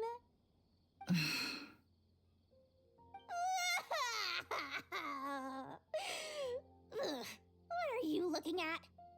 I'm trying to see if you're really crying or if those are just crocodile tears. A little birdie told me that when Lord Sangamabe makes money, the tears flow from the center of her eyes, but when she loses it, they flow from the corners. Which is it this time? Ugh, you are so annoying. I'm not talking to you anymore. Nefer! Thank goodness you're here. I've been looking everywhere for you. Huh? Well. If it isn't the House of Dana's very own librarian. What can I offer you today, Miss Katayun? Oh, no. I'm not here to buy. I'm here to bring Lady Nefer a book, and a fascinating one at that. We agreed to meet at the entrance to the mausoleum of King Deshret. One more thing. I bought this copy with my own money. It's not borrowed. Reasoning knows not time of day, but suspense always follows a blizzard. That's quite the mouthful. Huh? Isn't that the one that... It was all the rage for a while. People throughout the city were clamoring to get their hands on a copy. The names inside were all circled. Everyone thought it was a riddle. Don't bring up that book in my presence. I don't even want to hear its name. That thing was nothing but a scam. Surprisingly enough, I've actually heard of this book, though it doesn't seem of much consequence. So, what truth lies behind it? You're from the Vahumana and you're asking me what the truth is? I'd say the actual truth was about the least important part of the whole episode.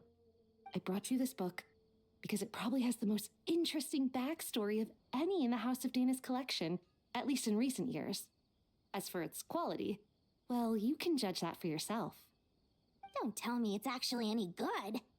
You may not know this, Lord Sangamabe, but Lady Nefer has a fondness for books with...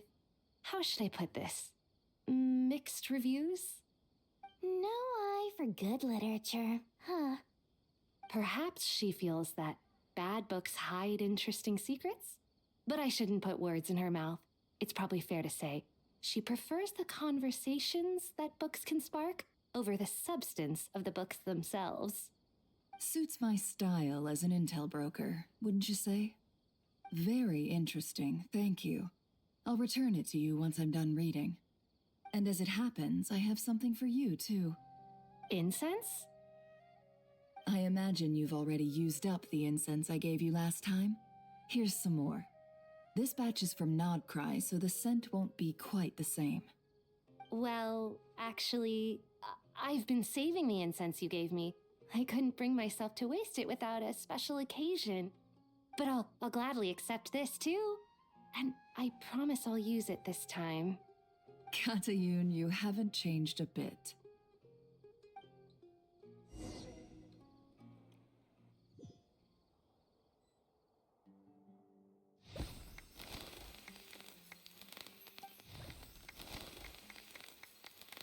Congratulations, Kale.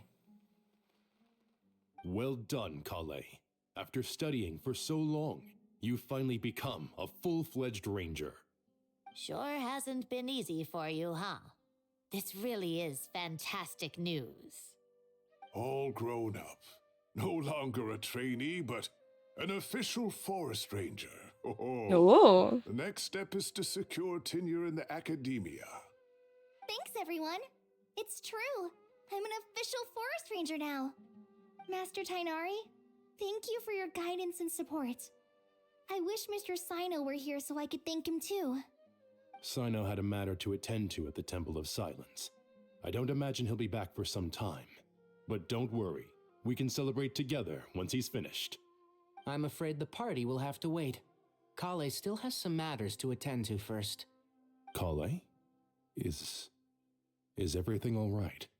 No, it's not what you think. There's nothing wrong with my health. I just have a few things I need to deal with. I've made plans with the Traveler and Paimon to visit Mondstadt. Master Tainari and Mr. Sino will be accompanying us too. Well, that's a relief. Let's get together when everyone's back.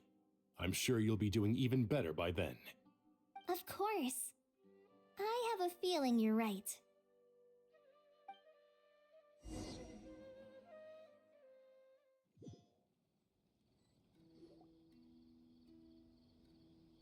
Few days later. After all that catching up on sleep and food, Paimon's feeling full of vim and vigor again. For someone who spends so much time resting, your recovery routine is surprisingly simple. Hey! Paimon's been working her butt off too, you know. She flew all over the city helping everyone out. Don't worry. I saw how hard you worked. Alright, we all know you're the most hardworking person in Tavad. As long as you're rested and full, that's what really matters. Paimon's been looking around the place, and it seems like the city's already on the mend. But Paimon's been wondering how Nahida's doing. We should check in on her.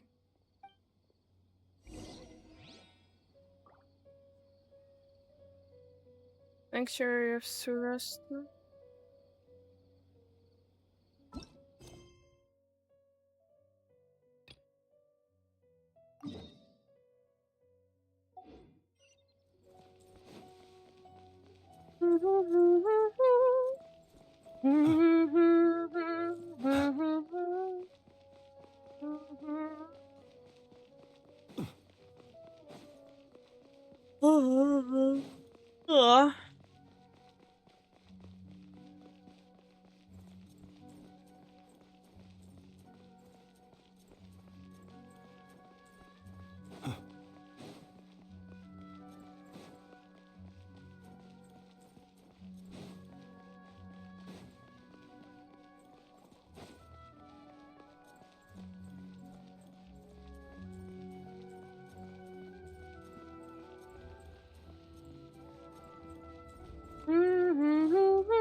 Okay, so it's somehow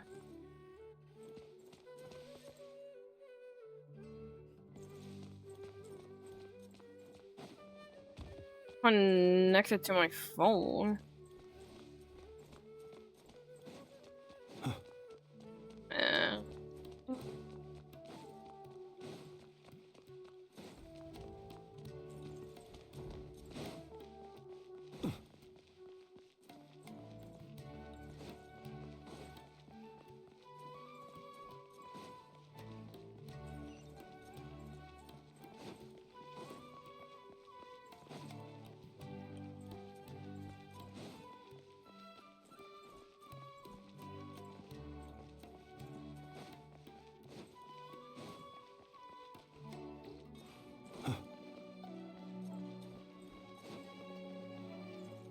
Oh! Not to be sniffed at. I haven't seen that here, but I pretty much pass a lot here.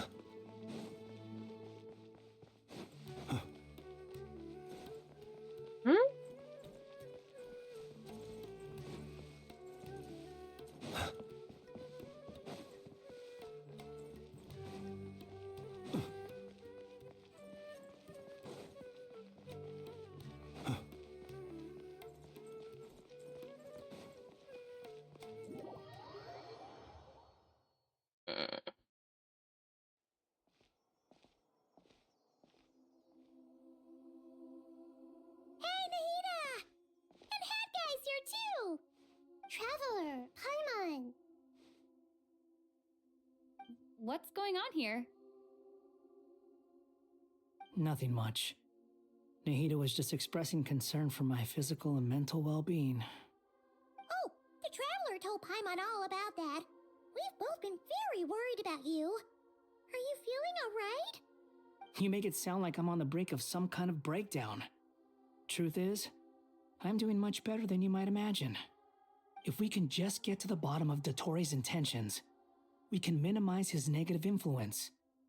That's the sort of thing I excel at. Just listen to that newfound optimism. It seems like having you enroll in the Vahumana was a truly inspired move. I can really see the positive influence. Observe, a classic Sumeru specialty. Chalking everything up to education and learning. To be honest, even I can sense the change in you. Everything Dottore said to you was a way to manipulate your mind. Fortunately, you're no longer under his sway. Can someone as old as me really continue to grow? If it helps, just think of yourself as a late bloomer. It's all a matter of phrasing, and it comes down to what standards you measure yourself by. For a puppet, developing at such an age is perfectly normal. But if you choose to call yourself a late bloomer, it sounds more like you consider yourself human. However you see yourself, well done. All right, I see what you mean. Anyway, what's your next step?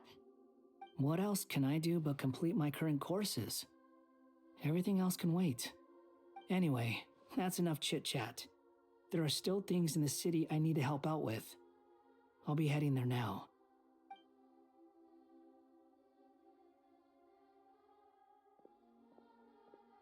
I'm so happy that Hat Guy is doing better than we thought. But what about you, Nahida? How are you holding up? The pyronosis burned down the corrupted Irminsul.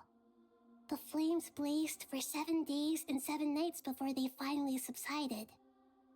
All that was left were the parts underground. Now, Aru shoulders the responsibilities that once belonged to Irminsul.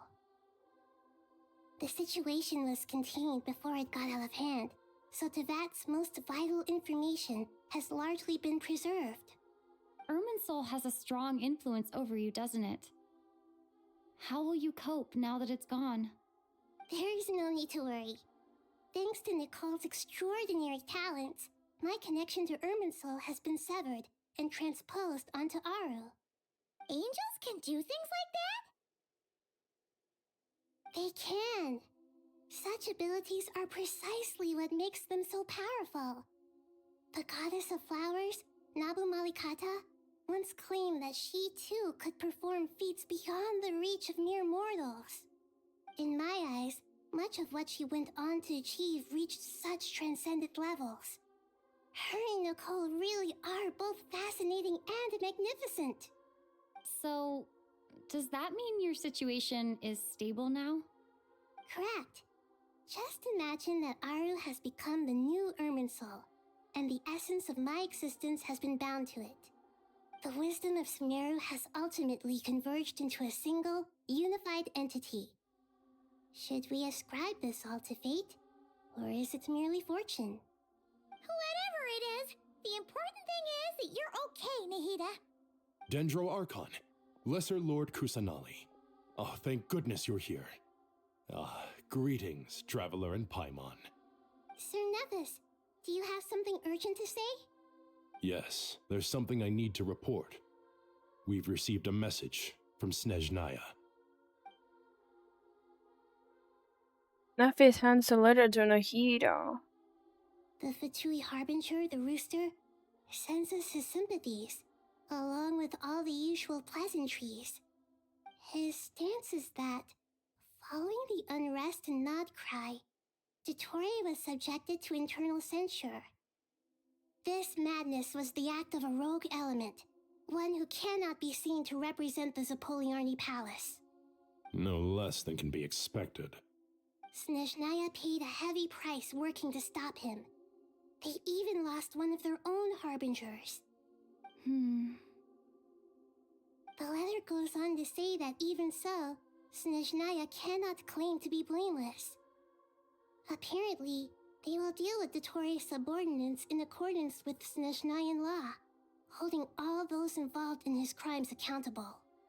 Additionally, they are supplying relief funds and supplies, which are already en route. They hope this will aid in Sumeru's reconstruction. Sounds like he's got an answer for everything. True. But as diplomatic rhetoric goes, it's highly effective. Completely watertight, both in logic and sentiment. This disaster has had a profound impact on Sumeru. There is much that I will keep in my heart. The matter of Dottore can be seen as settled for now. We are sure to cross paths again in the future, and in that light, Snezhnaya would do well to uphold their responsibilities and keep a tight rein over their actions. With Irminsul burned, the flow of fate now carries many more possibilities. I will be watching carefully. Perhaps we can move on to a less serious matter? Dendro Archon, will you eat with us once this matter is dealt with? Everyone wishes to celebrate together. Your presence would be most welcome. Of course! Junior Zod, Sino, and Hypatia all told me the same thing. If there isn't enough room for everyone, we can arrange back-to-back feasts. What a wonderful idea. That just leaves the question of what we should eat. Not more tomatoes, surely. More? Dendro Archon, what do you mean by more tomatoes?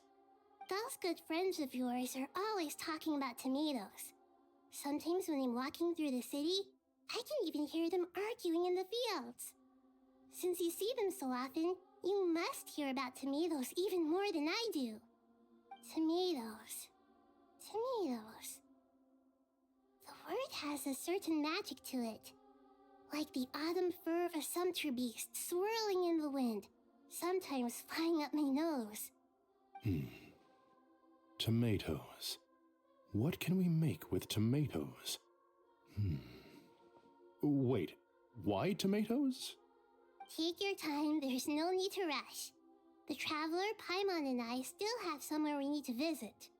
You'll have plenty of time to think it over before I return. Does this mean you're going to Natlan? Meeting them there in person. It will require a long journey. I know. But this is necessary. I must go myself. Traveler, Paimon, we'll set off as soon as you're ready. Is that all right? Sure. We'll be ready whenever you are. You'll hear no objections from Paimon. We should grab some snacks along the way, though. It'll be just like going on a long holiday. Wonderful. I'm looking forward to this so much.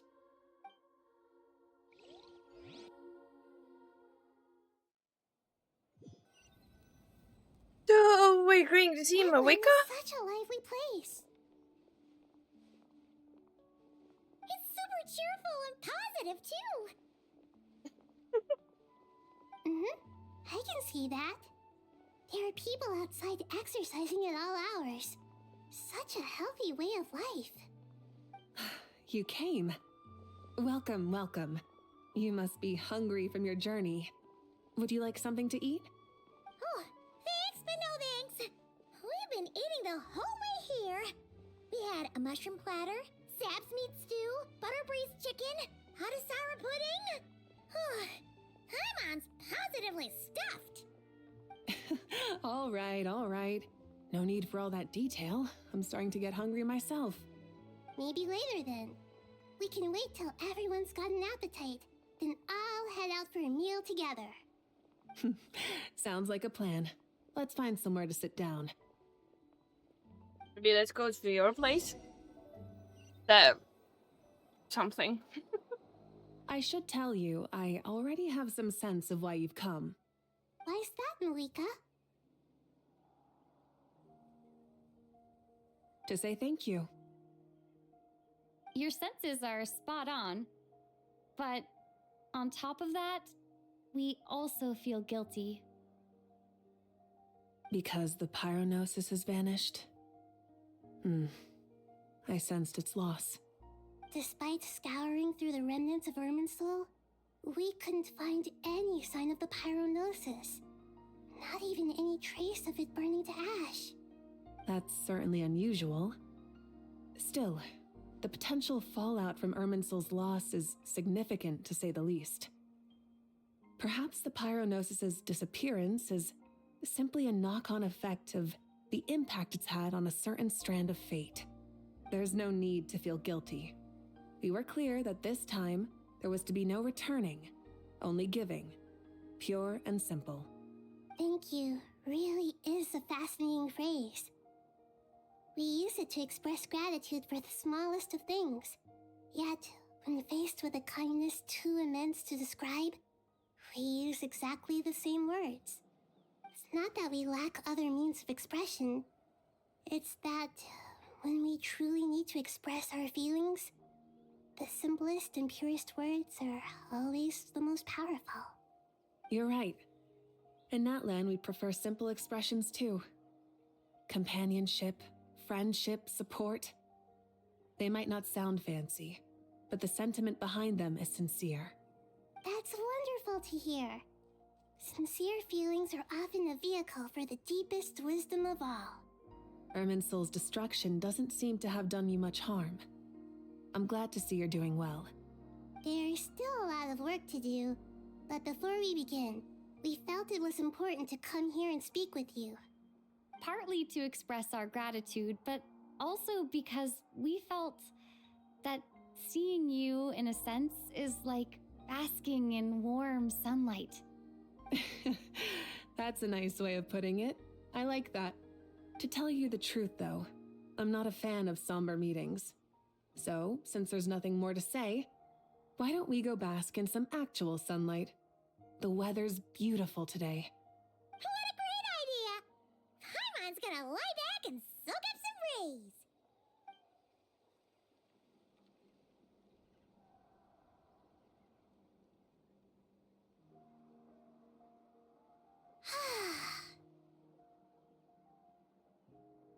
In that case, I think I'll lie down for a bit too before we head to our next stop. And where might that be? Mondstadt. Paimon and I are gonna head back there with Kale and the gang. Long ago, I sensed that the god remains inside Kale had come from the goddess of flowers, but I kept it a secret. Those remains weren't hurting Kale, not as she is now. They simply exist. Besides, I could sense a deep yearning within her. A yearning for an ordinary life. A yearning to hold on to the hard-won happiness she now enjoys.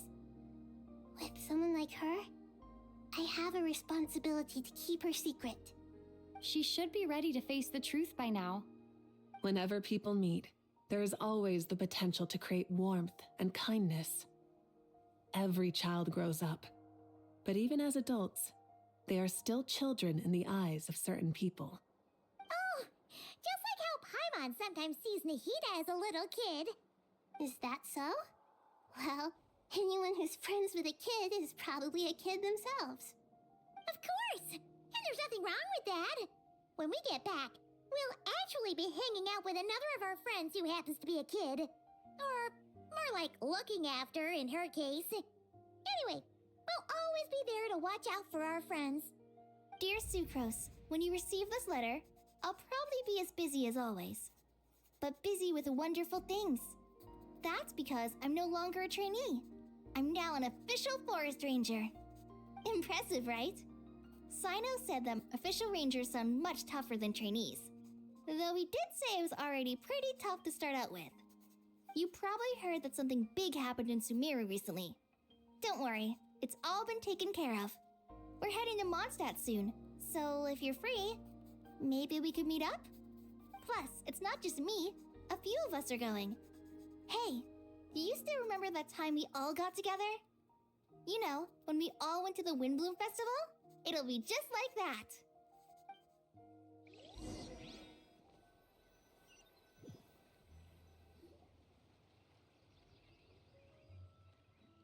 Dainari, is that...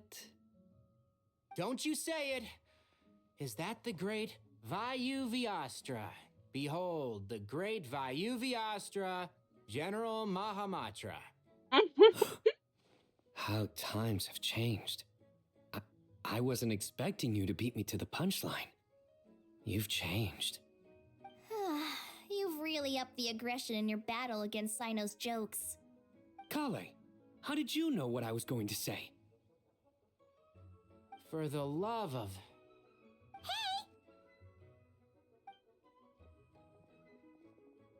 Traveler! Paimon! You're right on time! I hope we haven't kept you waiting. Kalei! Sucrose! It's been so long! How have you been? I've been well. Everything's going great. What about you? Are you still busy? Not at the moment. Oh, right! That juicer you gave us works amazing! Farzan loves it! Seriously? That's wonderful. I don't suppose you drew up a detailed test report. Oh, what fruits did you use? How's the texture of the final product? Oh my god. You might want to try asking your questions one at a time. Albedo! Paimon didn't see you there! It's been a while since all of us were together like this.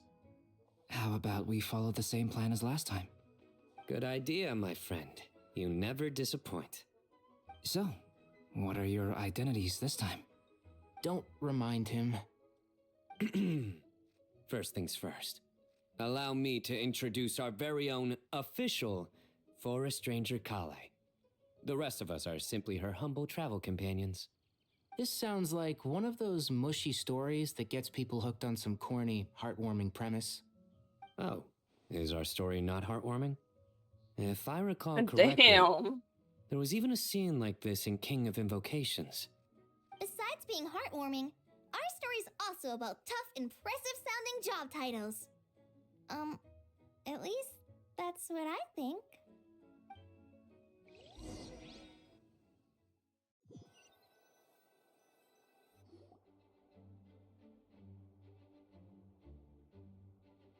Oh, you're here already?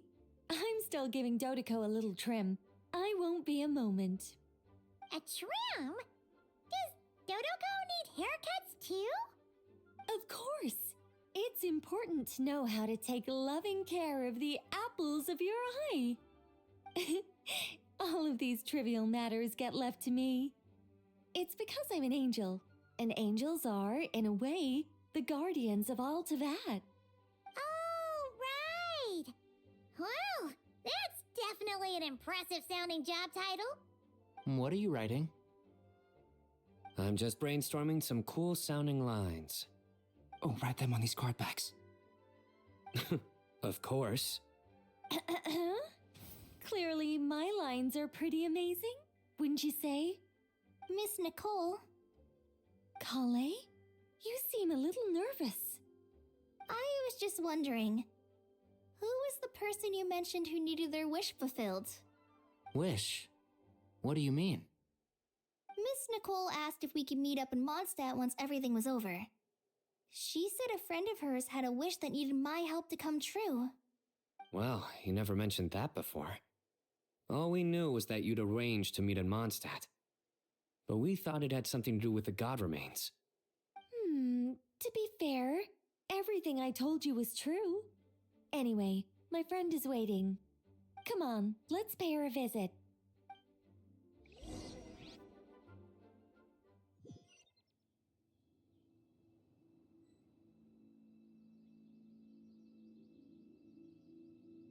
Damn. Observe.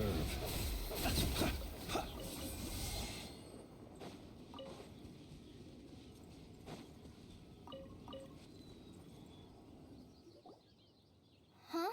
You're... Surprised? I bet you weren't expecting to meet a woman like me beneath this beautiful tree in a faraway land. An oasis will spring from the place where a djinn resides. That saying falls somewhat flat here in Mondstadt, given that everywhere is already so lush and green. Lilupar! What are you doing here? I made friends with Miss Nicole. I asked her to bring me here and then invite Kale to come. The prologue to this story is that I have a wish. It has stirred within my heart for centuries, millennia even. Originally, it was merely Al-Ahmar's lie, but now it has become reality. Could this be related to the goddess of flowers? My dear young lady, my mistress left her final trace in this world upon you. I can't tell you how glad I am to see you here. And now I have seen you, and peered into your heart. You have experienced hardships and suffered setbacks. The torment an ordinary person might expect to face has befallen you threefold. This is the source of your resilience. But, beneath all this, I've witnessed the seeds of desire. You yearn to return to the simple life you once knew, do you not? I do. I want to throw away everything that isn't mine. But how do you decide what is yours? The scars that others carve into your flesh? The kindness and love they inscribe? Are these things not yours as well? They are. This is something I've talked about with Miss Nicole. Miss Nicole said I should learn how to adjust my standards. I just want to live as an ordinary human. Anything beyond that isn't mine. Don't you want anything from the remains of the goddess of flowers? She gave me a revelation once. I think that's already more than enough. In the past, you would not have possessed such a rich heart. Your brief life has taught you to hold on to everything good, to home in on kindness. How fascinating. You're nothing like Nabu Malikata, and you're certainly not her. Of course not. I'm not some great and powerful being, Miss Lilopar. Yet I am a Jinn. We exist because of the Lord of Flowers. We revere and love her. My wish is to see her one last time, to give everything for her. Kale, can you do this for me? But her remains won't be easy to remove. Are you sure this is what you want? That's beside the point. First, I need to know. Are you willing to do something for the soul of this lonely, wandering woman? I'm willing. But look, you know nothing about me. Even if you have heard the stories about me, all you would know is that I was rightly punished for the many evil deeds I committed. Ah, so you do know. Your lips are quivering, your eyes trembling, and still you're willing to do something for me. Life has been cruel to you, and yet you've learned to be kind. My dear young lady, to repay your kindness, I too must play my part. Are you sure about this, Lilopar? I yearn to see my mistress. For this moment, the world can burn to ashes, the universe be engulfed in flame. I care about nothing else. And you, Kale, I can give you a gift. You'll become just another ordinary human. But Miss Lilopar, what will happen to you? My wish will be fulfilled, and I can die happy. Why would you wish for that? A long, unending life might seem desirable for one who has never possessed it, yet it brings torment to one who has. My remains are scattered across the yellow sands, but my soul can find no peace. Since you've promised to grant my wish, give me that release. Allow the dying to die, and let the dead rest in peace. You have my thanks. Kale, there's no pressure on you. What she said, it's all true. A wish is a genuine desire, after all. It's as if you want to use the last of your life to give me a better future. Nothing so selfless. We'll be using our futures to fulfill each other's wishes. This is a noble act, a beautiful and secret transaction between two women. I understand. Miss Lilopar, I'm ready. Close your eyes, Kale. Then open your soul. From there, I will embrace my mistress. The downpour of flowers is your touch, like returning to the very beginning. Like surrendering to your grace, my mistress. People say that devotion is beautiful, yet filled with pain. How foolish of them. For me, devotion is beautiful, pure and painless. Devotion is my love. Thank you.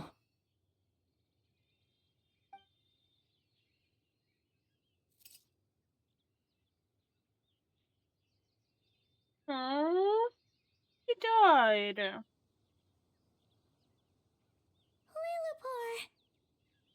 She disappeared? She left, carrying the blessing of flowers.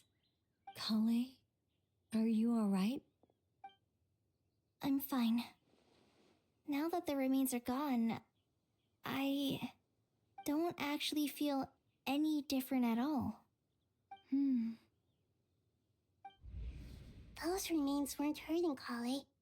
Not as she is now. They simply exist. Besides, I could sense a deep yearning within her. Kale must have already received what she was yearning for. I'm doing fine. I feel relaxed. There's really no need to worry. Then my wish has come true too. To become ordinary? That's just one of my wishes. Actually, I have a few more. For instance, I want to protect the people I meet and help them find happiness. That sort of thing. So between Miss Lillipore and me, you've fulfilled 2 wishes already, and protected 2 people. Wonderful, isn't it? I feel so fantastically happy. I guess that settles things here. So what's next? What do you want to do when we get back to town? Clay, look who I've brought to see you. Hey, Kale! I heard you guys were holding some kind of secret event. How come you started without me? Huh? Oh no, it's nothing like that. We were just saying goodbye to an old friend. Really? Who? You? Me. I don't know. The old me. So that's what this is all about. Did you come all the way to Mondstadt for that? Because we knew the old you so we could witness the change? Exactly. The old me is gone. I puffed her into the air, and she became a fluffy pink cloud, floating into the sky, before disappearing forever. Do you think maybe up in the sky she has friends waiting for her with test tubes, flasks, and bows? Oh, when you put it like that, it doesn't sound so bad after all. What do you think, Miss Nicole? I think maybe that's right. At least, if it were up to me, I'd consider that a happy ending. Dear Sucrose, even though my childhood ended long ago, these past few days have really felt like growing up again. I've become stronger, and I feel like I can finally accomplish things by myself. Surely someone as mysterious as you will find a friend like this fascinating? Always growing, always thriving like a plant. I came to say goodbye to my old self. I know that after this, she'll be gone. Thinking about it makes me feel a little lonely. I know the weakness that kept me company will one day leave me too. But somewhere in my heart, I feel a great sense of joy. It feels like I've always wanted to take this step, to walk towards the new me.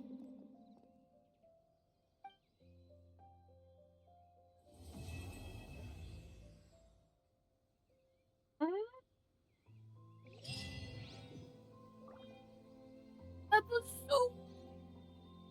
What? It ended with Kale's letter to Sucrose?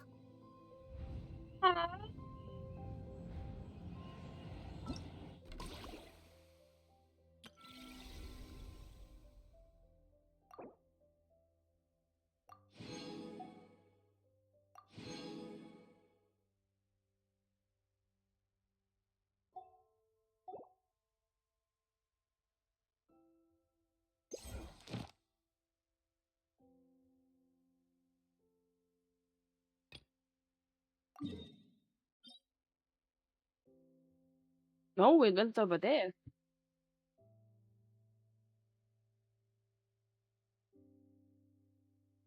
Hmm.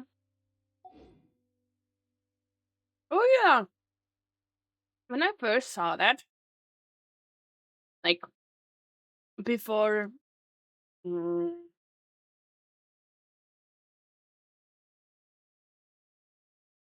the sixth, well, before this Archon Quest, um, I didn't know what to think. Because all of this was like so weird. Like there's a False Moon Institute. There's Doctor himself, and here's another doctor. Like what? I was so confused. Like, who are you going to attack here? It didn't say anything about Dottore or the doctor himself. Well, nothing.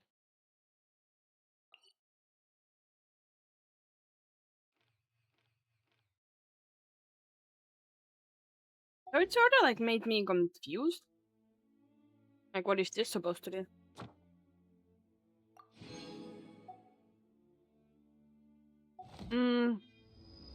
Is the next Archon Quest going to be at Neshnaya? If you guys know anything, you could let me know in the comments down below. Is that next Archon Quest going to be in Snezhnaya? Okay, I got quite a lot.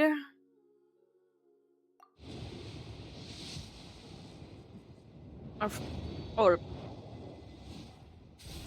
and Primotims. Now let's use them. I wanna get that sword.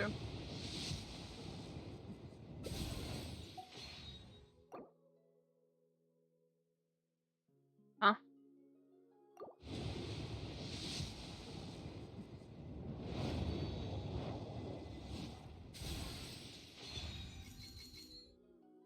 Again, the fourth one.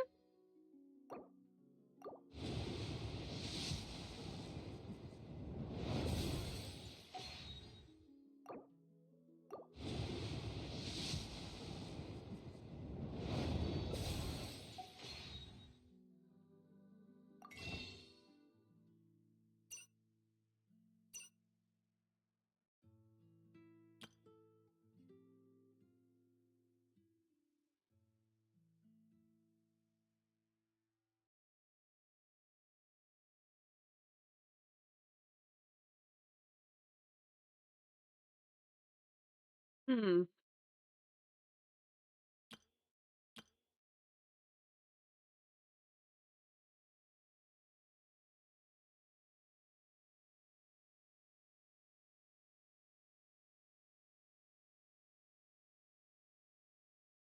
I don't know what could be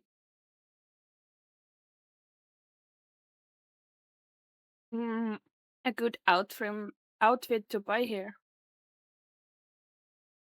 If you guys know what will be a good outfit to buy, so please let me know. Like I have almost every character except for Hutao, Ganyu, Lee, um, Nilo, Ayaka, and everything else I have. But Nilo, Klee, Ayaka, or it was Ayato? Ayaka. No, character is not obtained yet. I'm Hutao. Others I have. But I'm wanting to have like a Spring Bloom missive. Well, not a Spring Bloom missive, but Ayaka. I want to get her.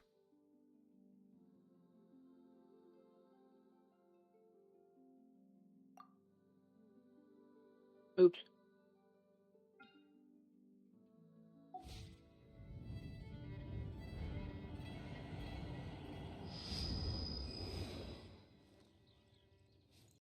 Anyways, I will see you guys on my next videos. Bye!